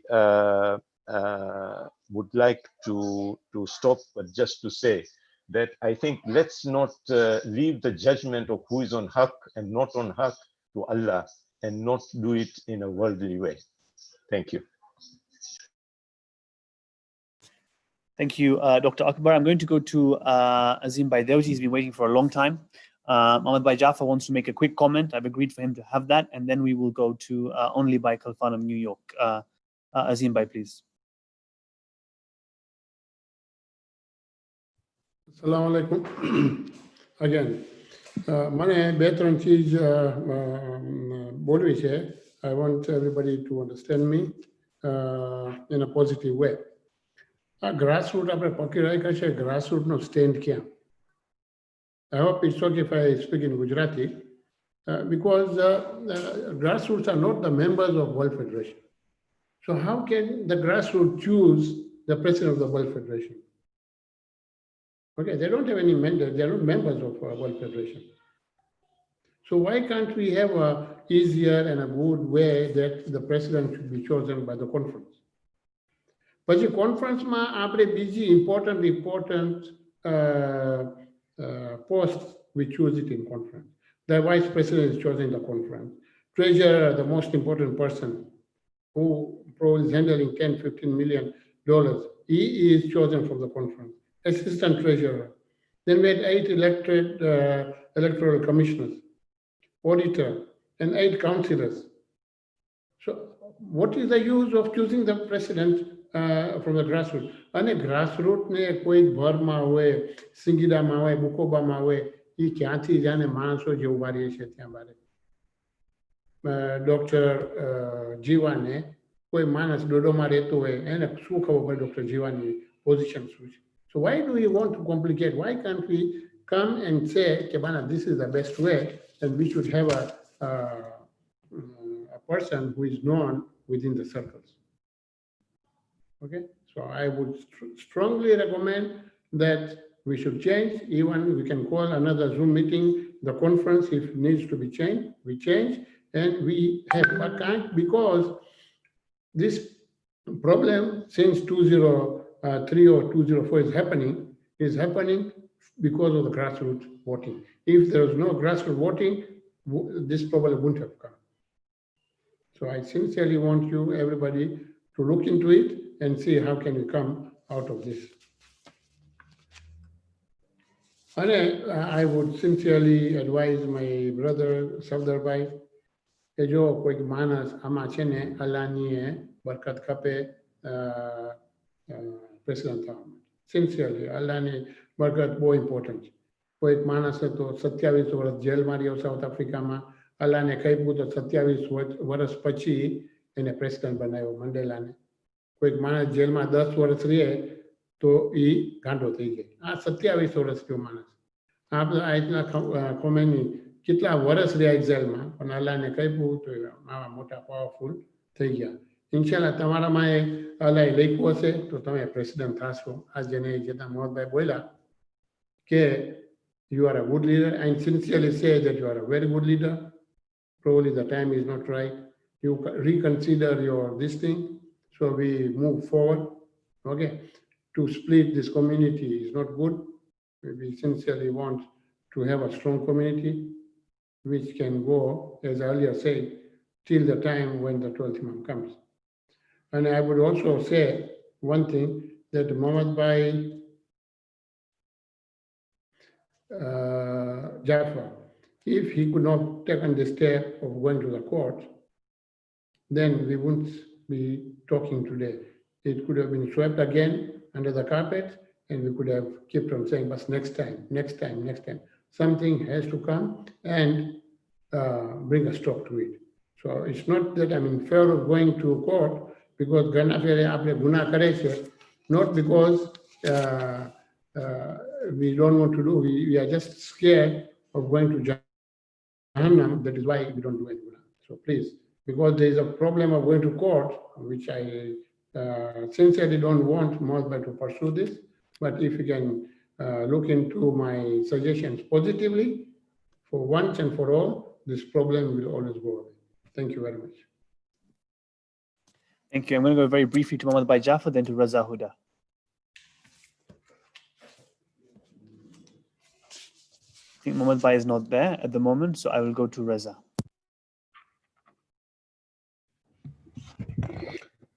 Assalamu alaikum. Thank you very much, Sean.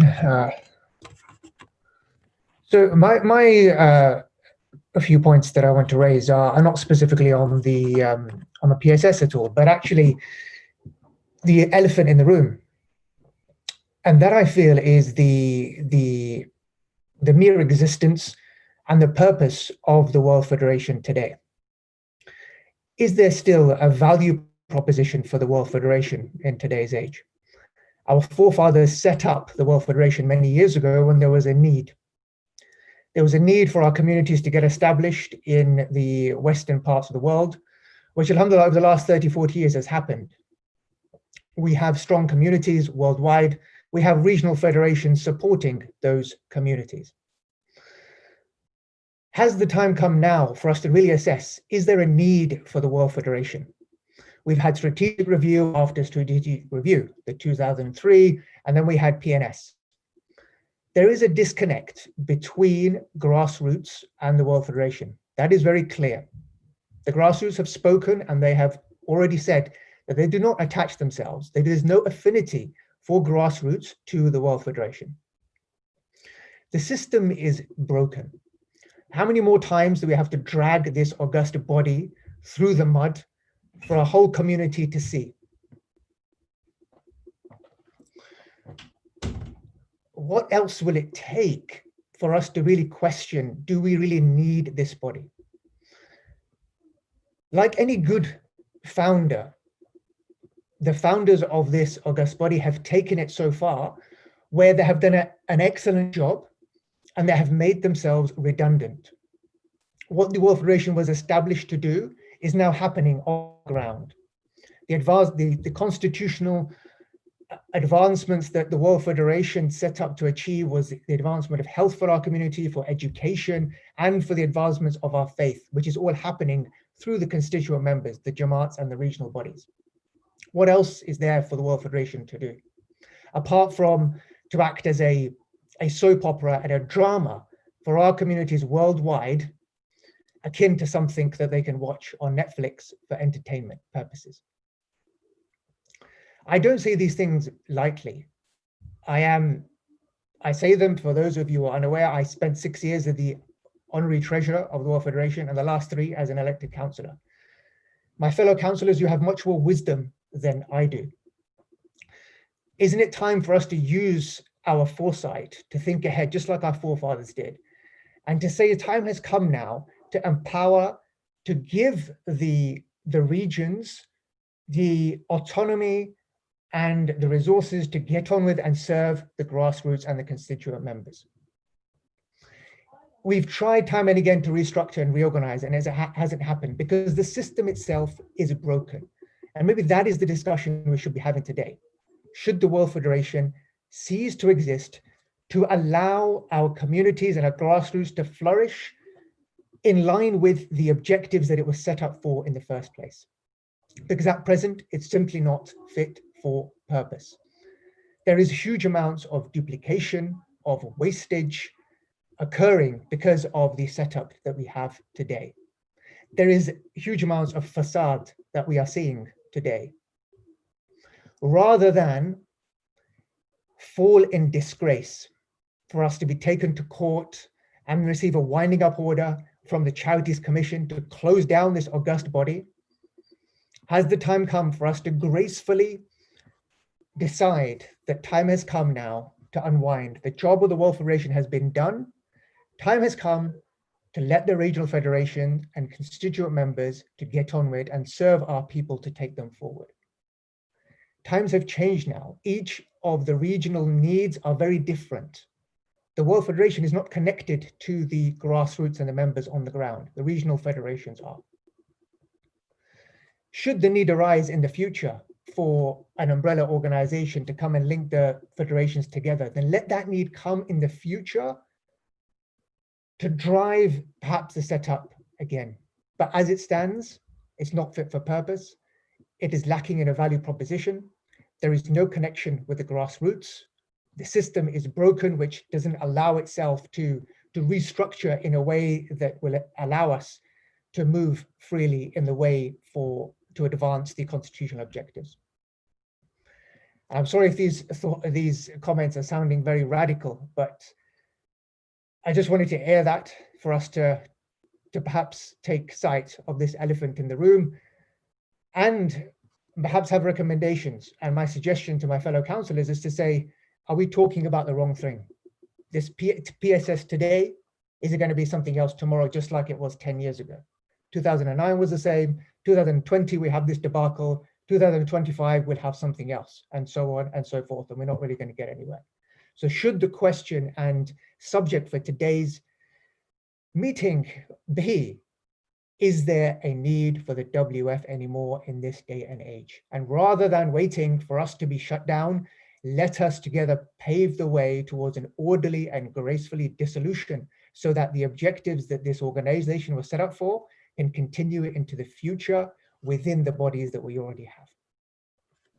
Thank you very much for allowing me this opportunity.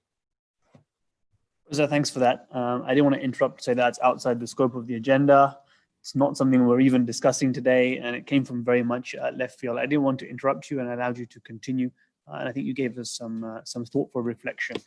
Look, there are a number of hands up. There are about 7, 8 hands up or so. We could go on and on and on. It's already 7:30 UK time. We've already done this for, I think, 5.5 hours.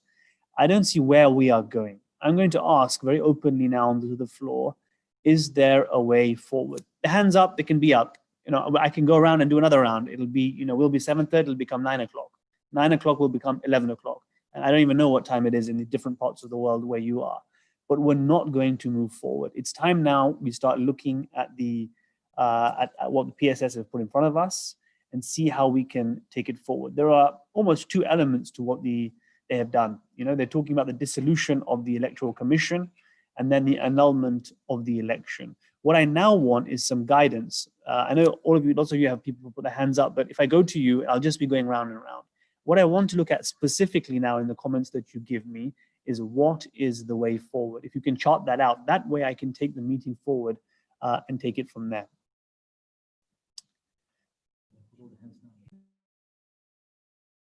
Yeah. So Mahmoud's going to put all the hands down now, and he's only going to come back if I'm being given guidance on how we move forward. I need to be a bit firm as the chair now because I've given time for reflections, given time for thought. Some people have spoken twice, some so on, which is fine, and it's your right. But also, we don't want to be here for the whole weekend. We want to make sure we're moving forward and taking things forward. So those who have put their hands up now, I'll be taking as if they're going to give me suggestions on how we go forward. Okay, I'll go to Arif Jaxi.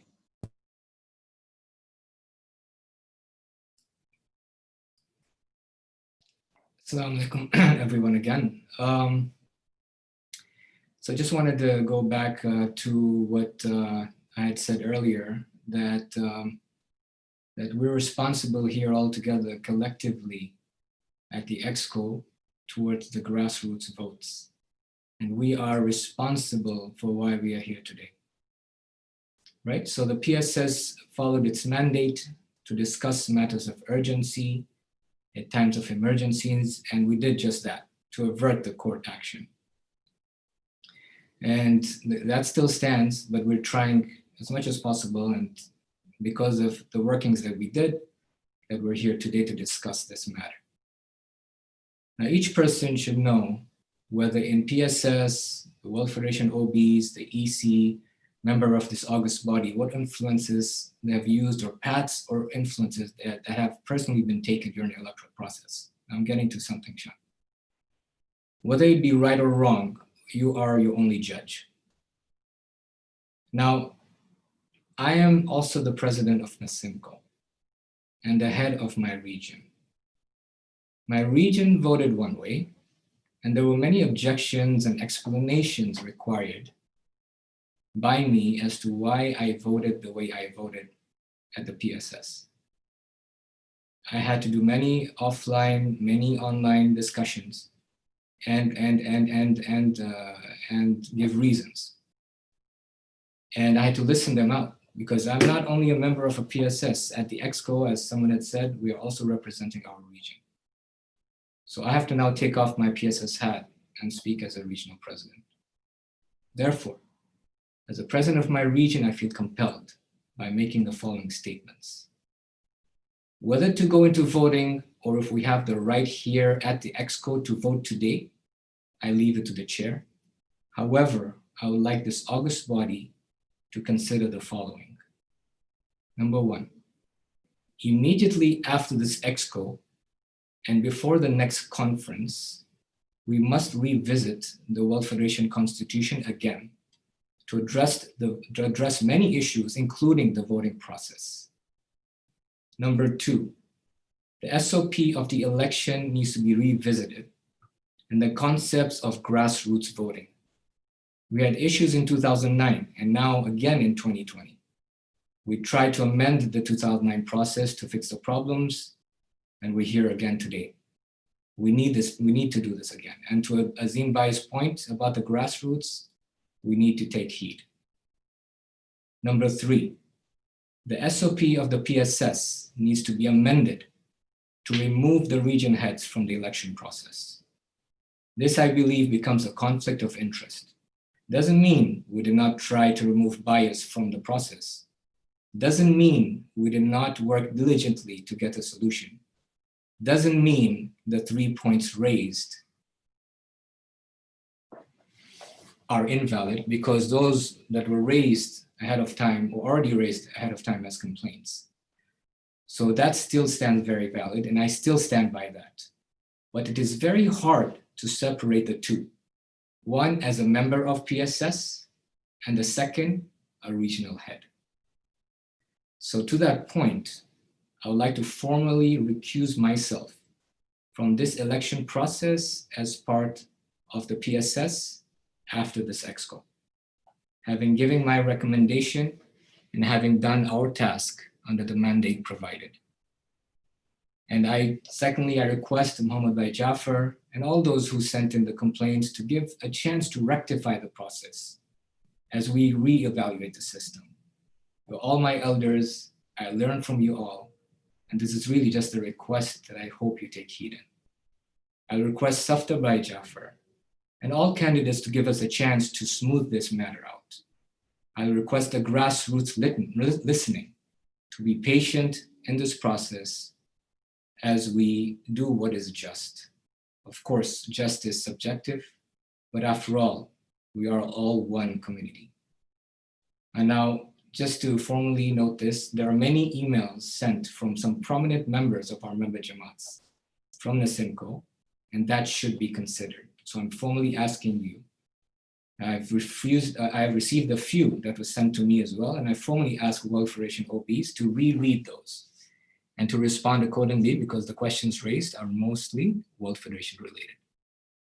Thank you very much, Asant. Thank you, Arif Bhai. I'm going to go to Mohsin Kanji, then Kazim Mehdi. Yes, Mohsin Bhai.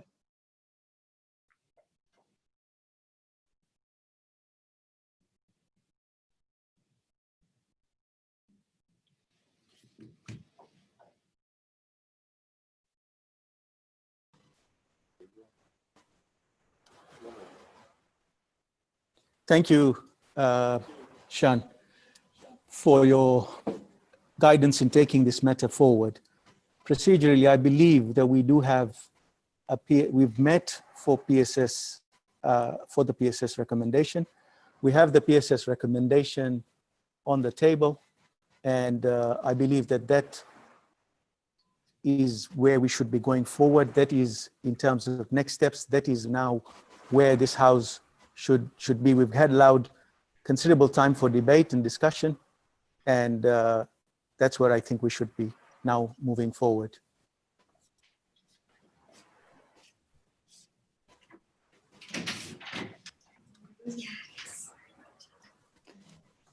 Thank you, Mohsin Bhai. Are you moving a motion or is somebody moving a motion?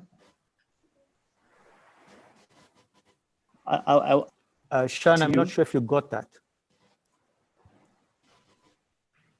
Yeah, I can see a recommendation, but I don't see a resolution on the table, unless you're telling me otherwise. Should I go around while you reflect on that? Sorry, Shan, I'm not sure whether you heard me or I got disconnected. Mohsin Bhai, could you repeat? I think your camera is not on, unless that's, I can see myself on the screen, but not yourself. I can see myself and you. Mohsin Bhai, give us 2 minutes. I think the Zoom on our side has an issue. Just give me 2 minutes and we'll come back.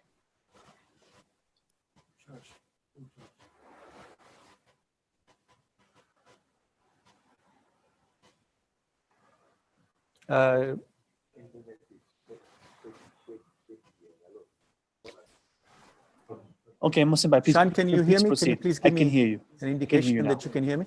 Yes, I can hear you. Can you see my indication, my thumbs up?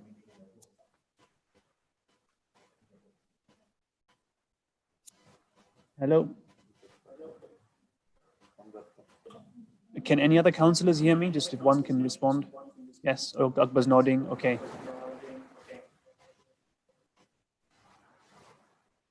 Mohsin Bhai, please. Thank you. What I wanted to say in terms of your request, and thank you for that, because we do need to move forward. We've allowed considerable time for what has been considerable debate. It's been many, many hours. I think we have a PSS recommendation on the table that has been put to ExCo. Considerable discussion has now taken place on that, and perhaps the time is now to actually move that recommendation forward. That's what I wish to submit in response to your request for suggestions on the way forward. Thank you, Mohsin Bhai. No, I accept that. That would be the right process. So what would come from this now would be would be resolutions. I'm going to go around to those who have got their hands up, because you only have your hands up now if you allow me a way forward. I'm not really interested, really, to be honest, in the old material of the discussion. We've had that. I've given due time for that. Kazim by Mehdi, please.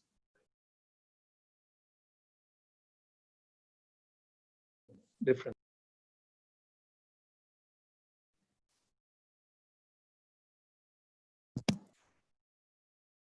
Kazim Bhai, I think you're on mute, so we can't hear you.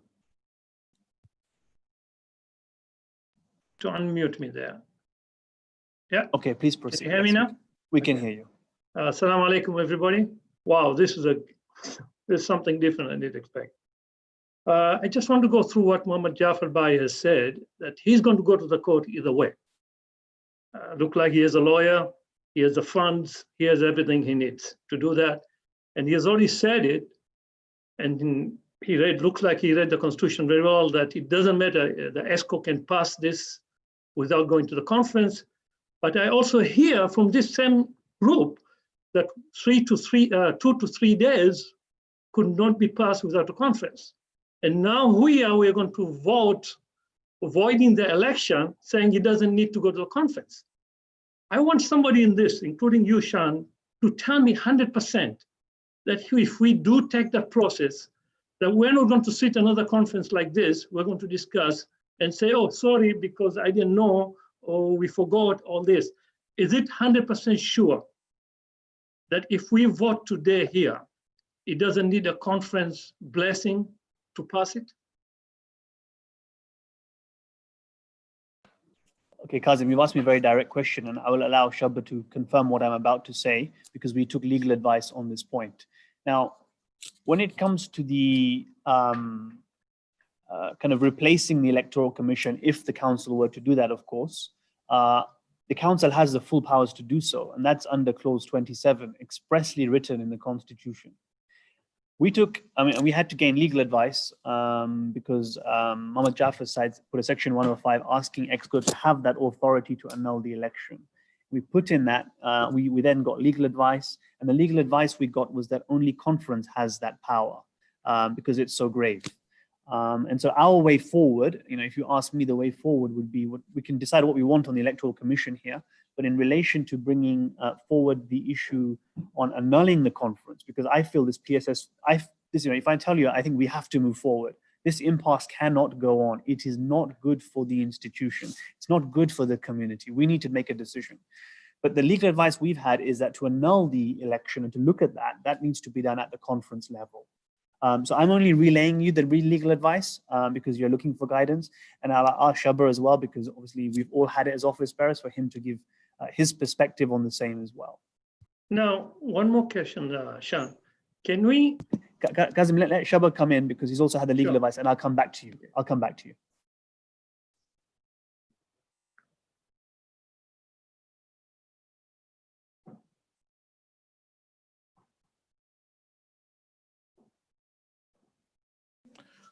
Sorry.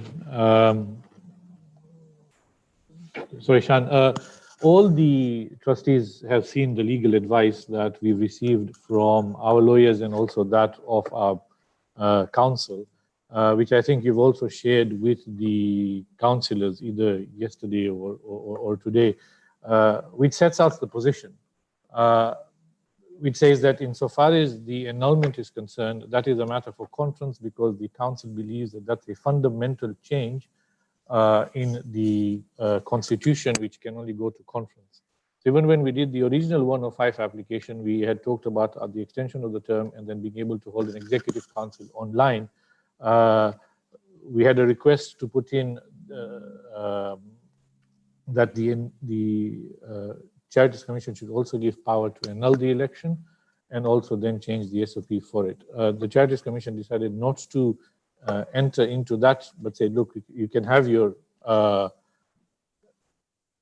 executive council meeting online and the extension of the term until you can hold conference.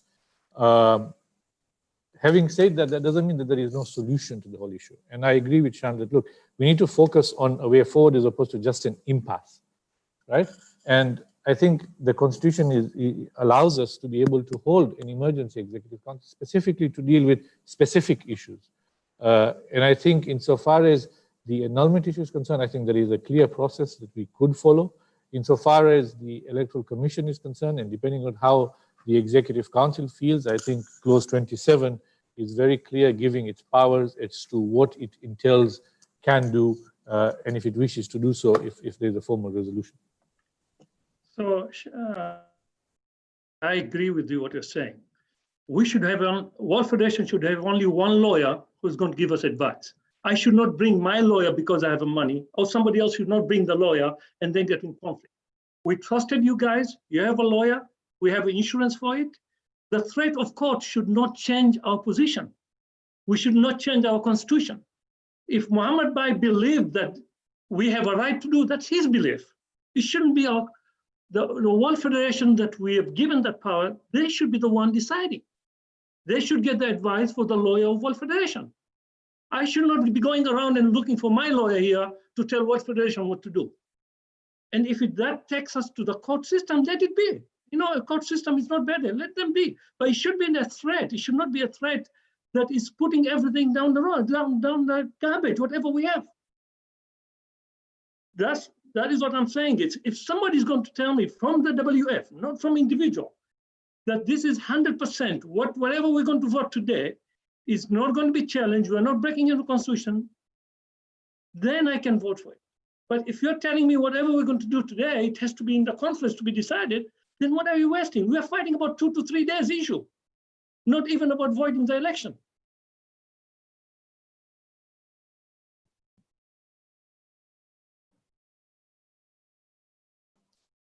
Thank you, Kazim Bhai. Dr. Akbar.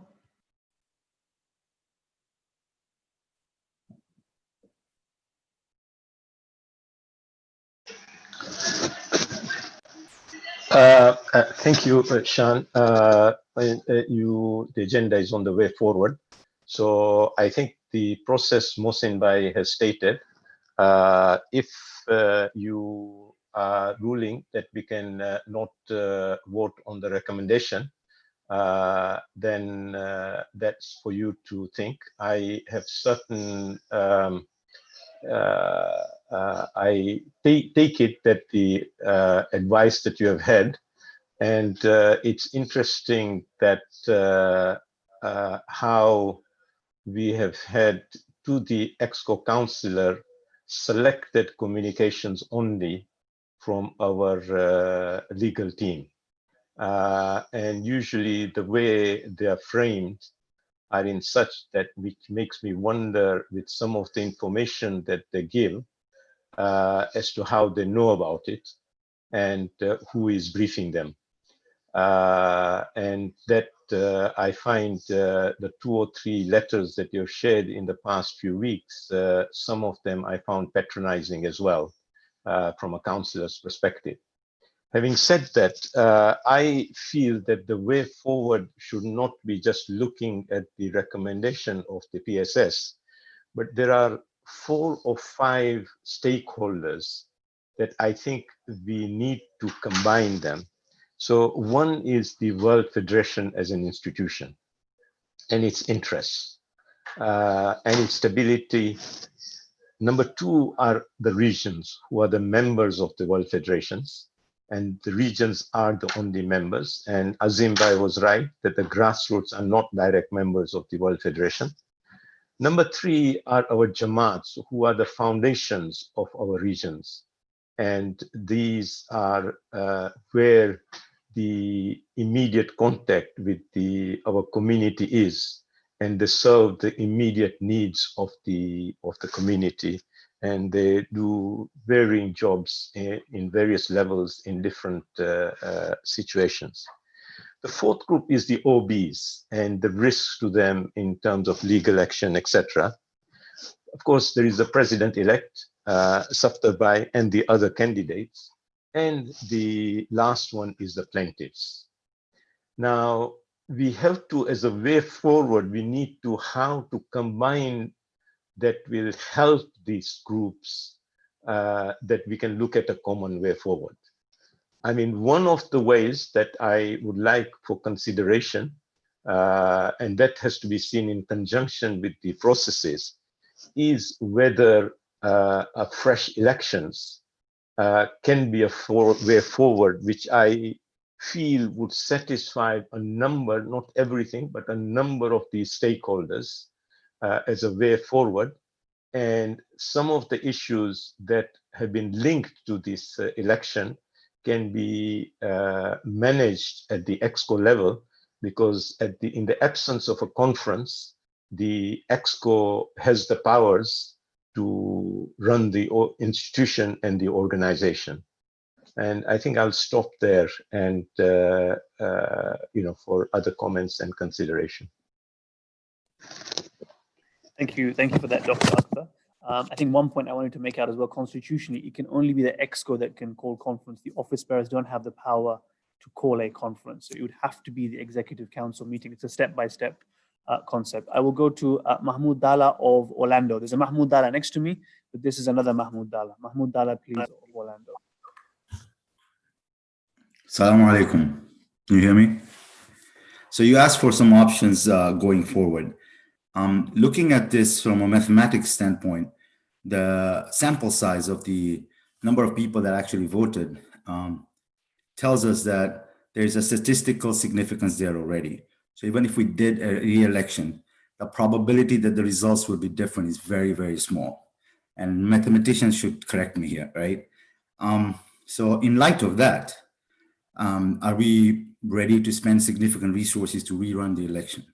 So we have two options. One of the options I would consider is asking Brother Muhammad Jafar, who has taken us to court, to understand that even if we rerun the election, most likely the results will be the same, to consider that and say, all right, I will work with World Federation, knowing that there were some procedural mistakes made, and we will document those procedural mistakes.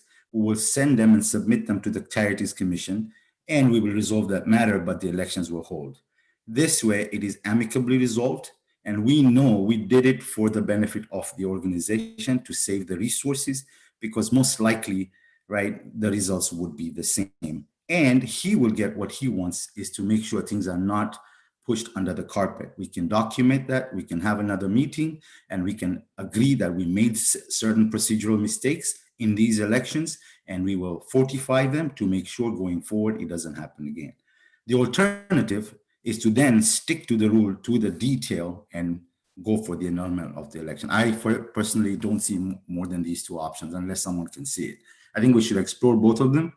Maybe as a councillors, put enough pressure on Brother Muhammad Jafar right now and say, we all maybe pass a resolution to request him to pull back and work on the side with the institution that he has helped raise and grow with us, so that we can amicably resolve this. We are accepting, I think as an organization, we are accepting that there are some procedural mistakes that were made.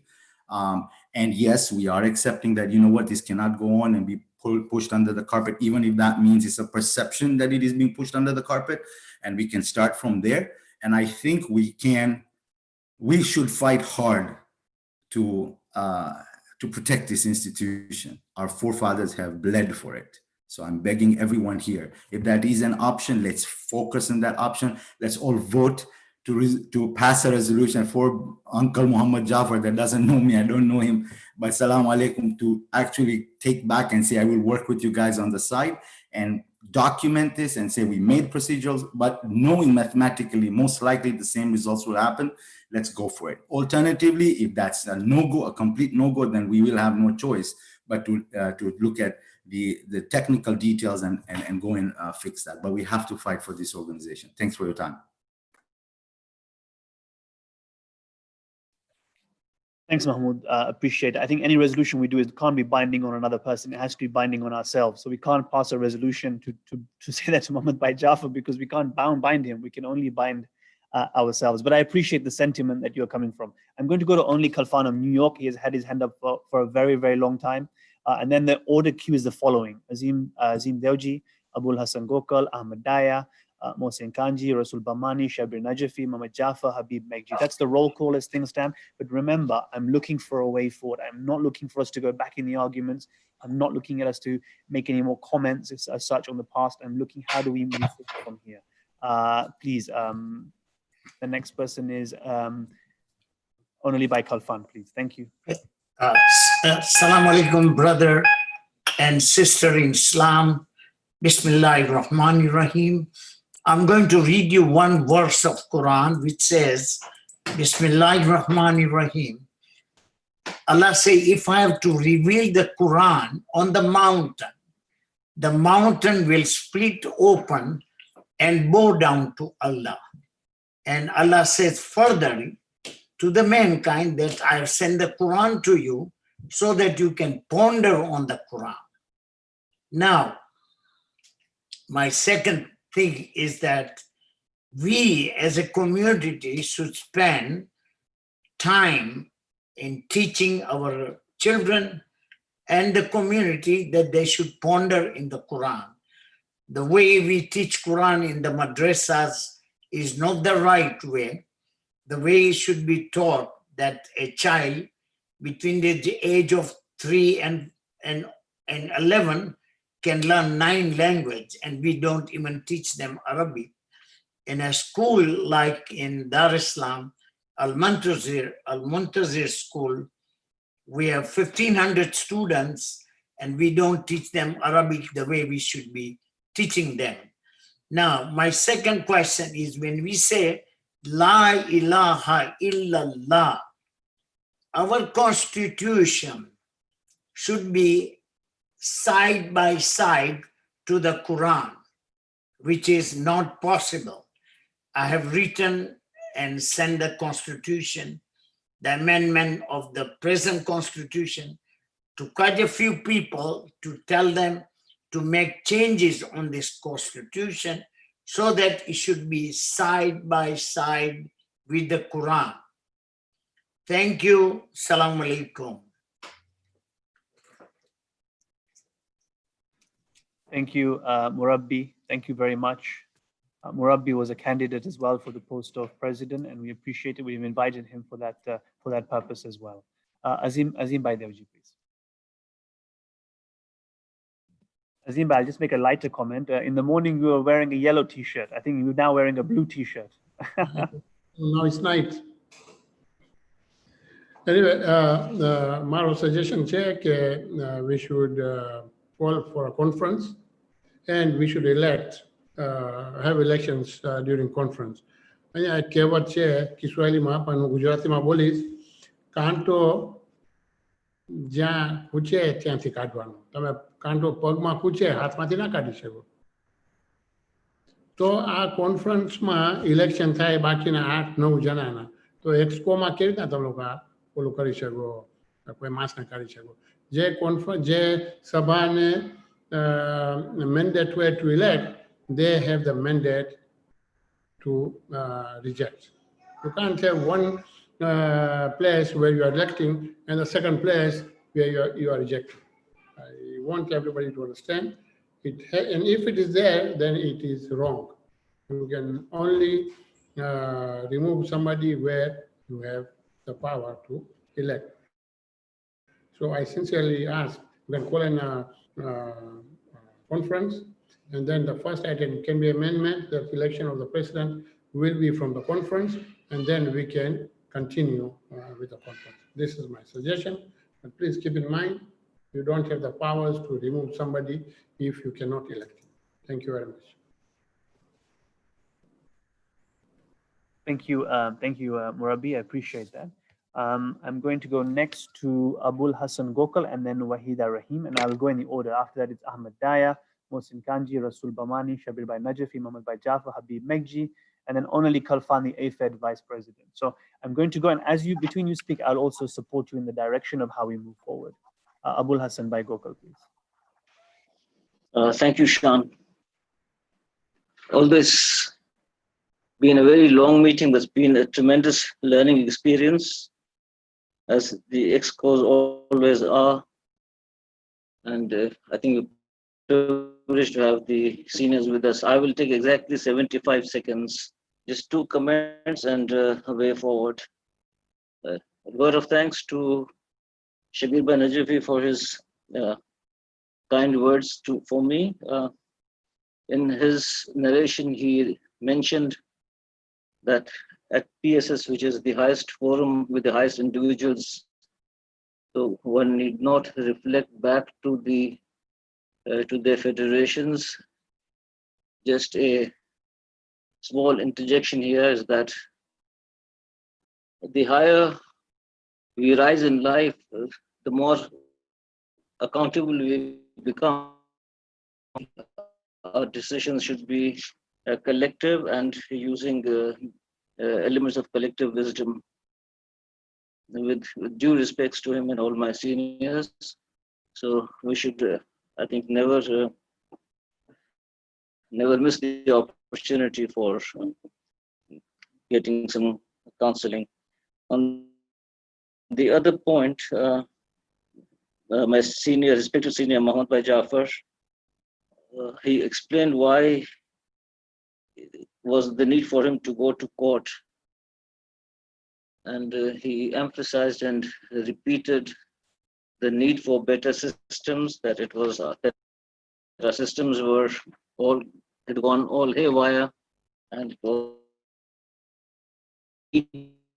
felt by him to improve the system. But somehow I fail to understand what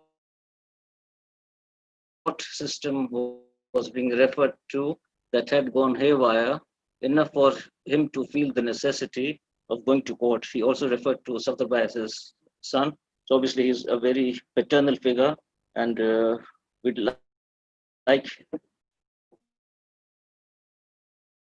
to be patient.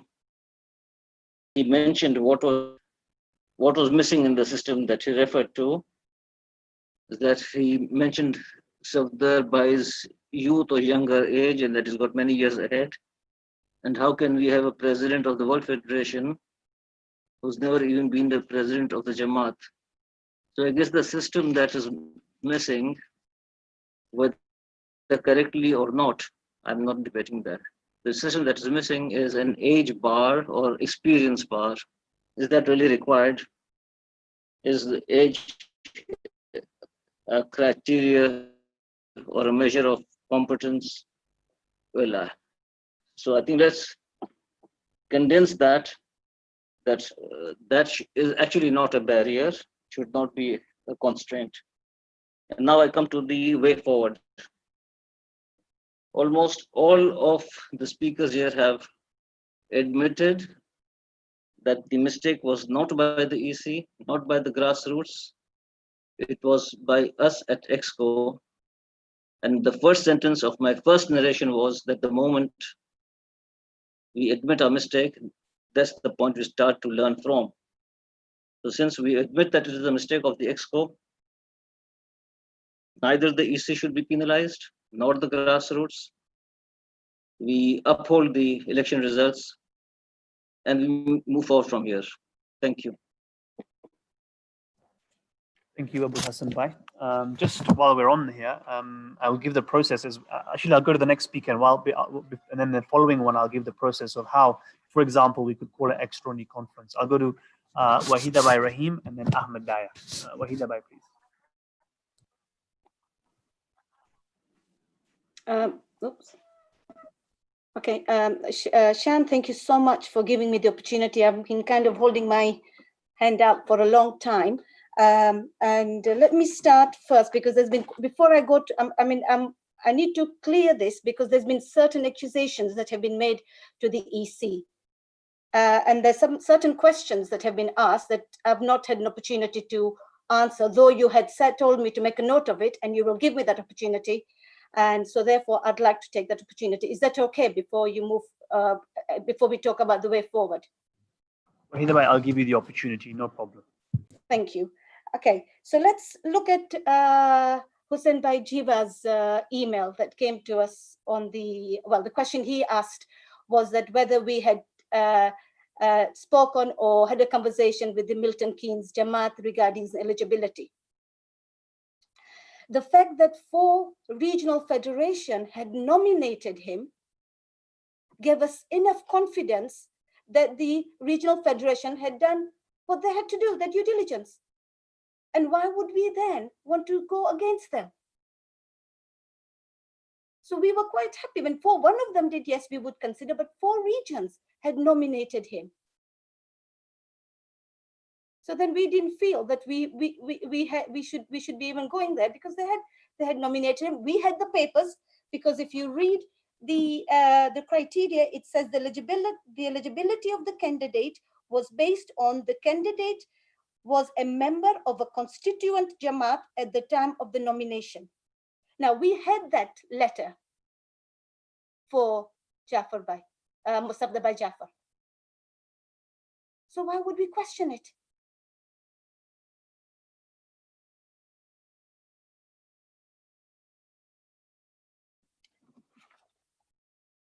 That's the first one. And then let's look at Mohsin Bhai Kanji's questions. Couple of them that he talked about. The first one is about the constitution, okay? And the 3 days and the 2 days. That was something that the ExCo had made a decision on. We've all agreed that it was the ExCo that had made the error. So why is the EC now being held responsible for that?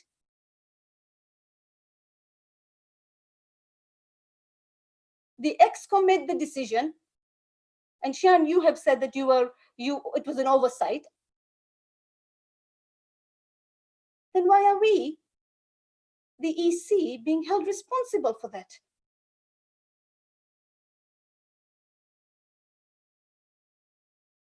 And to that, I'm just looking at the constitution here, and can I just get you to just have a quick check of the point 3.3.1.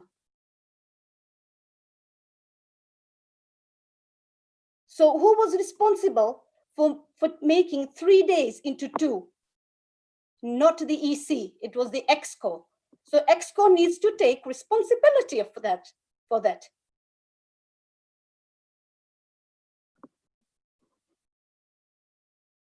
We were just implementing the decision that was made at ExCo. Whether the decision was right or wrong, that's not in my power. I was asked to use 2 days, that's what we did, the EC did. The second one that Mohsin Bhai came to, and quite a few have asked that question, is regarding the returning officers.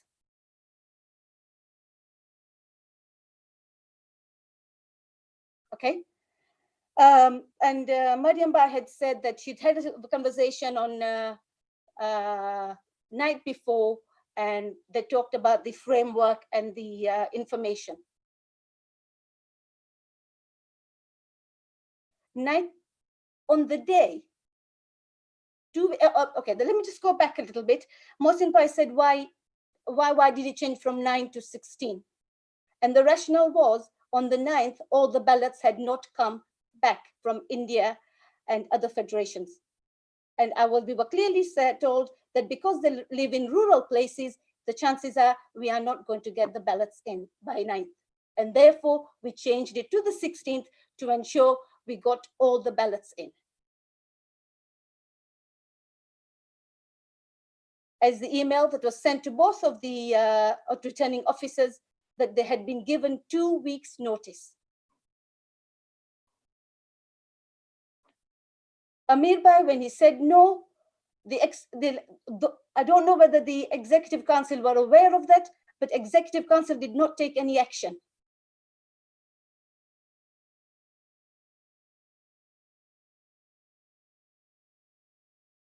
You can't hold me responsible or the EC responsible because the returning officer did not turn up on the day.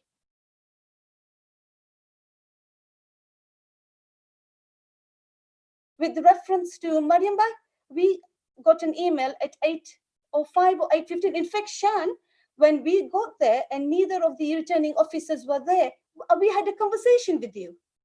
I was in that conversation. I said, what do you want us to do? We said, we put it in context for you. They said, we've got 2 Electoral Commission members that have come from Africa and America. They're all here. All the volunteers that are going to be counting the votes are here. All the volunteers from the WF office are here to help with the count. We also, independent observers were identified. and we went forward. That is our role. I'm just trying to find what if I can come in, I know there were many comments, but I want to start finding the way forward, if possible. Shanbhai, we have been accused of something that we didn't even have any control over. We were only following the orders, the processes. We were just implementing what we had been asked. And now I feel when Rasul Bhai talks about suffocating, not being able to breathe, what is happening to us? What are you doing? I mean, you yourself said I had to answer the questions, and now you are saying that you're looking for a way forward. Rasul Bhai, this is what I mean.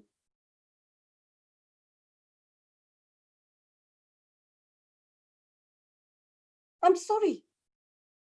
I've been sitting here listening quietly. I put my hand forward several times. In fact, I put a point of order in a couple of times, and it was not taken. It was not even acknowledged. I know you have a lot on your plate, Shan.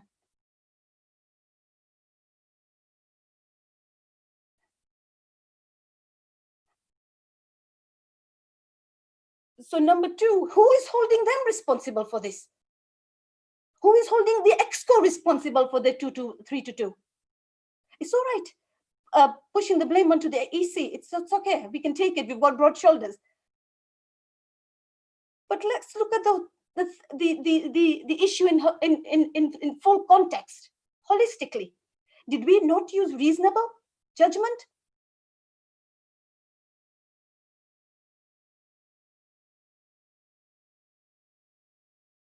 We made reasonable judgment, and it's all right when you think and look at things on hindsight. But in that moment, when you are in that situation, you look at it and go forward on the way you think, or the way this team thought it was right to do. We did consult you on the second point of the new returning officers. Everything was in place. Just because I can appreciate that we may have made a wrong call or wrong judgment, or it was an oversight, but you've got to look at things in context as it happened. And just because the 2 officers don't turn up, does that mean the whole process stops? I don't know, you tell me.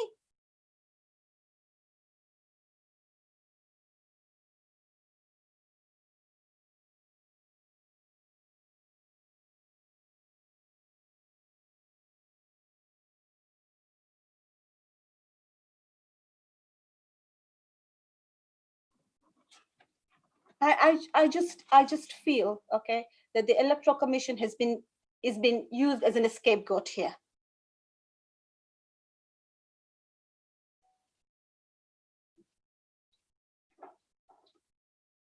We worked with integrity, honesty, and sincerity. And now to say the mistake that the ExCo made, well, hang on a minute. It doesn't work. I'm sorry.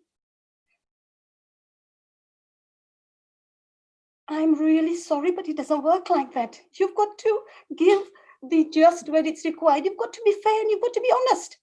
And if you think that we've made an error, and so be it. I'm happy to be fired. I'm happy to be, you used the Article 27, didn't you, to say that you can,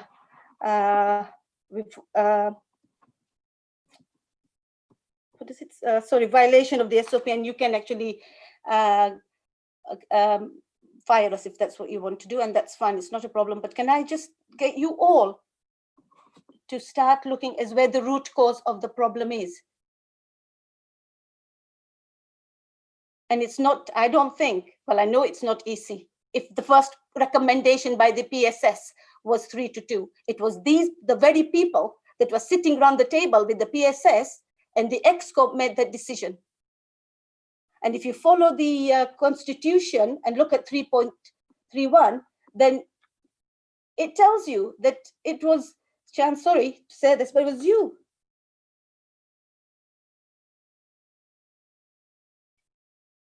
I mean, correct me if I'm wrong though.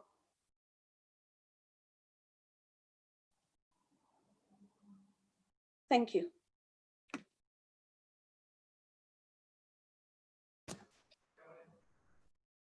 And Thank you, Shan, Wahida. thank you for giving me the time. Really appreciate it. No problem. Thank you so much for that passionate remarks. And I think those will all be noted. And it's important for you to get your side across as well. It's important. Thank I'm going to go next to Ahmed Murabi Ahmed Daya.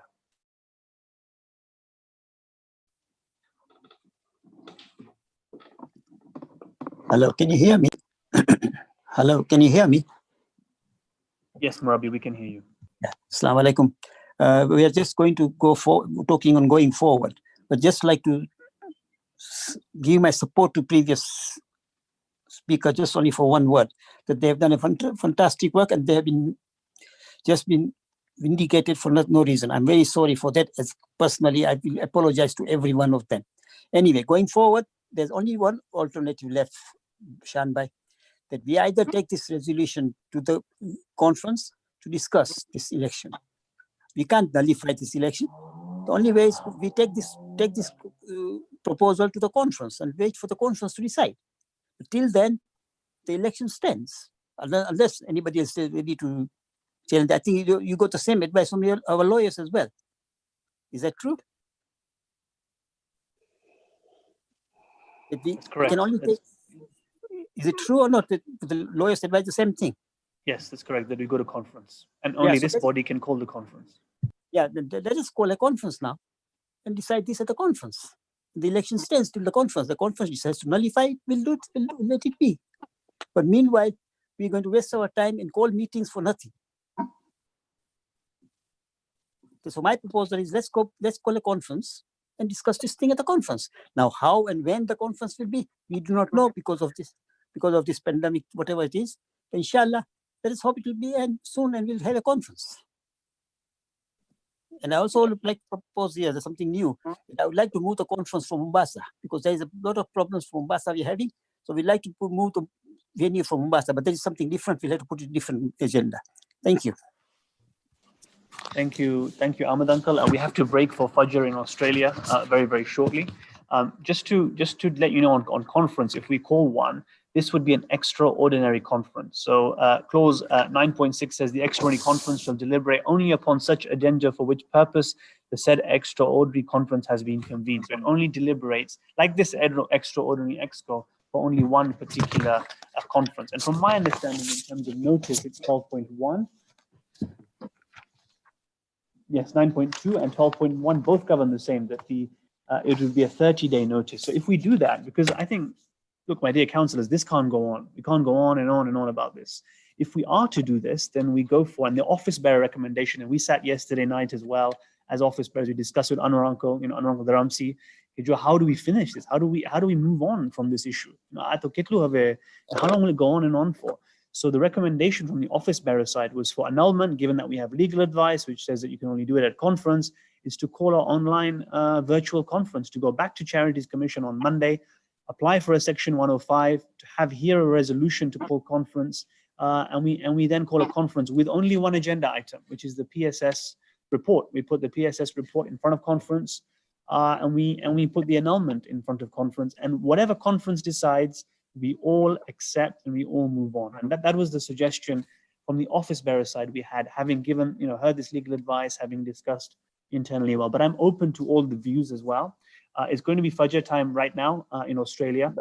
In the UK, it's 8:30. And my suggestion is we come back again at 8:45 and take on from there. Shanbai, before you come, that is my proposal, that let us take this resolution and finish the meeting up from now onwards. I agree with the office bearers resolution or proposal, whatever it is, that we put this to the conference. And let's call a conference, virtual conference, or with one agenda, whatever it is. And that solves all the problems. And the conference we can discuss this. That's Agreed. my proposal. Agreed. So we would need a resolution on that, and because the decision has to be made by here, and therefore that can only be made by resolution. We're going to have this break now for 15 minutes, and then in the next people to speak when I come back will be Rasul Bamani.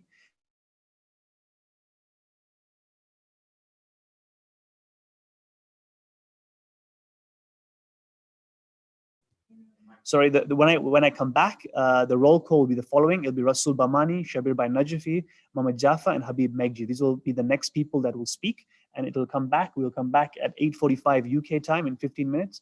And please, Rasul, be ready for then so we can kick off. Thank you. Asant.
We ready?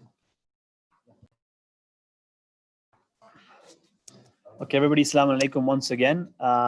Let's continue, please. We have Rasul Bamani, then Shabir by Najafi, then Muhammad Jafar. And then we'll go on from there. Rasul Bhai.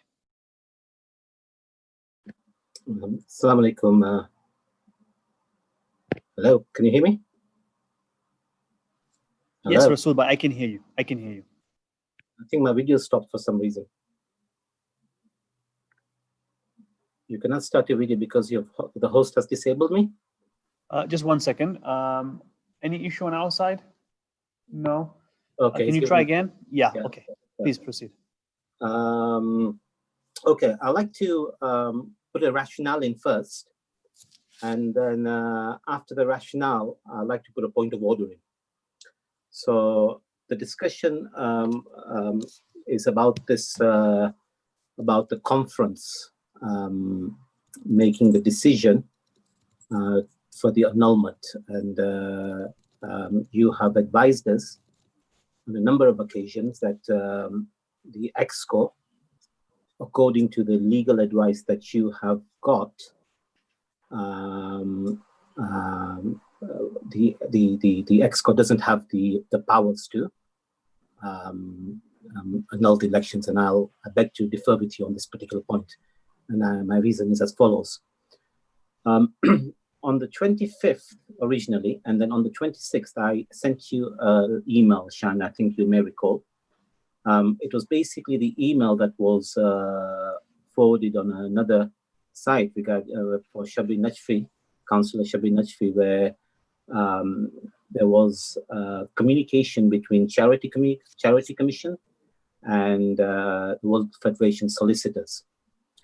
And in that, our solicitors, or the World Federation solicitors, acting out of instructions, objected to a draft resolution which gave the power for the Executive Council to annul the election. So Shabir Bhai mentioned in that that's unacceptable. I therefore wrote to you asking to have sight of the communication which took place between the World Federation Solicitor and the Charity Commission. And I also was hoping that you would send me the instructions that were given to the World Federation Solicitors. Unfortunately, that wasn't forthcoming on Thursday. Then I again sent another email to you on Friday, and it didn't come. It wasn't sent back to me again. This morning, another email came through where there's an advice from the solicitors, from the World Federation solicitors, saying that the ExCo doesn't have the power, or if the ExCo does that, it will create more problem than it's worth. However, I'd like to note that this is the same solicitor who said that the alteration of the SOP was perfectly okay to do that. And now it transpires that it was a violation of the Constitution. We couldn't undertake that alteration without the notice. And the same solicitor that is giving us this advice now is now telling us, without any legal context to it, just telling us that the authority or the power does not lie with the ExCo to amend, to nullify the election. I'd also like to bring to your attention Article 19.2.1 of the Constitution, and I'll read it out to you. And it says, gives ExCo power and has a function to implement decisions of the conference, and shall, subject to any direction, decision, or rules made by the conference, manage the federation and may exercise the powers of the federation. So the operative words here is the powers of the federation between meetings of the conference. So this particular article, in my opinion, gives the ExCo the power and the function to nullify the elections based on the violation of the Constitution on amending the SOP. So that's the first point. The second point is you mentioned that the way you want to call the ExCo is by having a, did you say the extraordinary conference first? Is that right, Sean? Yeah, Rasul, should I come back on your previous points first so we can flow the order? Let me finish it all off, and then I'll do it. Then you can then answer the whole of the points. You basically, my understanding was that we then call, or you suggest that we have the extraordinary conference within 30 days. Unfortunately, if that is the case, then the article or the notice, the order that we have received, 9.1.2, where it says amendment to the clause, it says that no extraordinary conference may be requisitioned to commence earlier than 1st June 2021. So my understanding of that order is that we can't have the extraordinary conference before 1st of June 2021. The second point that I'd like to make, that if the solicitor had given the advice that we don't have the powers, or the ExCo doesn't have the power to nullify this election, and you were well aware of the recommendation of the PSS, then why wasn't that stated in the order which we are now in possession of? Because you knew very well that this is exactly what we need to discuss. And you knew that this resolution will be coming forth. So why wasn't that particular point put into the order to say that the ExCo does not have the power to change the to nullify the elections? Notwithstanding that, so from my opinion, we cannot go to the conference because I feel we have the power. But if the members still feel that that power isn't there, then the second option we may have is that we dissolve the Electoral Commission, instate or elect a new Electoral Commission, who then has the mandate to look into all these issues that this election has raised, and through the arbitration process of the SOP, then come up with whatever the findings are. So that's, if we don't want to go around the ExCo changing the constitution, which I incidentally feel is the best situation.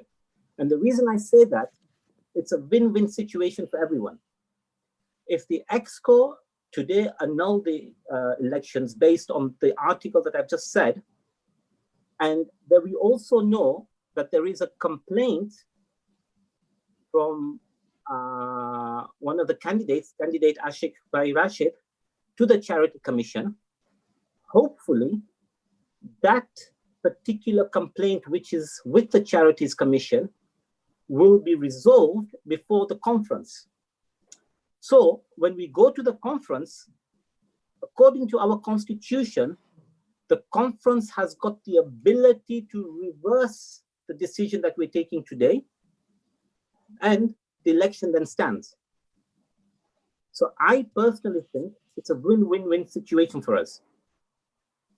Yeah, if in the event that Ashik Bai's complaint is held by the Strategic Commission, then we know that fresh elections will need to take place.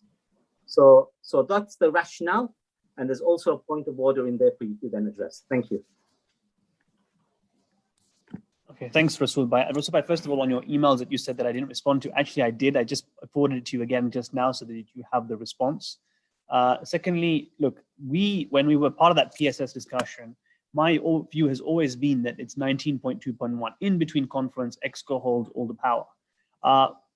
When we were discussing this with the solicitor, and in fact, more importantly, with the QC, this has gone to Silk, obviously, Robert Pierce QC is the one advising the World Federation.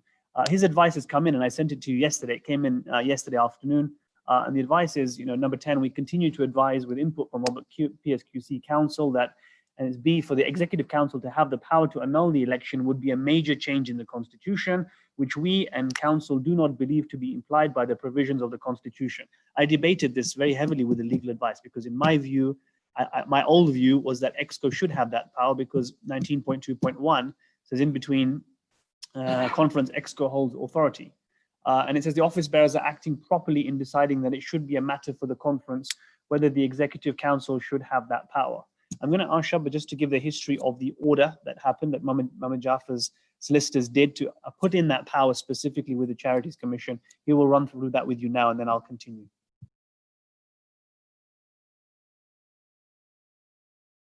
So I'm just going through the same letter which our solicitors had written.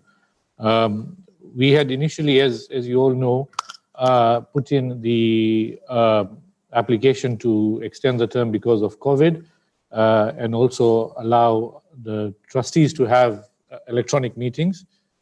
This was obviously supported by Alhaj Mohammed Bhai Jafar's legal team. And then we added an application to say we should also have the Executive Council to be held. The commission was back and forth, and then on the 19th of June, Alhaj Mohammed Bhai's legal team suggested that they should add two fundamental changes to the order, which is authorizing the Executive Council to annul the presidential election, and that a direction for a new election takes place. We then renewed it again on the 22nd, saying, look, there were some legal issues around how the order was drafted by them. All we did was we amended the draft, which nobody objected to because they were not, we didn't remove or said, oh, this is wrong or anything like that. We just made sure that the council said that, look, we just need to make sure that it can be legally effected. So in fact, he assisted the Charities Commission in the original draft they had proposed in it. And then basically on Friday is when the Charities Commission made that order, which obviously the Secretary General has sent it as soon as it has received. All the trustees were on the call when this discussion was taking place with our solicitors and counsel in relation to the powers to annul, because we're saying, look, it's a good way to we can move forward and take it to the next stage. And they were adamant that you are shifting the balance of powers between the Executive Council and the conference, and it has to be the conference which you do that. We said, look, but we will not be able to move forward. And they immediately said, look, your best option is you talk to your Executive Council, set a date for an extraordinary conference. We can make a fresh application on Monday saying, look, we want to hold an online executive conference to deal with this issue.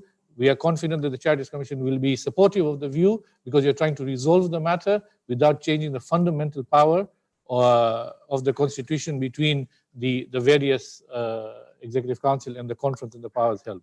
So that is the chronology on how it has happened. And I think and as soon as you receive the letter, Shan, you are able to send it out across to the Executive Council.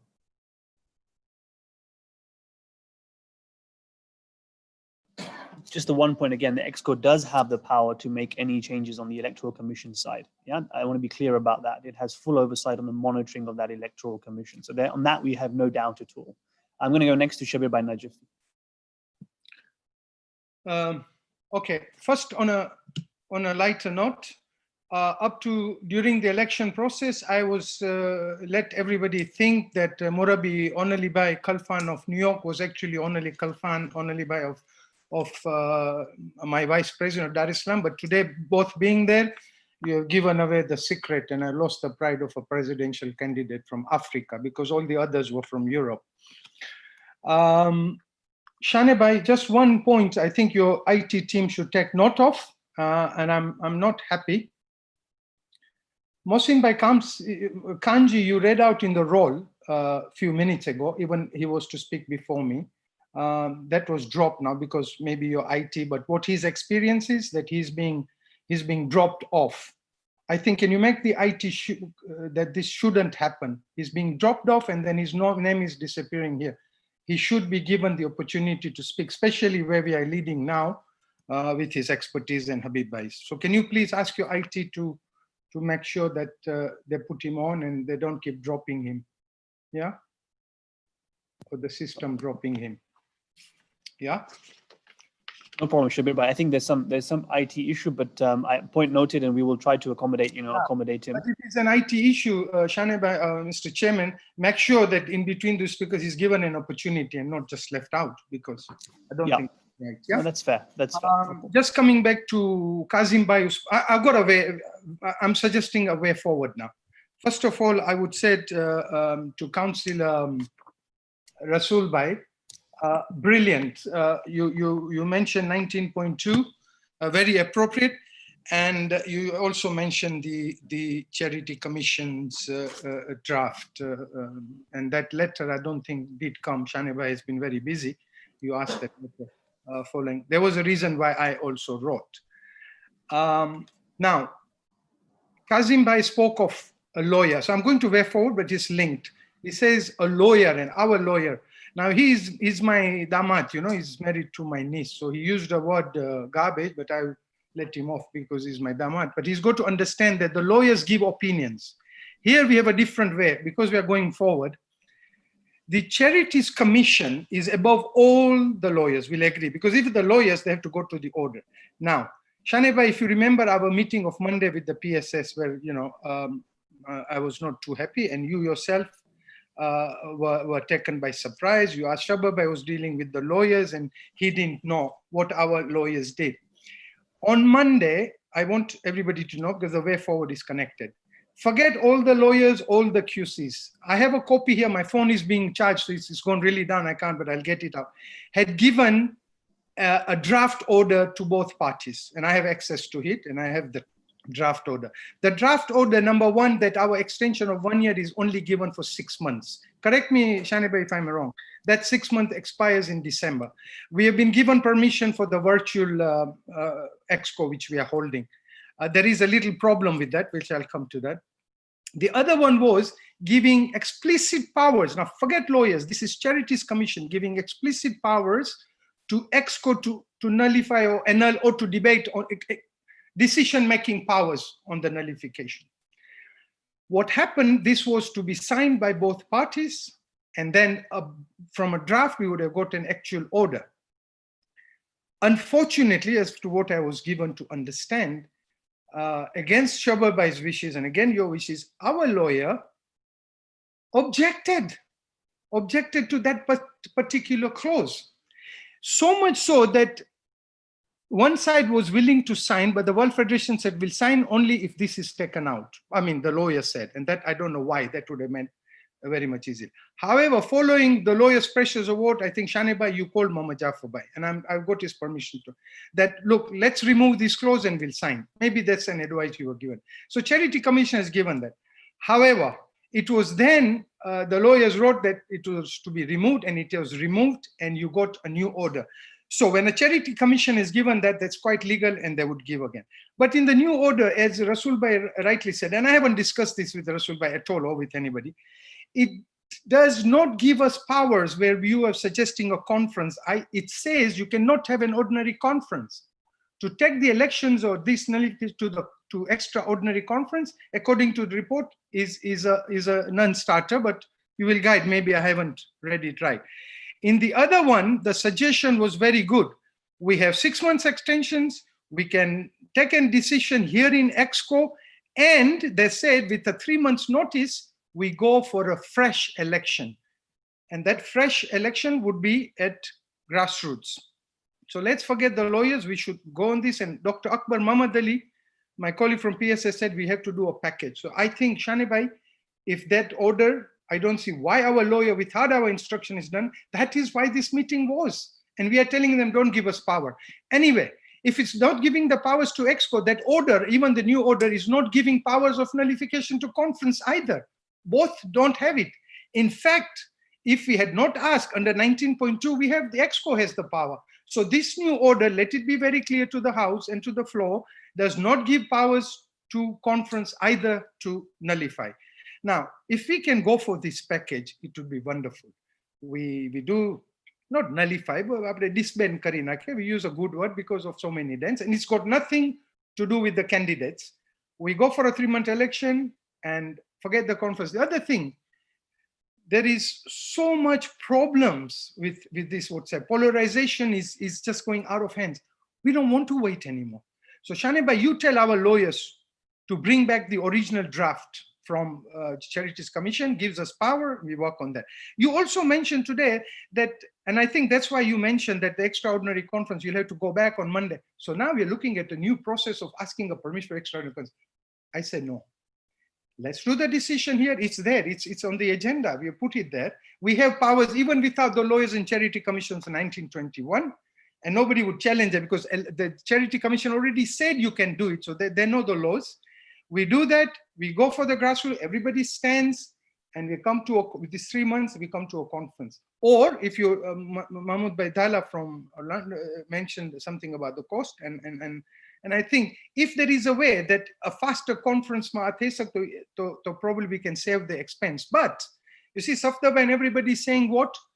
And I know there is a Nasimco amendment for changing from grassroots to the conference, but that will require an ordinary conference. So because we got problems here, let us do that amendment afterwards to keep the grassroots rights. Let's give this particular election back to the grassroots. And it's right. Then we do our amendment afterward. Let me give you a history. Habib has been very quiet here. Habib is our parliamentarian. We all turn to him for even the WFOBs turn to him. We all turn to him for advices. He was instrumental in making the original constitution back in 70s. Okay, and he will probably lighten us up that during Mullah's time. Now, not misunderstand. I'm not saying Mullah did, but the original Habib may confirm. Maybe I stand to be corrected.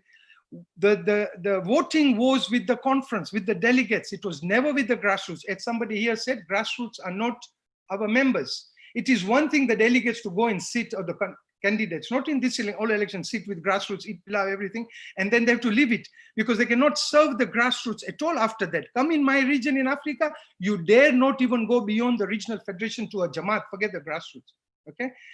At one time during Mullahs, and Ahmad Baidaya, there was an amendment brought, and not by Mullah, but I think for political reason. They said, conference, let me give it to the grassroots. Okay, and that's why it's not befitting. When we changed the constitution in 2011, the new constitution, 2006, when the Jamaat memberships were taken away and the regional membership took over, what we didn't amend was the grassroots election, because now grassroots and Jamaats are non-existent. It's only the regions. Since 2011 conference, Habibai and I have been pushing. You've done one part you haven't done because the grassroots are not the members. So that also needs to be done. So the way forward, let us make the decision here. We have all the powers. We go for the 6 months extension we have. We go for another election and we move forward. Before I stop here, I think Ahmad Baidaya, I think, Mr. Chairman, this is out of order. Now, you know my relation with Ahmad. Mara paisa Africana nahi kapina, he's my donor, but I don't look at it that way. Ahmad Bhai, I don't think what you said is right. It should not go to Mombasa. Yes, it can only not go to, the same mistake we did during Ahmad Bhai's Hashem's time, not by Ahmad Bhai, but by the councillors. If you all remember, Shabar Bhai, you will remember the flexibility of Toronto conference. That conference was never supposed to be taken in Toronto. It was, and up to today, and that's why also Toronto was seemed to be violated. Ahmad Bhai, I don't think you are fair in making that comment. And you also mentioned that court ma na jauje. Let me tell you one thing. You and I have a conference item on our trust funds, which are sitting with World Federation, which is not blocked by World Federation, but by a donor who has already handed over to us and is not being released to Africa. And what did we decide? What I told you? World Federation will take the donor to task on this one legally.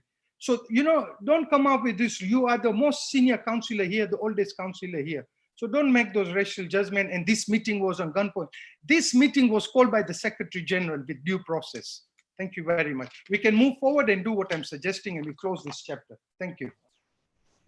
Thank you, Shabir Bhai. I'm going to ask Shabir if he can give us this Charities Commission background in relation to, what our lawyer did, what Mohammed Jafar's lawyer did, etc., just to summarize it.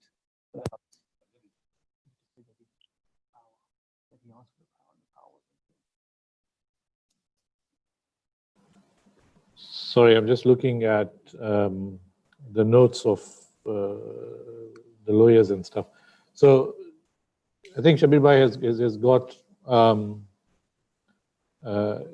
is on a cusp of a proposal and stuff. So I'll just set out the background to that just so that everybody is in line with what's going on. So when we sent in our original one, there was the three requests, and then it was Alhaj Mohammed Bhai's lawyers who said that they wanted to add two more elements of the authorization for the Executive Council and the direction for presidential election before the next conference takes place. And then it was the Charities Commission who then did the final order, because they had at one point said that both parties had to agree. I think both parties put in both their representations, and then the Charities Commission then replied back saying, here is the order, and in which they clearly state that, I think we had shared that email from the Charities Commission, which says that, look, we know that we haven't given this other bit of the order, and Alhaj Mohammed Bhai's legal team is allowed to seek leave from the Charities Commission to proceed and continue with it. Naturally, that's not what anybody wants, but just from a context perspective, and they would not be minded to give that at this stage, but Alhaj Mohammed Bhai has the option to continue seeking leave. So just from a thing, from a process perspective, but Shabir Bhai has a suggestion on how we move forward, and I think it would be useful to explore that proposal as to how do we put it in, if you know what I mean, in stages, so we can get a proposal to look at it.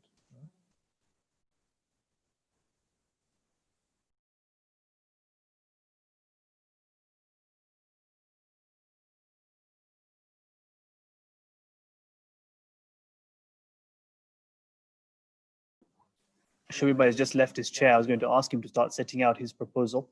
I'll go to Murabi Mohammed Bhai Jafar and then to Habib Meg. Shabir Bhai, you're back?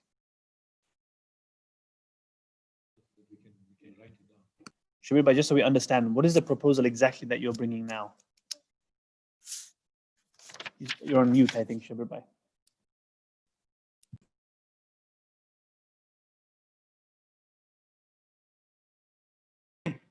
Can you hear me? Can you hear me?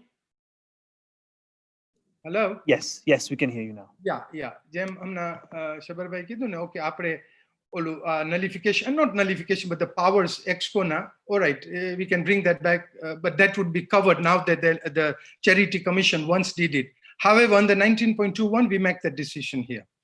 If everybody agrees, and the candidates also, and Sabta bhai, we have a 3-month notice to have a grassroots election. Okay, we'll talk about the other way of reconciling costs. So we go for a grassroots fresh election, as Dr. Akbar Mohammed. Fresh elections, have elections, then we have our conference, we go there, we appoint all the other elections, and then Nasimco resolutions we bring for the next, to take effect from the next conference, to bring it from the grassroots. But I think to keep the grassroots also, because, you know, we are looking at here, so grassroots ne chance pacho dewama avu joy. Within the first 3 months, that's what Charity Commission said, grassroots. They are not in favor of conference elections. They made it very clear. So let's have it grassroots. Candidates no kam thai gyu, we've gone and we've been seen not to allow dance and malpractice to exist. And that will not bar any candidate. Even if there are the past membership problems or whatever, there is that period will expire of 12 months and everybody comes. And we were very warm trying to find a record. So this is a legal constitutional way of a win-win for everybody. Okay, and we have Pachu election. What's the problem? Let's move on. Mr. Chairman, I, not as a PSS, I as a regional chairman am requesting and urging all of you here. This is polarizing us further. It is taking away. We are a very complex, I'm sure all others are very complex duties. I had a Zanzibar program I could not attend. We are diverted from all our activities. So let's do this and close it up. And then if it's all done, nobody has any legal. Now it's not only Muhammad Bhai Jafar we are saying. Dr. Jiva is also withdrawn because it was Shivaji who actually wrote him a legal. So he's withdrawn his legal threat. Ashik Bhai is also going to Charities Commission. Okay. So, and it's not from the legal threats, it's from the legal threats, the letter of complaints here, they were credible. I would even, Mama Jaffa boy, koi bhi boy, if they don't have strength, law cannot force us. But these are credible points. So I urge Pramukh Sahab, Anwar Bhai Dharamsi, let's guide us, Shane Bhai through and Shabar, let's do it this way. Badhu sanchuai jai che. Nahi to abiji conference ma jo, tyar sudhi hame mari jai che. Tame, you see, the OBs are not indirect. The Jamaats don't call you. Amuk Jamaats bo dodi che, je karti hoy che. They should go to the regions. But we regions get the problems. Jamaatu, and you should not, Mr. Chairman, entertain Jamaats. Yes, they can reach, they've got rights to critical, they do it at regional level. And the grassroots, they do it with their Jamaats and their Jamaats do it.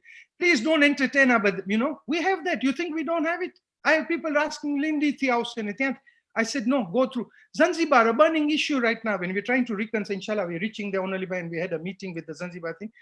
The grassroots want to come. I said, no, but we have protocols. So let's leave all this out. Let's move forward. Let's move united and we'll win. Please. Thank you. So that's the suggestion. Thank you, Shabir Bhai. I appreciate that. Mohammed Bhai Jaffa and then Habib Bhai Megji.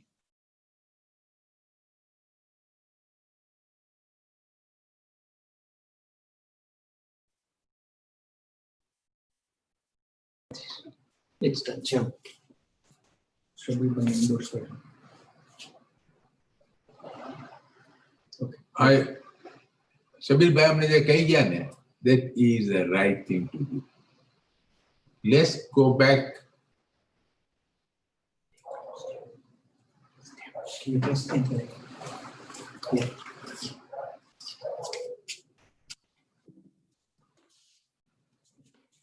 Can you hear me?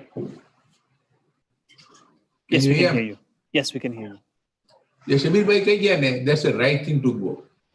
We get these things, what happened in past, get rid of it. We make the new thing properly and get the election done properly. Then the things are what I've been fighting for. And let me tell you one thing. I think people are mistaking one thing, that I have gone to court. I was compelled to go to court when we received an opinion from the World Federation Office Bearers of opinion which was totally garbage, which we immediately bisected it, and I had to go to my lawyers. I had to appoint the lawyers. Then they came with another letter. So I now said, there is no way. I think now the World Federation, the office bearers, wants to go to court. Then let's go to court and let the court decide what is the best. My thing is only one simple thing. Let's get the system properly.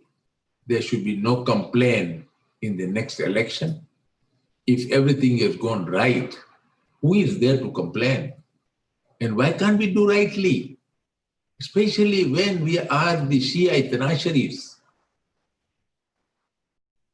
I think this resolution which is there will kill everything. We will be totally, I've got no complaint. I'm being satisfied, not that I've got an ego or anything, but I'm satisfied that the things are now clear. Things are not being put under the carpet. That until today, 2009 thing is being referred every day. And every day, Molidina is being on attack. I don't want this. This thing should be killed once for all. Bygones are bygones. Let's make a forward march. This election should be nullified.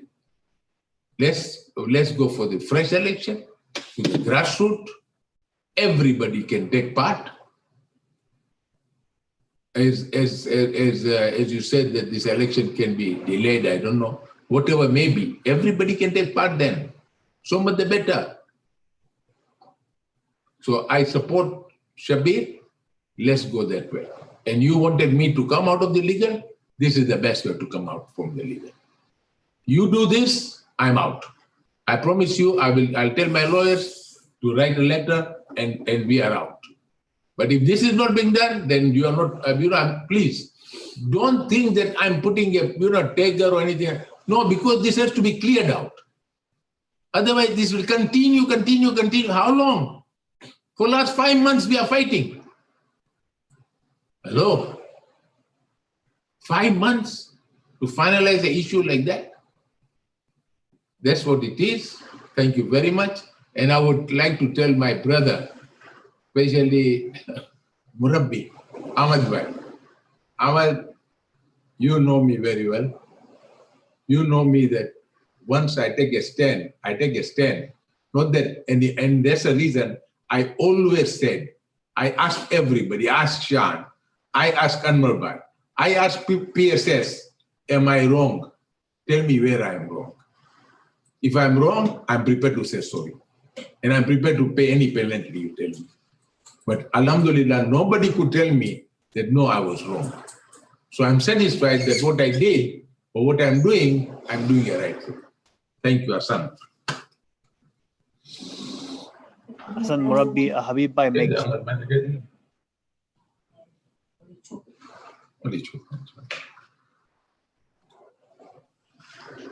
Hello, assalamu alaikum everyone. Alaikum salam.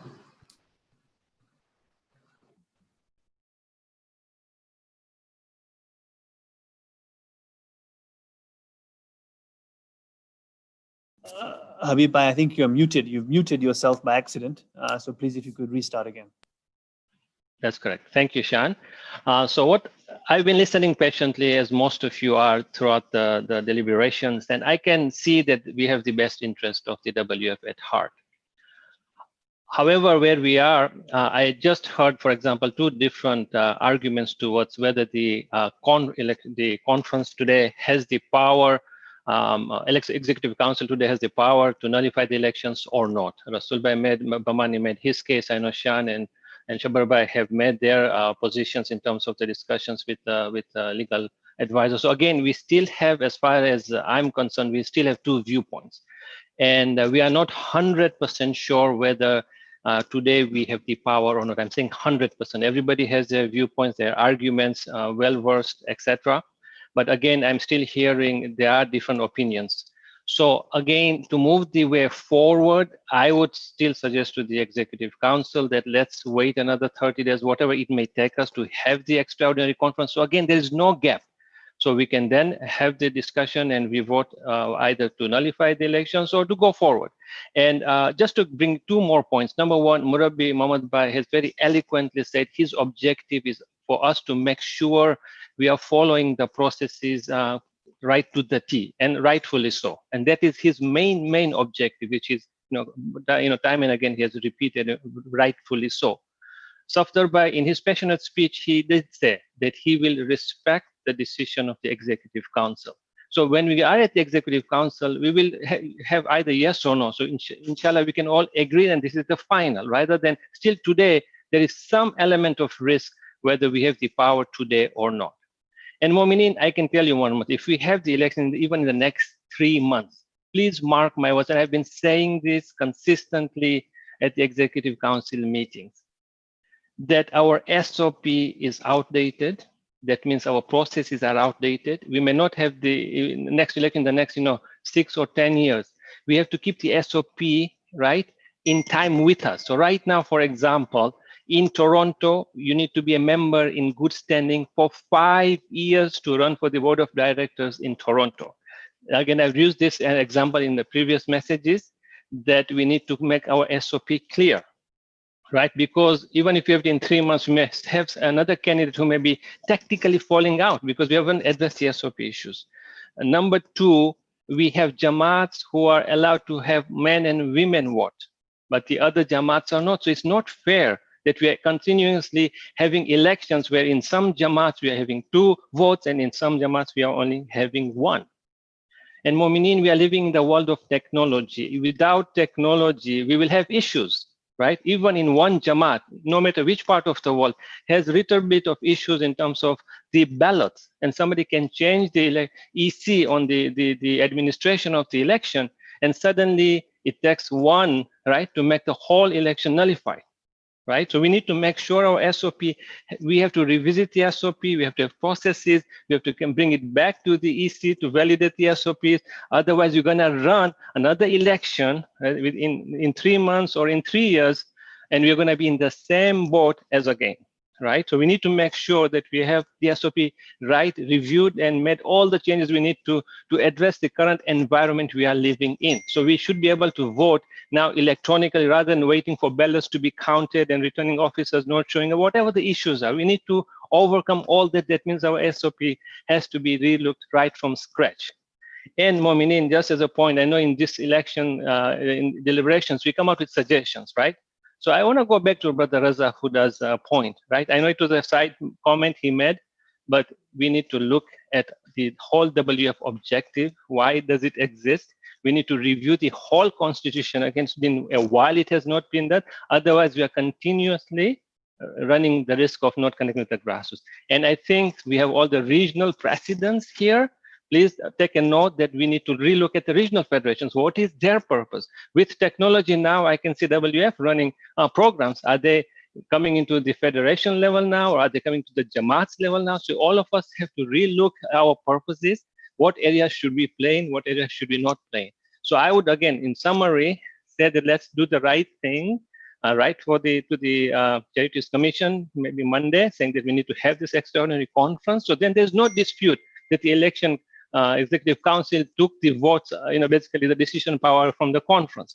Let's not have any doubt. So then we go to the conference, we make the decision, and we move forward. Thank you. Thank you very much, Habib Bhai. I'm going to go to Only Bhai, and then we have the following roll call because we have namaz here in the UK now. We will be having Mohsin Kanji, Masuk Ali Khoja, Abul Gokal, Dr. Asghar Mouladina, but that's going to be, I'm going to go to Only Khalfan, and then we're going to break for namaz here for UK time. Only Bhai. Yes, Only Bhai, please. Thank you, Mr. Chairman. Once again, Assalamu alaikum. I think we are now seeing the light at the end of the tunnel. Shabir Bhai Najafi spoke. We've just heard Habib Bhai Megji. Earlier on, Azim Bhai spoke as well, Arif Jeksi, and Mahmoud Dalla of Orlando. I think all of them, I think they are very much synchronized that we need to move forward, and these are is the way to move forward. There are 2 options here. Shabir Bhai proposed that we do the election again in 3 months or 6 months' time, involving the grassroots. The other colleagues of mine mentioned about holding it at the conference. Either way, both ways, I think are the better way to move forward. The thing that, I've heard Murabbi Muhammad Jafar Bhai saying that, he doesn't have any particular, anything particular against anyone. But I think it is important also to reassure Sheikh Safdar Jafar that if the re-election is being called, then he can participate without any issues being raised against his membership. I think that could be one of the sticking points. If we have to move forward, then that has got to be resolved. Thank you. Thank you. We're going to break for namaz now. Thank you, Only Bhai. We're going to break for namaz now, and we're going to restart at 9:50, and it'll be Mohsin Kanji who will restart us. Thank you very much. We will meet again in 20 minutes. Ahsan.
Great, everybody. Salaam alaikum once again. We're going to restart. Sorry, we're a little bit late, but we're going to restart with Mohsin Kanji, please.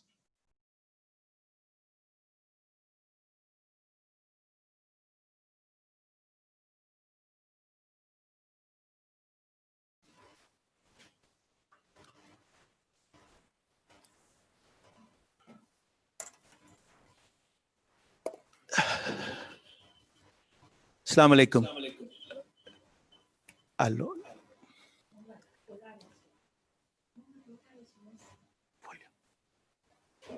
Alaikum salam. We can hear you, Mohsin Bhai. Volume. Yes, sorry. I have two parts to my discussion, and I've been getting in and out. I don't know why, but the IP keeps being picked up and dropped off. So I've had a few points, and I have two parts to this, if you'll bear with me.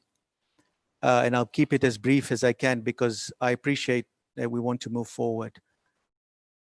We are all councillors, and by virtue of being WF councillors, we now have collective and shared responsibility. Fiduciary, legal, constitutional, etc. By calling this meeting, the office bearers have shared and shed some of the weight on their shoulders. And that effectively extends to legal obligations as well. So I just wanted to make that comment because there was a comment earlier. Statistically, I agree, but statistics can only come into play when there is a stable universe, not in an environment where there is an unverified and an unstable universe, because that's what we're talking about right now, where there are validations issues. Very briefly, with respect to the Electoral Commission, it's more than just 2 to 3 days. Unfortunately, not a lot of the Electoral Commission members who have not even been present at any of the Executive Council meetings. And some of those issues relate to due diligence, some of them relate to custodianship of the process, possibility of making corrections, and above all, who gave you the authority? If there was something that was not right, did you go back to ExCo? So, and I honestly don't feel, as much as I empathize, I do not feel that any of the points that have been made have been responded. I just needed to address that because we've left it a little bit in the open. We come to the crux of where we are right now.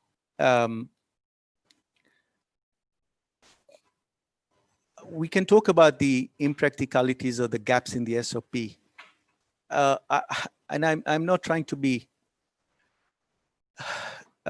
mischievous here, but you know, we seem to have struggled to apply what we already have, and we want to go on and make more rules and further rules. You know, the SOP is not perfect. No legal document will be, but it is not that bad. We failed to apply, and that's where we are in a lot of the issues. We've simply failed to apply a lot of what is there in the SOP and or the Constitution.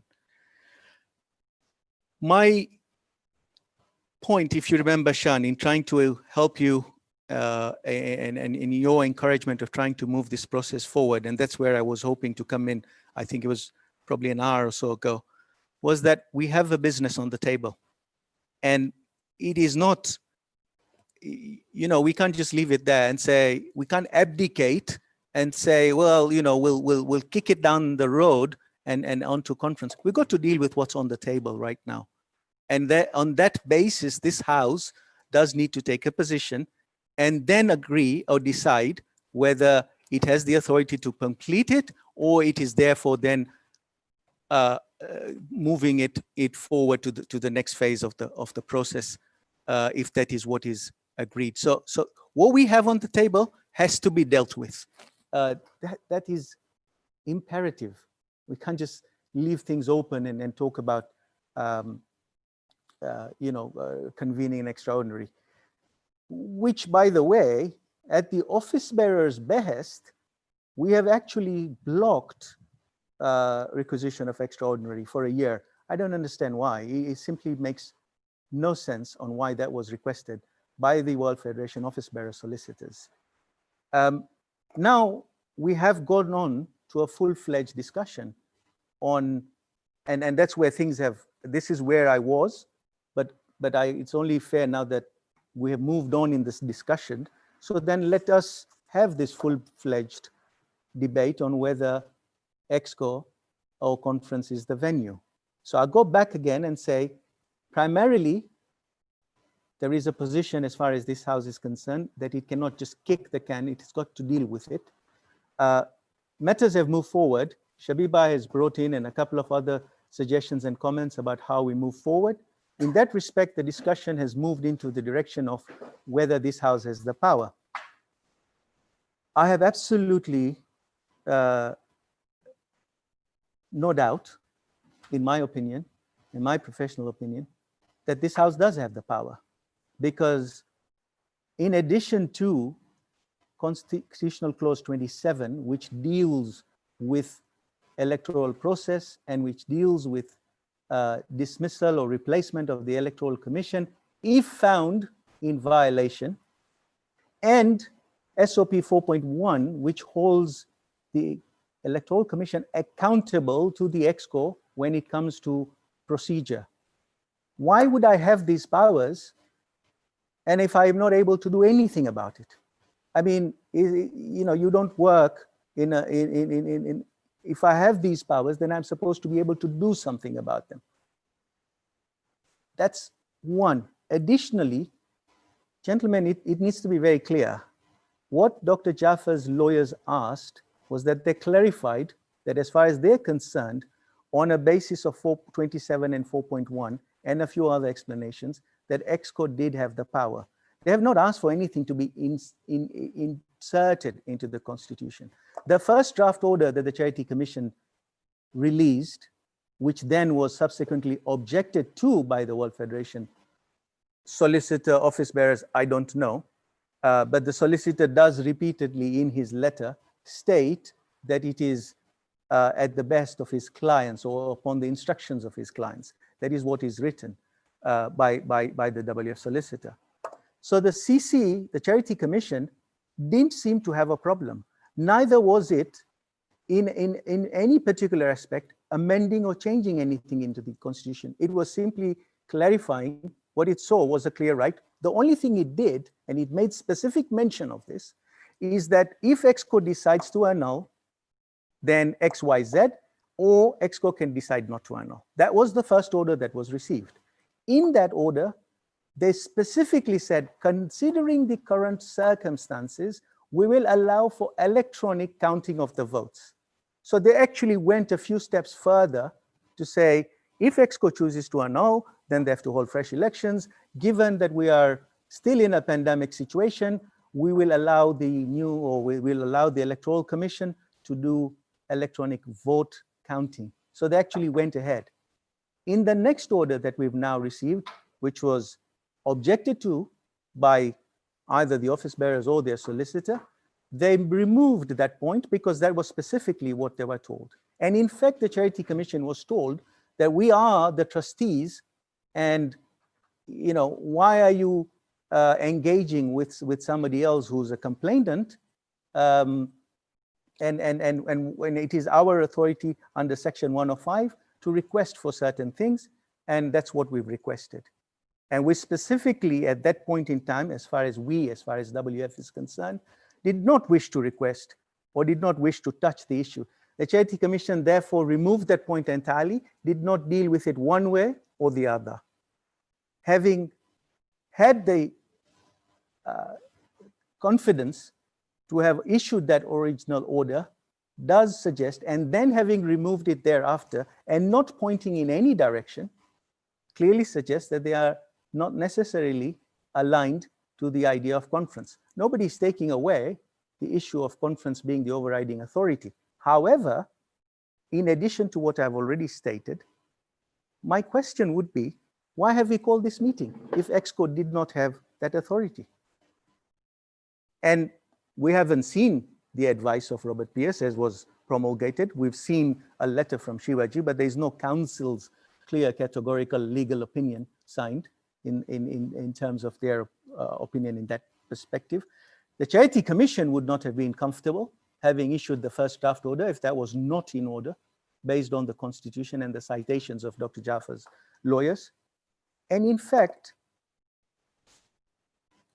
there is nothing in the Constitution that actually talks about conference annulling elections. There is at least implied and more than implied power as far as ExCo is concerned. When you look through the Constitution, there is nothing about conference dealing with electoral matters. And citing of 2009 as a precedent, I'm afraid, is totally unacceptable, because 2009 resulted in an extraordinary conference in Dar es Salaam, which passed the resolution and insisted on a re-election. I am sorry, that was unacceptable. If that was stated by the solicitors, totally unacceptable.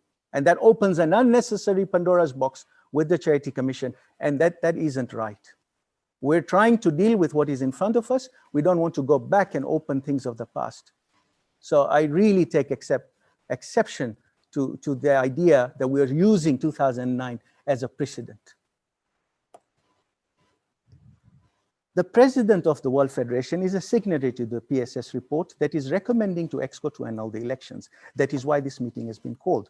Has not the Vice President and the Secretary General therefore advised the President of the World Federation in this respect? That's a question. So, conference has a very specific set of circumstances in which it can elect a president. Those provisions do not apply at the moment. None of those conditions are available at the moment for conference to move to elect a president.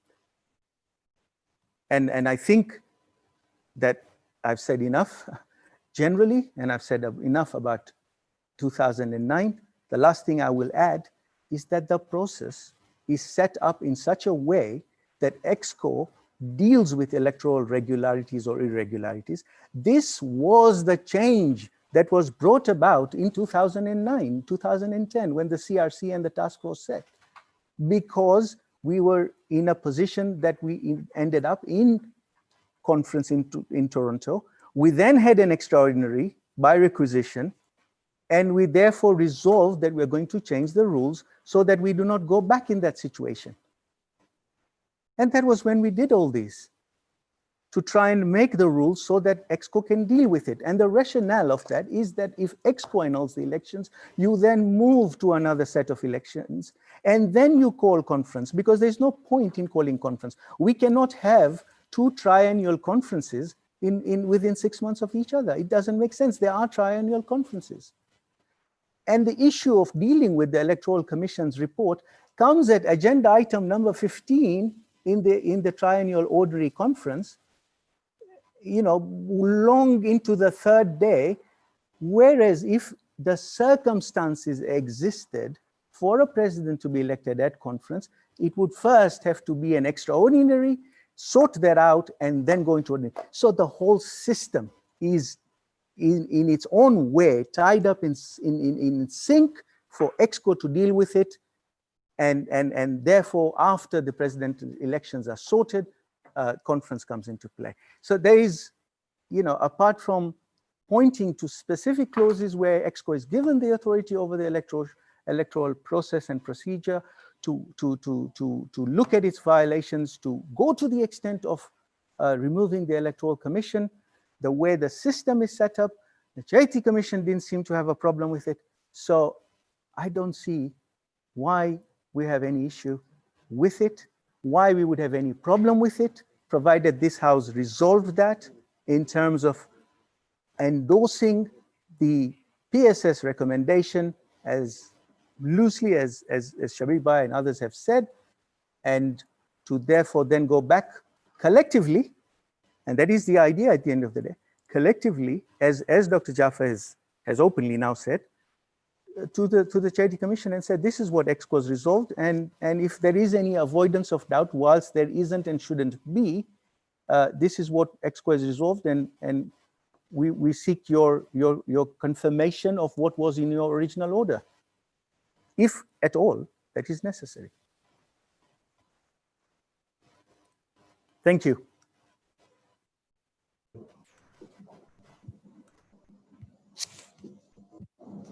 Thank you, Mohsin Bhai. Thank you for that and the suggested way forward.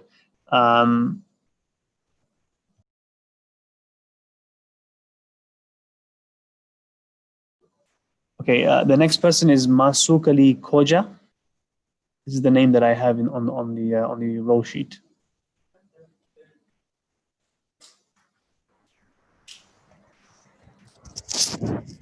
Assalamu alaikum. Hello, can you hear me? Yes, alaikum salam. Sir, I would like to address Dr.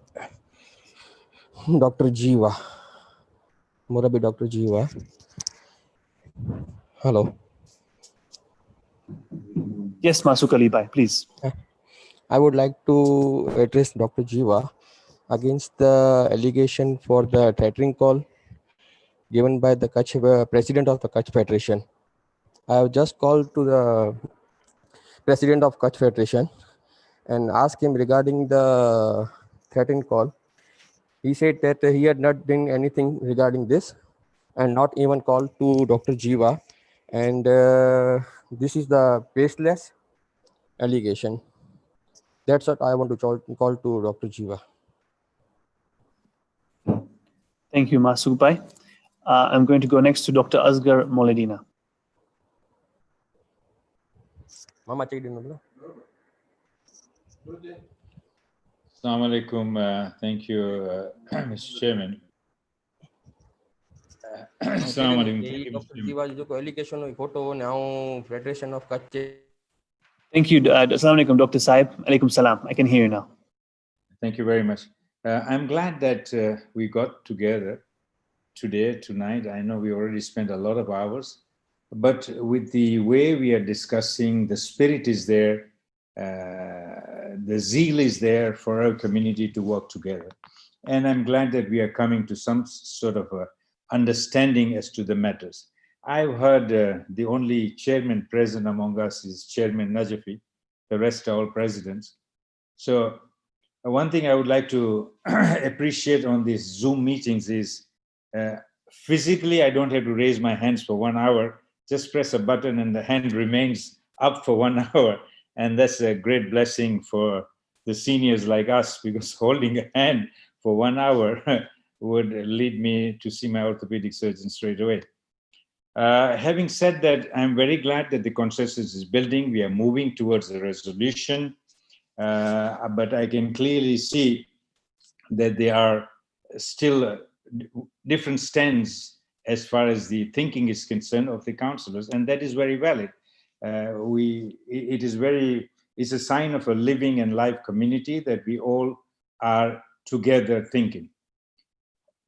I think that going towards a new election without taking into consideration the flaws in the SOP or the constitution which have resulted into the stumble that we are right now would not be correct. If we had to, for any reason, go to another election, then we have a huge issue of membership, which Habib Bhai from Toronto raised. His members cannot contest a post till they have been members for 5 years. Milton Keynes, now we learned, we never knew, that they cannot contest a post in their own Jamaat for a year, while a member in Tanga Jamaat of 2 days standing can contest for the World Federation post. So there are still flaws, and with that still in existence, it would be not easy to go for another election. So we have to call for a conference, whether it's an extraordinary conference, which calls for a constitutional conference, to get this SOP and the flaws in the constitution right before we move ahead. Thank you very much, Shab.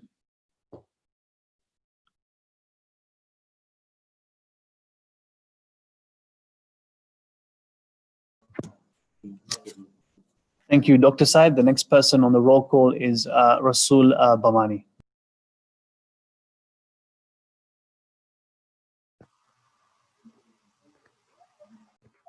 Assalamu alaikum, Shan. I think it's time we move forward, because it's 10:15 or so. Either we as far as the conference concerned, there's two issues here. Either we take it to conference or we go with Shabir Bhai's proposal, as in have a fresh elections, accept the recommendations and have fresh elections. Now, if we want to go for the conference, then what Mohsin Bhai has just said is in stark difference to what you and Shabir's explanation. So we really need to see that first order. So you've shared a document, but what you've shared is the advice that was advice for the morning, which is just a letter of that. What we want to see is the communication between the WF solicitors and the Charities Commission. We want to see the first order, the first draft order, which is referred to in my email and which is alluded to in the email that Shabir Bhai had sent. And we also need to understand the instructions and have a look at the instructions that was given by the office bearers to the solicitors. I think if you can provide those documents now, then let's review it, and then we can make a decision on which way we want to take it. Otherwise, we then put a resolution forward on lines of Shabir Bhai and then put it to vote. And I'm quite happy to do that. I'm quite happy to put a resolution in for that. So if you can just give me some sort of indication, okay, you are in a position to share those documents via email now, then let's have a look at that. If not, then let's just put a resolution forward and see how that takes us. Thank you, Rasul. But I think you have a point here, and I think Shabir Bhai has a point as well in relation to what happened with the Charities Commission, step by step by step. And part of it I've been doing, part of it Shabir's been doing it, and I just spoke to Anwar Uncle now, and his suggestion was just put the lawyer on the call, let him go through line by line by line. What did he do, and what happened? So he's actually already on Zoom. He can just go through, and I'm not here for question and answer. He's not accountable to the Executive Council. Just quickly, what was the original order? What was the order that Mohsin Kanji said? Because, obviously, I've just heard now that there's an order that had the power in there, and why was it taken off and so on. And that's it, only a few minutes, and then I will move on from this point, and I will be looking for the floor.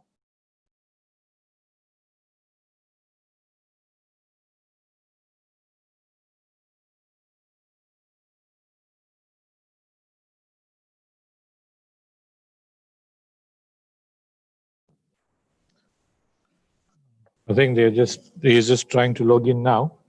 So as soon as we get the IT up and running, because we've already got 58 people on, so I think I can just see him starting to log in now. So if you give us a minute, he should be logging in. So if you just bear with us, the IT team has also been a long day today.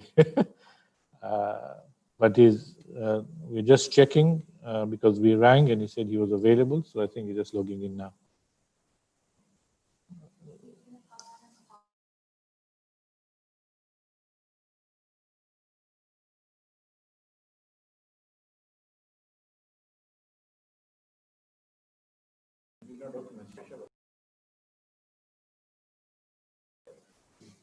हाँ इकबाल भाई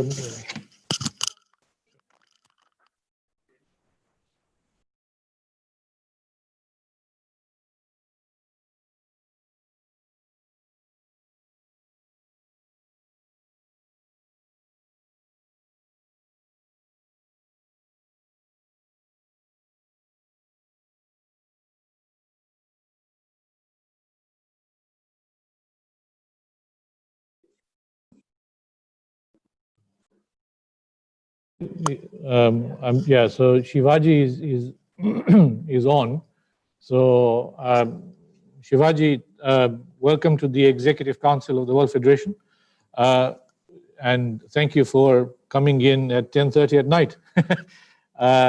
For it. The Executive Council just had a specific query around the order of events in relation to the Charities Commission, specifically around them. The Charities Commission having a specific draft order which had the power to the Executive Council to annul the election, and then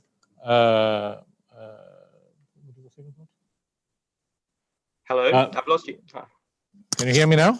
Yeah, that's better. Yeah, so the sequence of events in relation to the communication with the Charities Commission, where the draft order had the power to, and the Executive Council had the power to annul the election, and then what happened and what the final order was, just specifically around the order piece, so that the Executive Council can be alerted, and then we will let you go back to your evening. So over to you, Shiva.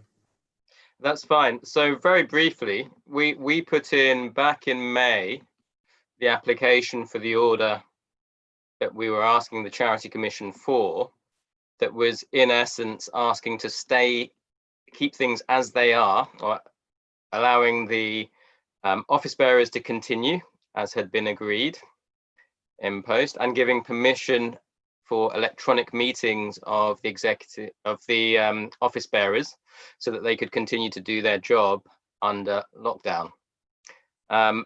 We then added at a later stage, when there was an agreement amongst yourselves, the request for an electronic communication by the Executive Council. But in fact, it's worth being clear about the timing, because what happened was that we had a flurry of messages from the Charity Commission, which meant that on the 11th of June, so a couple of weeks ago now, a case officer from the Commission responded to say, right, we're entirely happy with the application that you've made. Here is a draft order. It is incomplete, but it goes towards what you want. And given that the general circumstances are unusual, and in particular the constitution of the charity, we've not been able to use a template or precedent, but here is the draft, please complete it. The next day, they came back and said, oh, thanks, by the way, on the same day that we sent you that, we also got your message saying, can we add the Executive Council to the category of groups that could meet electronically? And we have no objection in principle to doing that, and would invite you to propose a form of clause that would serve those needs. Then very quickly, they wrote out again, so we've got a bit confused by all of the other correspondence that's going on, which is the historic correspondence from Dr. Jaffar's solicitor. And the Commission had clearly got confused, as Dr. Jaffar's solicitor has acknowledged in correspondence with us and with the Commission, both about the nature of the charity's governing document, and secondly, they were confused about the nature of the dispute. So I wrote to set them right about that and explain what was happening. And in the meantime, that Friday, Dr. Jaffar's lawyer also set them right on the things that were confused, but then added an unprompted and previously undiscussed suggestion, undiscussed with myself at least, and something I didn't have any knowledge about, which was the two extra suggestions: the suggestion that there should be a power for ExCo to annul the election. Presumably he felt that it wasn't clear that ExCo didn't have that power, so it needed the power, because that's why you ask the Charity Commission for a power, because it doesn't otherwise exist. So he asked to create that power. And he also asked that there should be, or suggested that there could be a, been stopped. There we go. Am I back? So the second thing that was suggested is that there should be directions from the Commission for the way in which the election could be held again. Now that presents a difficulty because under lockdown, the election couldn't be held in exactly the same way envisaged by the SOP. So something needed to change. So that's what happened there. In response to the suggestion from Dr. Jaffar's solicitors, the Commission then on the Monday following produced a different member of the Commission, said, in the absence of my colleague, I'm going to try and reply, and produced a slightly confused response, which included a draft order that did include the power to annul at the suggestion of Dr. Jaffer's solicitor, but also included a request to either side to provide comments on whether that was appropriate broadly. And I then took instructions on that and responded as appropriate. Does that give you what you need for now? Hello? Don't let him go, Shabir is saying. Yes, Shabir Bhai, I got your message. You have a question for the lawyer. Please note, just, I didn't want to put the lawyer on the spot, but of course there was a lot of questions on this point, and I think it could help clarifications. Shabir Bhai, I know there's a queue, but I'm going to go to you next. I know it's on this. Thank you. Sorry, I'm listening. I've just got a pad here in case there's a flurry of questions. Okay, Mr. Shivaji, I'm from Africa, so I'll call you counsel. You're a respected counsel for us. Every time we meet the solicitors, that's how we address. Okay, you're promoting me in this country, but that's fine. Yeah, that's fine. But don't forget, we were at one time British colony too. But thank you very much for taking this time. And I thank my chairman to have given you the privilege. You know the rules very well, that if it wasn't for you as our esteemed lawyer, you could not be part of these discussions without ExCo allowing, but thank you, Shanabai, to do that. Very one question, we don't want to, there is a very clear, I got a copy very confidentially, and I can share it on the screen, but I think you have. The first order had the nullification and at ExCo, the draft order. I'll use your language. The first order did not have the nullification. Like you, I obviously have the documents in front of me. I'm very happy to forward that and share it, but it did not. The one I've got is not right, so we can share it. The one I've got, okay, could be the first or the second. The first, the one that I have has got, has giving powers to ExCo to nullify. And then the second one came, it was missing out of that. However, I don't think we are at a stage now, Mr. Chairman, to go into these legalities which you have. So just to be clear, you've put something to me I need to be clear. The first order did not include annulling. A request was specifically made for that to be included by Dr. Jaffer's lawyer. And in response to that request, the commission said, here you go, well, that includes this, but I don't know whether it should be there. Can you comment, please? And it was following that we were invited to speak to each other. Yeah.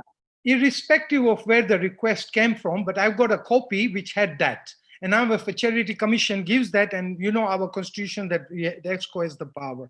In short, what we now want to move on. Just let me be clear. Again, you're putting words into my mouth. We need to be quite clear.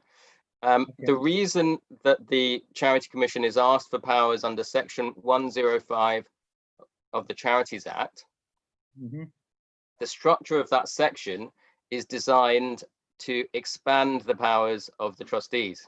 So it's asked for where there is a need to create a power that didn't previously exist. Okay. So that's why a request was made. I presume that is why the lawyers acting for Dr. Jaffer wanted to see that there. Yeah. What we have had is clear advice from Robert Pierce, QC, that the power doesn't sit with ExCo. Okay, fine. I wouldn't want to, but if we need to, then Dr. Jaffer is here and he can give it. But I think it's number 3, the one I've got, number 3. Anyway, it says annul and then electronic verification. In short, the second draft. That's right. Okay, so Shane, what I will do, so that there is no doubt, maybe somebody send me a legal document. I'm going to share it to you, and you can put it on screen after. No, go ahead. Yeah. I think. Yeah, I don't want to get more into it, but I just want a lawyer in a panke decision because we have an agenda item. So can we move forward on that? Okay, I think move forward according to me. Let's move forward. It was just Rasul Bhai had asked, and then Anwar Uncle told me, if you don't have all the answers in front of you, just bring the lawyer in. Which I think Anwar Uncle has a fair point. The documents, Mr. Chairman, the documents we must have, what Rasul Bhai has requested, even in the next 20 minutes, we must get that. So can I request Shiva, if he's on the line, to just send it, share it, and then I will just forward it to the council group. I'm sorry, I didn't quite hear the request. What is it you need? Rasul, can you ask me specifically again what question you're asking of the documents that you want? The specific question for Rasul, please. You had asked for some documents. Which specific documents are you referring to? And then we'll just send it. Sorry, yes. Rasul, are you on the line? Yeah, I wasn't allowed to get through. I want to see the draft order, which is referred to in the email that I sent you. Shiva can bring all the draft orders. So the draft letter, which basically talks about or titled, and let me just find out where it is. It's the title where something to do with instruction out of instructions. The solicitor acted out of instructions. In that, there's a power given to the Executive Council to annul the elections. Yes, that's the one. So that's particular one. Rasul Bhai, can I suggest that Shivaji sends us all the 3 draft orders, basically? So there were That way we have all just of to be it. clear, okay. Can I speak to? Can I have a quick conversation with the solicitor if there's no objection? See, I don't mind people asking the lawyer, but that wasn't the purpose of what Anuranga wanted. Anuranga just wanted the clarity on different orders. Now, if I allow you, Rasul Bhai, everyone's going to want to quiz the lawyer, and then this is not going to end up being an ExCo. It's going to be a Q&A with our lawyer, and then I don't think that's what Anuranga meant. Okay, well, Shan, then can I just suggest that you shouldn't have brought him in, if because obviously when you bring someone in. Rasul Bhai, look, I'll give you one little bit of time. You can ask your. I don't want any questions with him because you're right. You're absolutely right. If I ask him and then someone doesn't have that opportunity, exactly, then that's right. So Rasul, let's conclude that you want some documents, right? You want some documents. Let's get those documents for you. I'm going to be honest with you. My email is filled. Shiva will have the documents and he'll send it to the secretariat inbox, and immediately from the secretary it'll go to the councillors group. Yeah. Thank you. I want to thank Shiva. I can't see you anymore. Let me just be clear. So yes, go for it, Shiva. Go.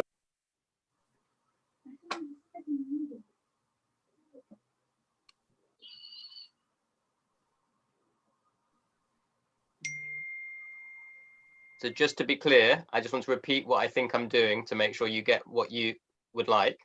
I think you've asked me to send to the Secretariat email address each of the orders that have been received from the Commission. Yes. I will do that. And if you can just do a quick explanation, bullet point, of what has come through. I can do that.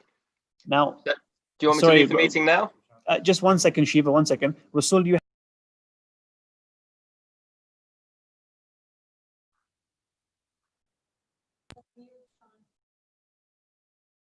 I can't hear you. I'm not sure if you're... Okay, sorry. I think I was on mute. Look, okay. I'm going to allow Rasul Bhai to ask a question. Are you clarified now? Are you okay? Yeah. What I want to see specifically, with the permission of the chair, is the draft order, which I requested. That's what I want to. That's what I'm really interested in there.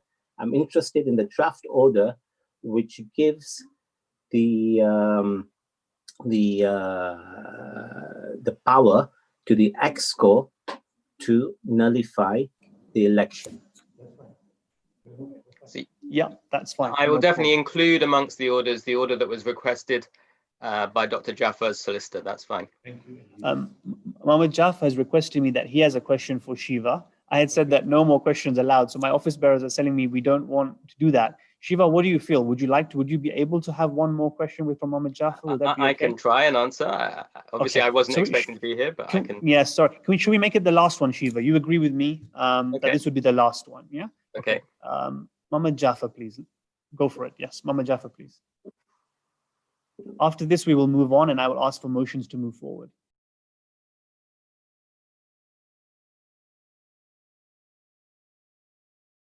I must ask. Mr. Shivaji. Good evening. Mr. Shivaji and Mama Jaffa. Good evening, I'm Mama Jaffa. The first order which came in, which clearly said that the ExCo has got can nullify the election. No, the first order did not say that. Which order? I can give you the dates again if you would like. The first order. Which order said it? Which order said it then? The second one that was requested, that was sent in response to the request from your lawyer, Neil Long of Womble Bond. Yeah, that's my lawyer, yeah. So that is the first one. Because the before one, we are not involved. We were involved from the second. So what did my lawyer say? What did the order say? Can you read it out? I will send them all to you. There's quite a lengthy order. Why don't you read it now? Because we are finished, we are in the meeting and we have to continue this. Well, I'm not sure what point you're trying to make. As I have explained.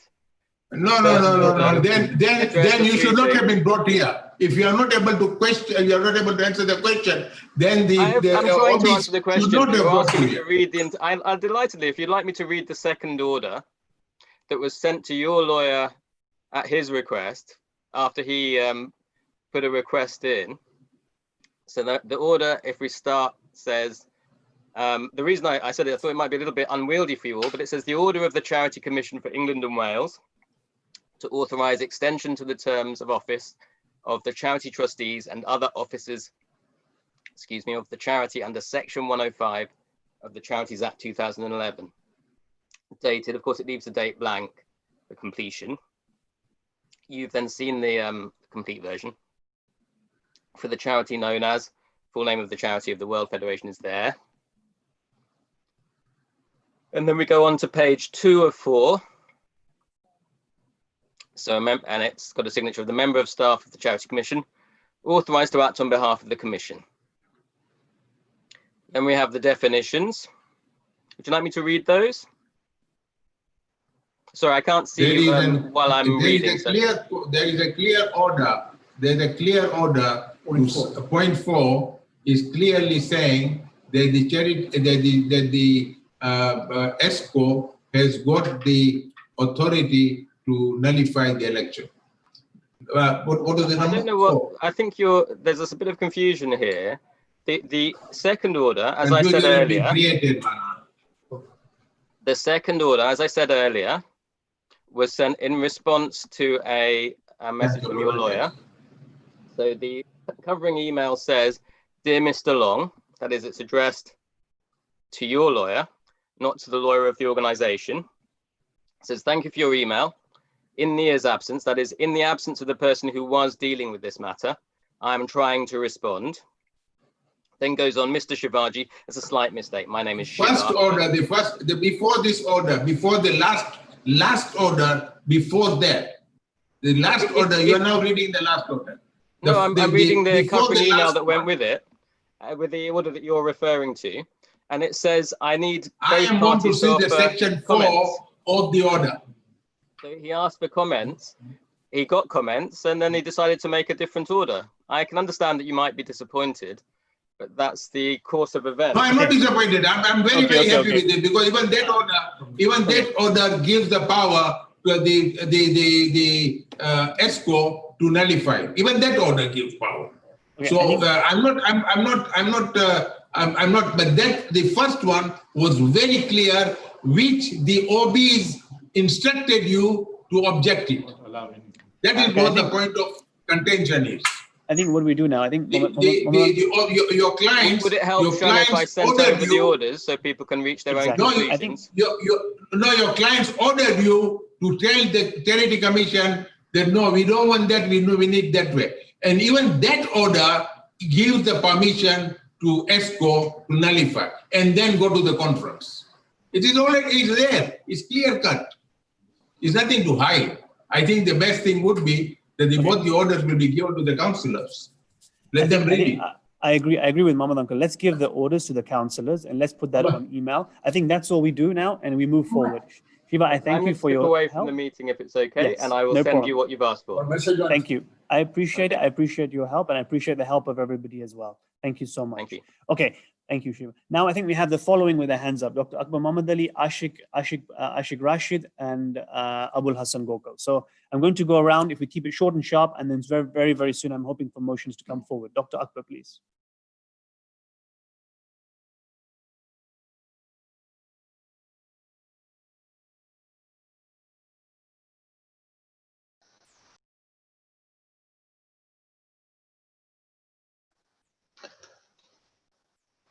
Shan, I just want to say that I'm quite concerned at the way this meeting is going and the way it's conducted and the way we are going to make decisions on the hoop with documents being given and all of us to study and, you know, within minutes after nearly, I think, 7 hours of meeting, I feel that we are not going to achieve our objective.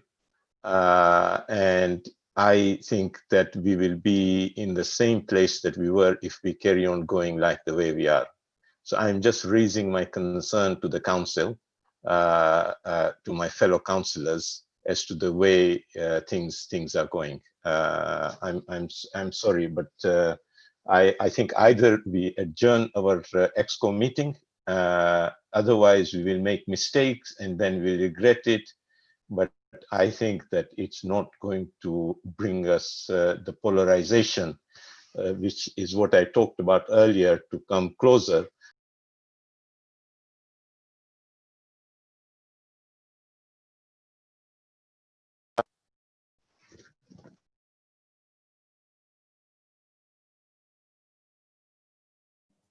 Dr. Akbar, I don't know what happened, but we lost you at the end.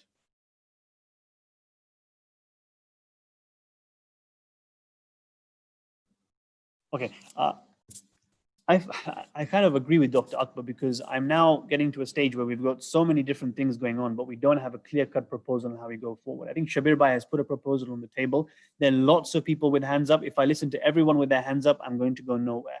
My only suggestion is now how all hands will go down. The next lot of hands will be hands with proposals because we also want to make the meeting and move it forward. The first hands that have come forward is the hand of Murtaza Bhai, then Abul Hassan Gokal, and then we will take it from there. I only want proposals now on how we go forward. I'm not interested in anything else. Yes, okay, Murtaza Bhai.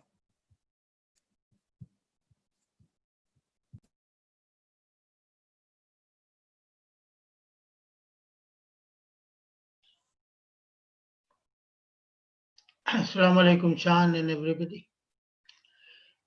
Can you hear me, Shan? Thank you.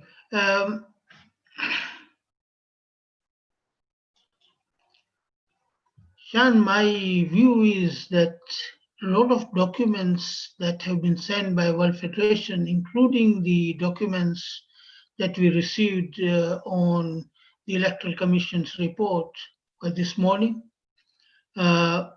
the final draft order by the Charity Commission was received late yesterday evening. The barrister's advice that is given to the office bearers also came very late in the evening. I certainly would not have called the solicitor from WF, Shivaji, at the meeting just now because it messed up a little more. It made the water more dirtier in my view. We have been at it for nearly 7-8 hours, as Dr. Akbar has said. To make a decision now on the hoof is not going to be conducive to this organization. So my request would be that we adjourn this meeting. We have got now the authority of Section 105 from the Charity Commission.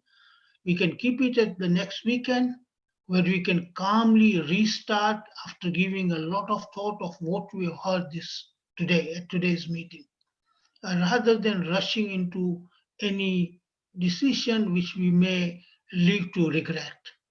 Thank you. Thank you, Murtaza Bhai. I'm going to go next to Abul Hassan Gokal. Again, it has to be for the way forward.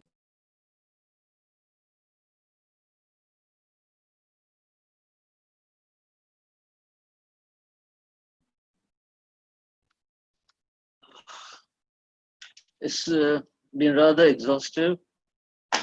And even after 8 hours, we are still beating around the bush about whether or not the ExCo has the power to nullify the elections. What I fail to understand is why to nullify the elections. After hours of debate, we all conceded that yes, it was a mistake at the ExCo. What are the three reasons were given? That either ExCo made a mistake or the EC made a mistake, not the grassroots. Why should they be penalized? Why should the candidates be? We've discussed all this. And now we are again talking about nullifying the elections or moving in that direction. It doesn't make sense. The legal opinion also does not support it. So in my opinion, the way forward is to just take the issue to the conference and call it within 45 days. We can pass a resolution to that effect. It'll resolve today's issue and let the conference then, to be held within 45 days, take the matter up. So I propose a resolution to this effect. Thank you. Yeah, Abul Hassan Bhai, if you want to, if you want to propose a resolution, we need it tabled as a resolution. Otherwise, I have to go to the other people for their proposals forward. Because you said that this, Murtaza Bhai is saying, look, we should take a break, adjourn the meeting because it's been here for 8 hours.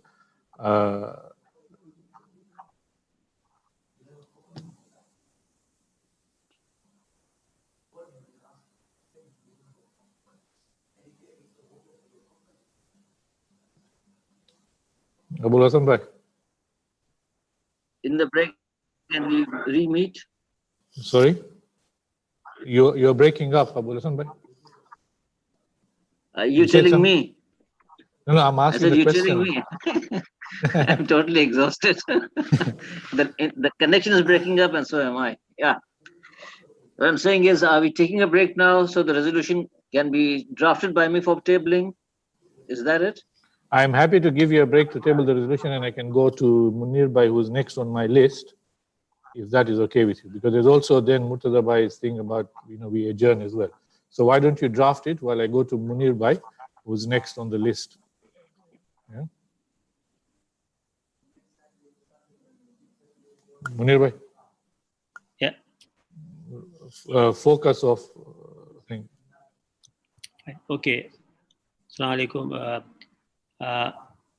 When I first spoke, Shabir Bhai Najafi spoke after me and said that I was questioning the decision that the ExCo took in Birmingham, and Shabir Bhai pointed toward me that the ExCo, the councillors are not constitutional expert, and that we rely on Shani Abbas, the SG, to guide us as to what the constitution says.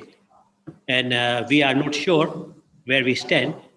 And if we make any decision today, there is a possibility that somebody from the grassroots might take legal advice and take us to court for usurping their right.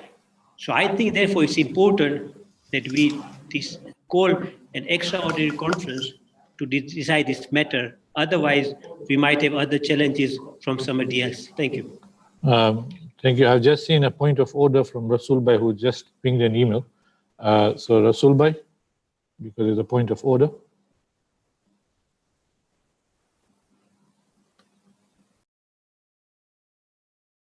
Rasul Bhai? Yes, Assalamu alaikum. Alaikum salam. I'm just temporarily assisting Sean. No He just had to take. The point of order still stands. I made that. Oh, sorry. Sorry, my apologies. I just saw it pop up on me just now. No, but I had also mentioned it when I was last on the mic, that we need to see all the documents before we can put an order to the conference. Yeah, sorry. Yes.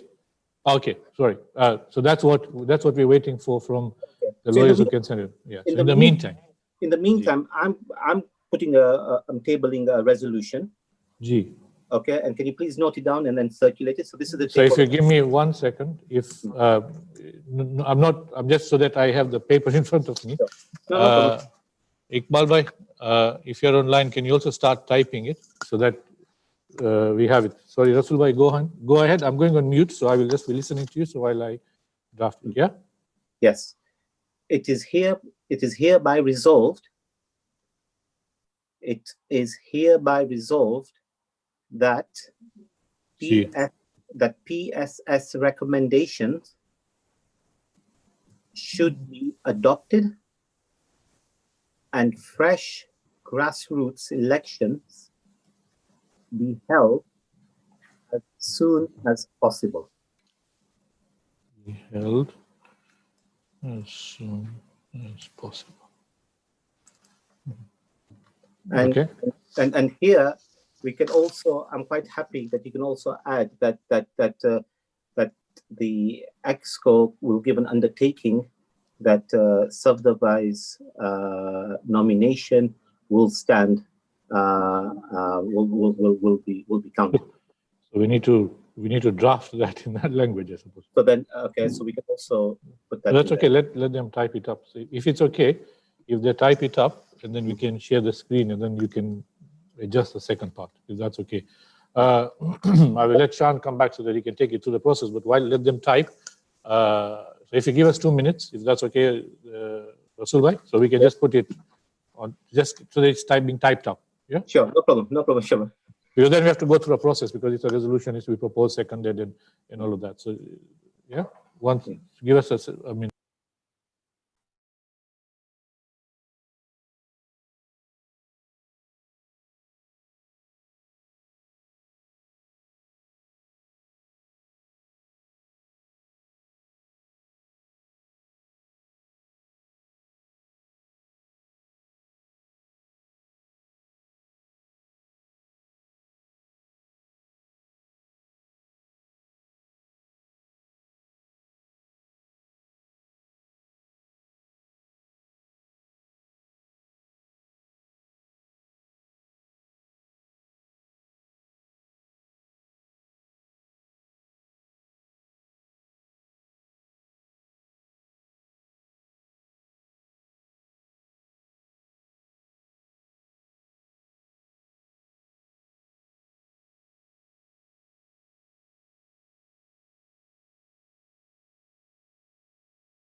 Rasul bhai, they're not trying to put words in your mouth, but they're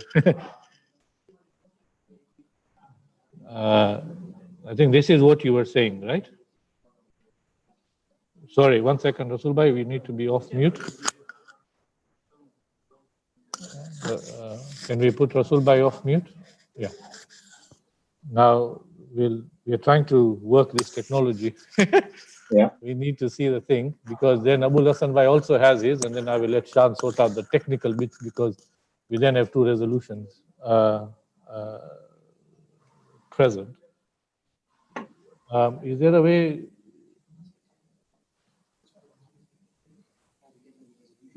So looks like we've got one that is from Rasul bhai, one coming from Abul Hassan Gokal bhai.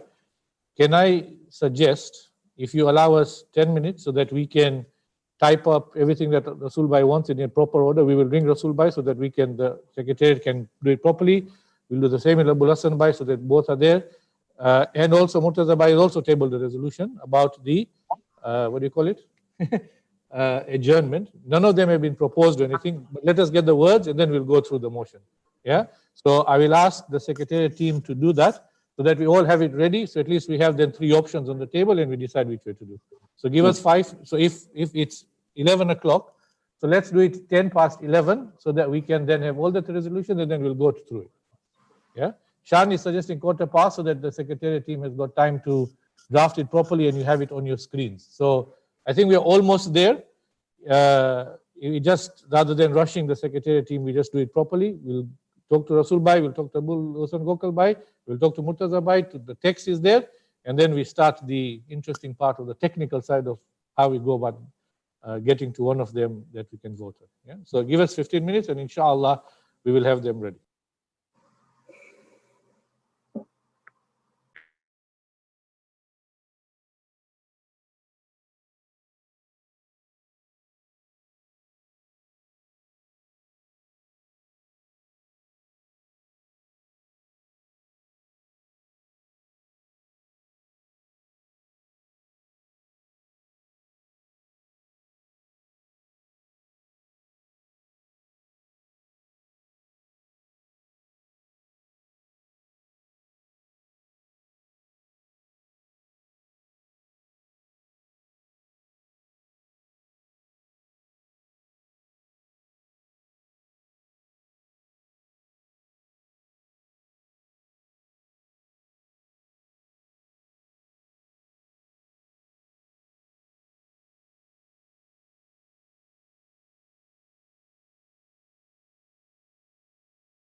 We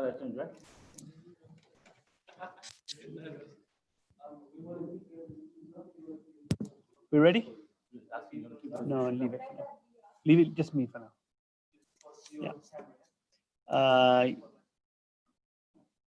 My dear brothers, Salaam alaikum. I'm not sure if you can hear myself. Can I be, is it working? You can hear? Okay, great. So we have, I went to the bathroom a bit earlier, but I think Shaba was conducting and we had something from Abul Hassan Bhai and then Rasul Bhai. And then in this last 15, 20 minutes, we have had an unbelievable number of different resolutions coming forward. Murtaza Bhai's point was that we adjourn the meeting and start in a week or so. We are not in favor of that as office bearers. We want this matter resolved.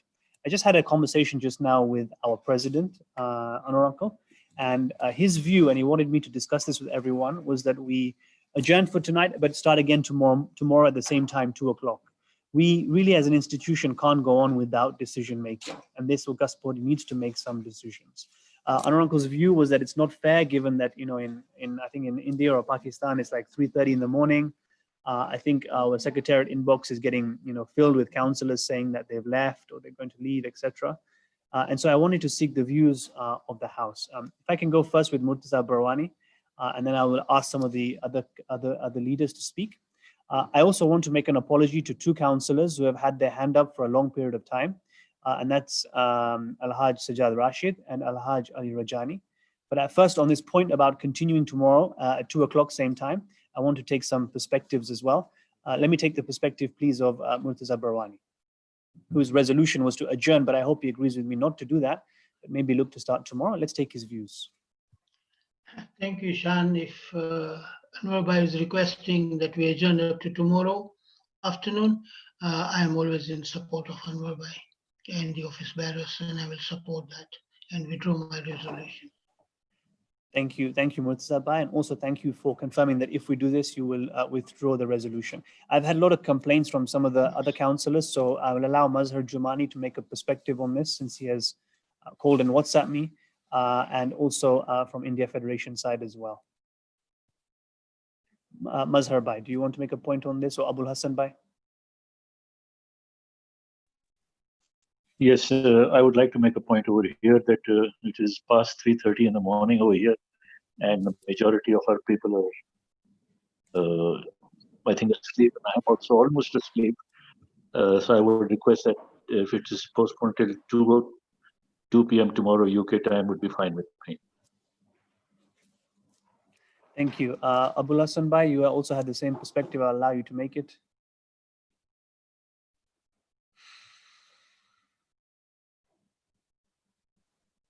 All I can say is I'm about to wake up.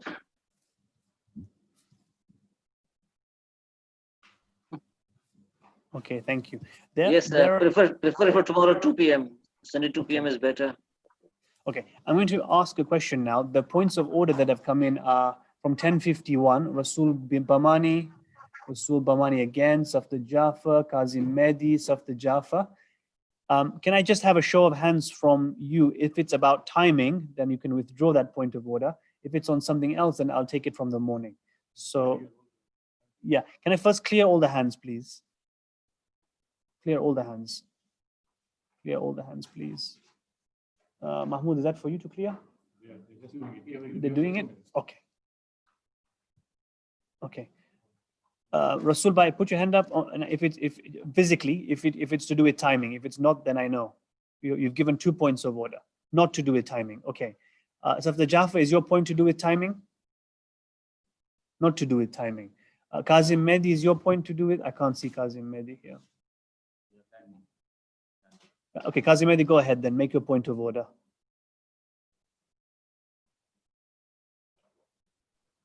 It's regarding the resolution. So if you're not, it's regarding resolution. Okay. Okay. No, that's fine. It's not regarding timing.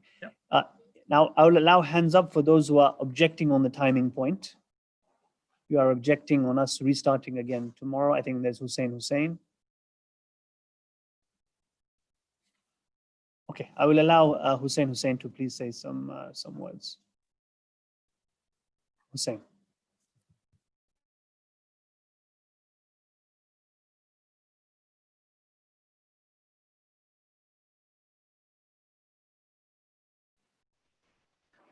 Mr. Chairman, I started this meeting at 11 p.m. at night, and I've been up since.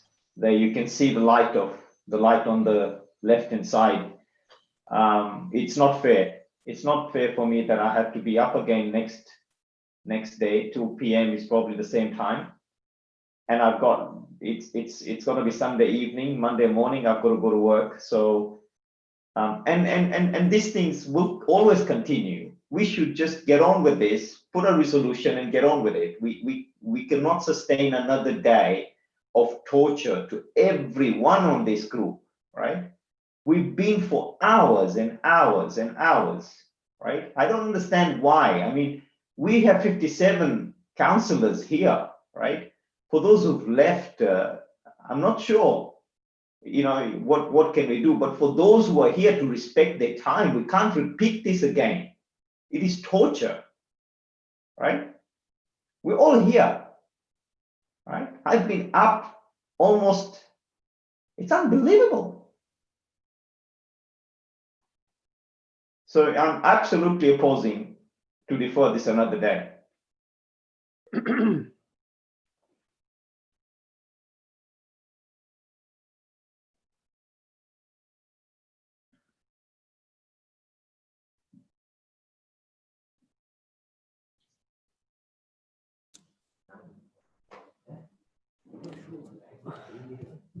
Okay, there are a number of people who want to say just on the timing point. I guess I don't know how to take this forward, really. I mean, there are people who feel that the timing is not right and not fair. There are people who want to continue. Anur Uncle's request was to start again tomorrow. Anur Uncle seemed to have logged out of Zoom, I think. He's here, back here. Okay, Anur Uncle, would you like to say something, please?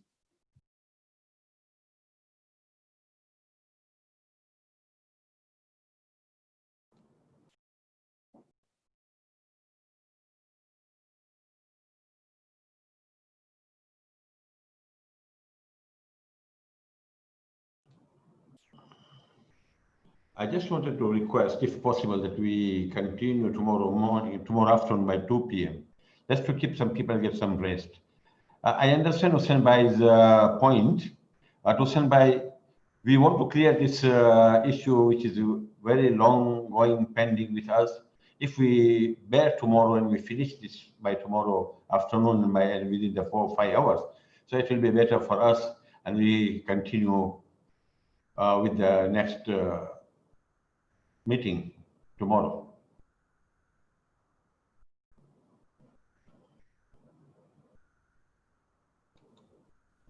Okay, thank you. There are a few councillors who also want to point and say stuff on the timing. I think we are now pushing probably for a start tomorrow. I'm going to allow, in terms of the roll call, you've got various people who want to talk about it. Mohammed Jaffa, Safda Jaffa, we'll go with those two next. Mohammed Jaffa, please.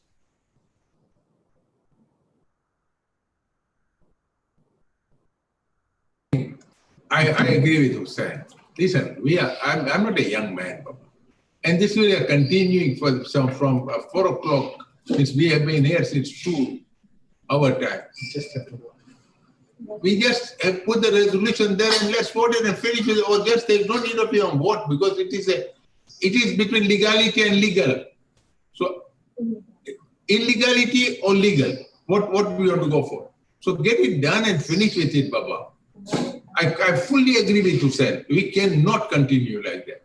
And I'm pretty sure tomorrow we start this, again it will be this time, before we come to any conclusion. How do we run our organization, man? A small thing like that is taking so long. Shivaji comes. Thank you, man.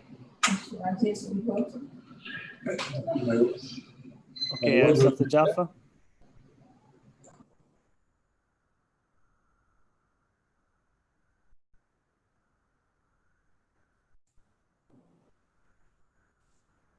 Mr. Chairman, this is the future of our community. If we don't allow time to discuss this, we will create more disunity than unity if half the councillors are not here. The reality is there is an issue of numbers. Half the councillors have almost left, particularly the eastern part of the world.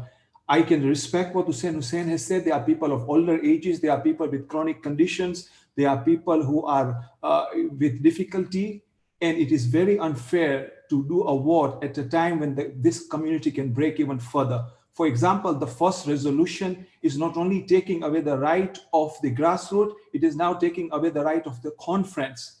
It is a double stab, and this will destroy this community. The grassroots is going to run away, and WF will shut down.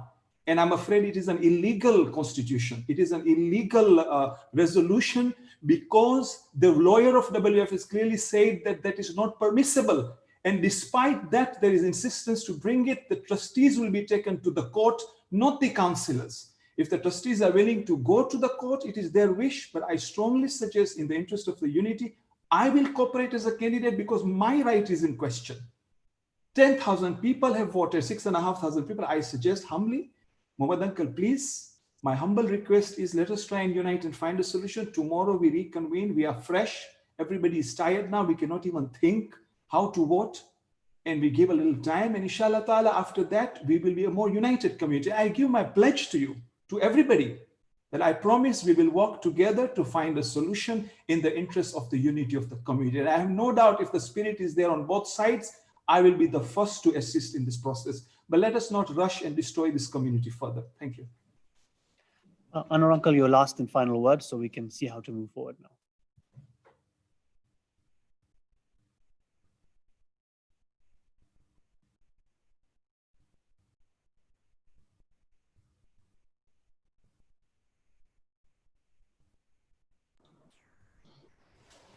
ભાઈઓ મોહમ્મદભાઈ જાફર મારા વડીલ છે. Husenbhai, I understand કે બહુ મોડી રાત થઈ ગઈ છે. પ્લીઝ મારી રિક્વેસ્ટ છે કે આપણે પોસ્ટપોન કરીએ, કાલે 2 વાગે ચાલુ કરી નાખીએ. And I can assure you, I can request the Secretary General to make direct from the resolutions તો આપણે છે બીજા 4 કલાકમાં બધું પતાવી લે. ખાલી રિઝોલ્યુશન અપ્રૂવ કરવાનું હોય, બીજા કાઉન્સિલર્સ પર હોય, બધાને હક મળી જાય. પ્લીઝ આઈ રિક્વેસ્ટ મોહમ્મદભાઈ, વડીલ તરીકે તમે એક્સેપ્ટ કરો. હુસેનભાઈ, I understand તમારી સિચ્યુએશન છે, but I assure you tomorrow it will not take so long again. Shani Abbas, તમને રિક્વેસ્ટ કરું છું કે તમે બની શકે તો કાલે જેટલું ફાસ્ટ બનાવી શકે તો કરી નાખીએ, તો વિધિન ધ નેક્સ્ટ 4 hours, એટલે 2 થી તમારા 2 થી 6, અમારા 4 થી 8 વાગે, રાત 8 વાગે સુધી બધું પતાવી નાખ્યા તો બધા વહેલા જોઈ થઈ શકે. મારી ખાસ રિક્વેસ્ટ છે, મારી ખાસ વિનંતી છે ભાઈ, અને બાકીના બધા કાઉન્સિલર્સ માટે. Thank you, Anwar Uncle. Okay, let's do this. We'll start at 2, but we're starting immediately with resolutions. I'm going to work with Habib M. Habib with the call, and we will have the resolutions. We will table them. We will vote for them.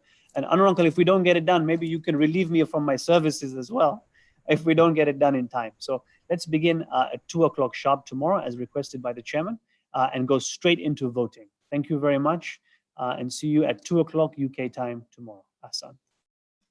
The meeting is therefore recessed.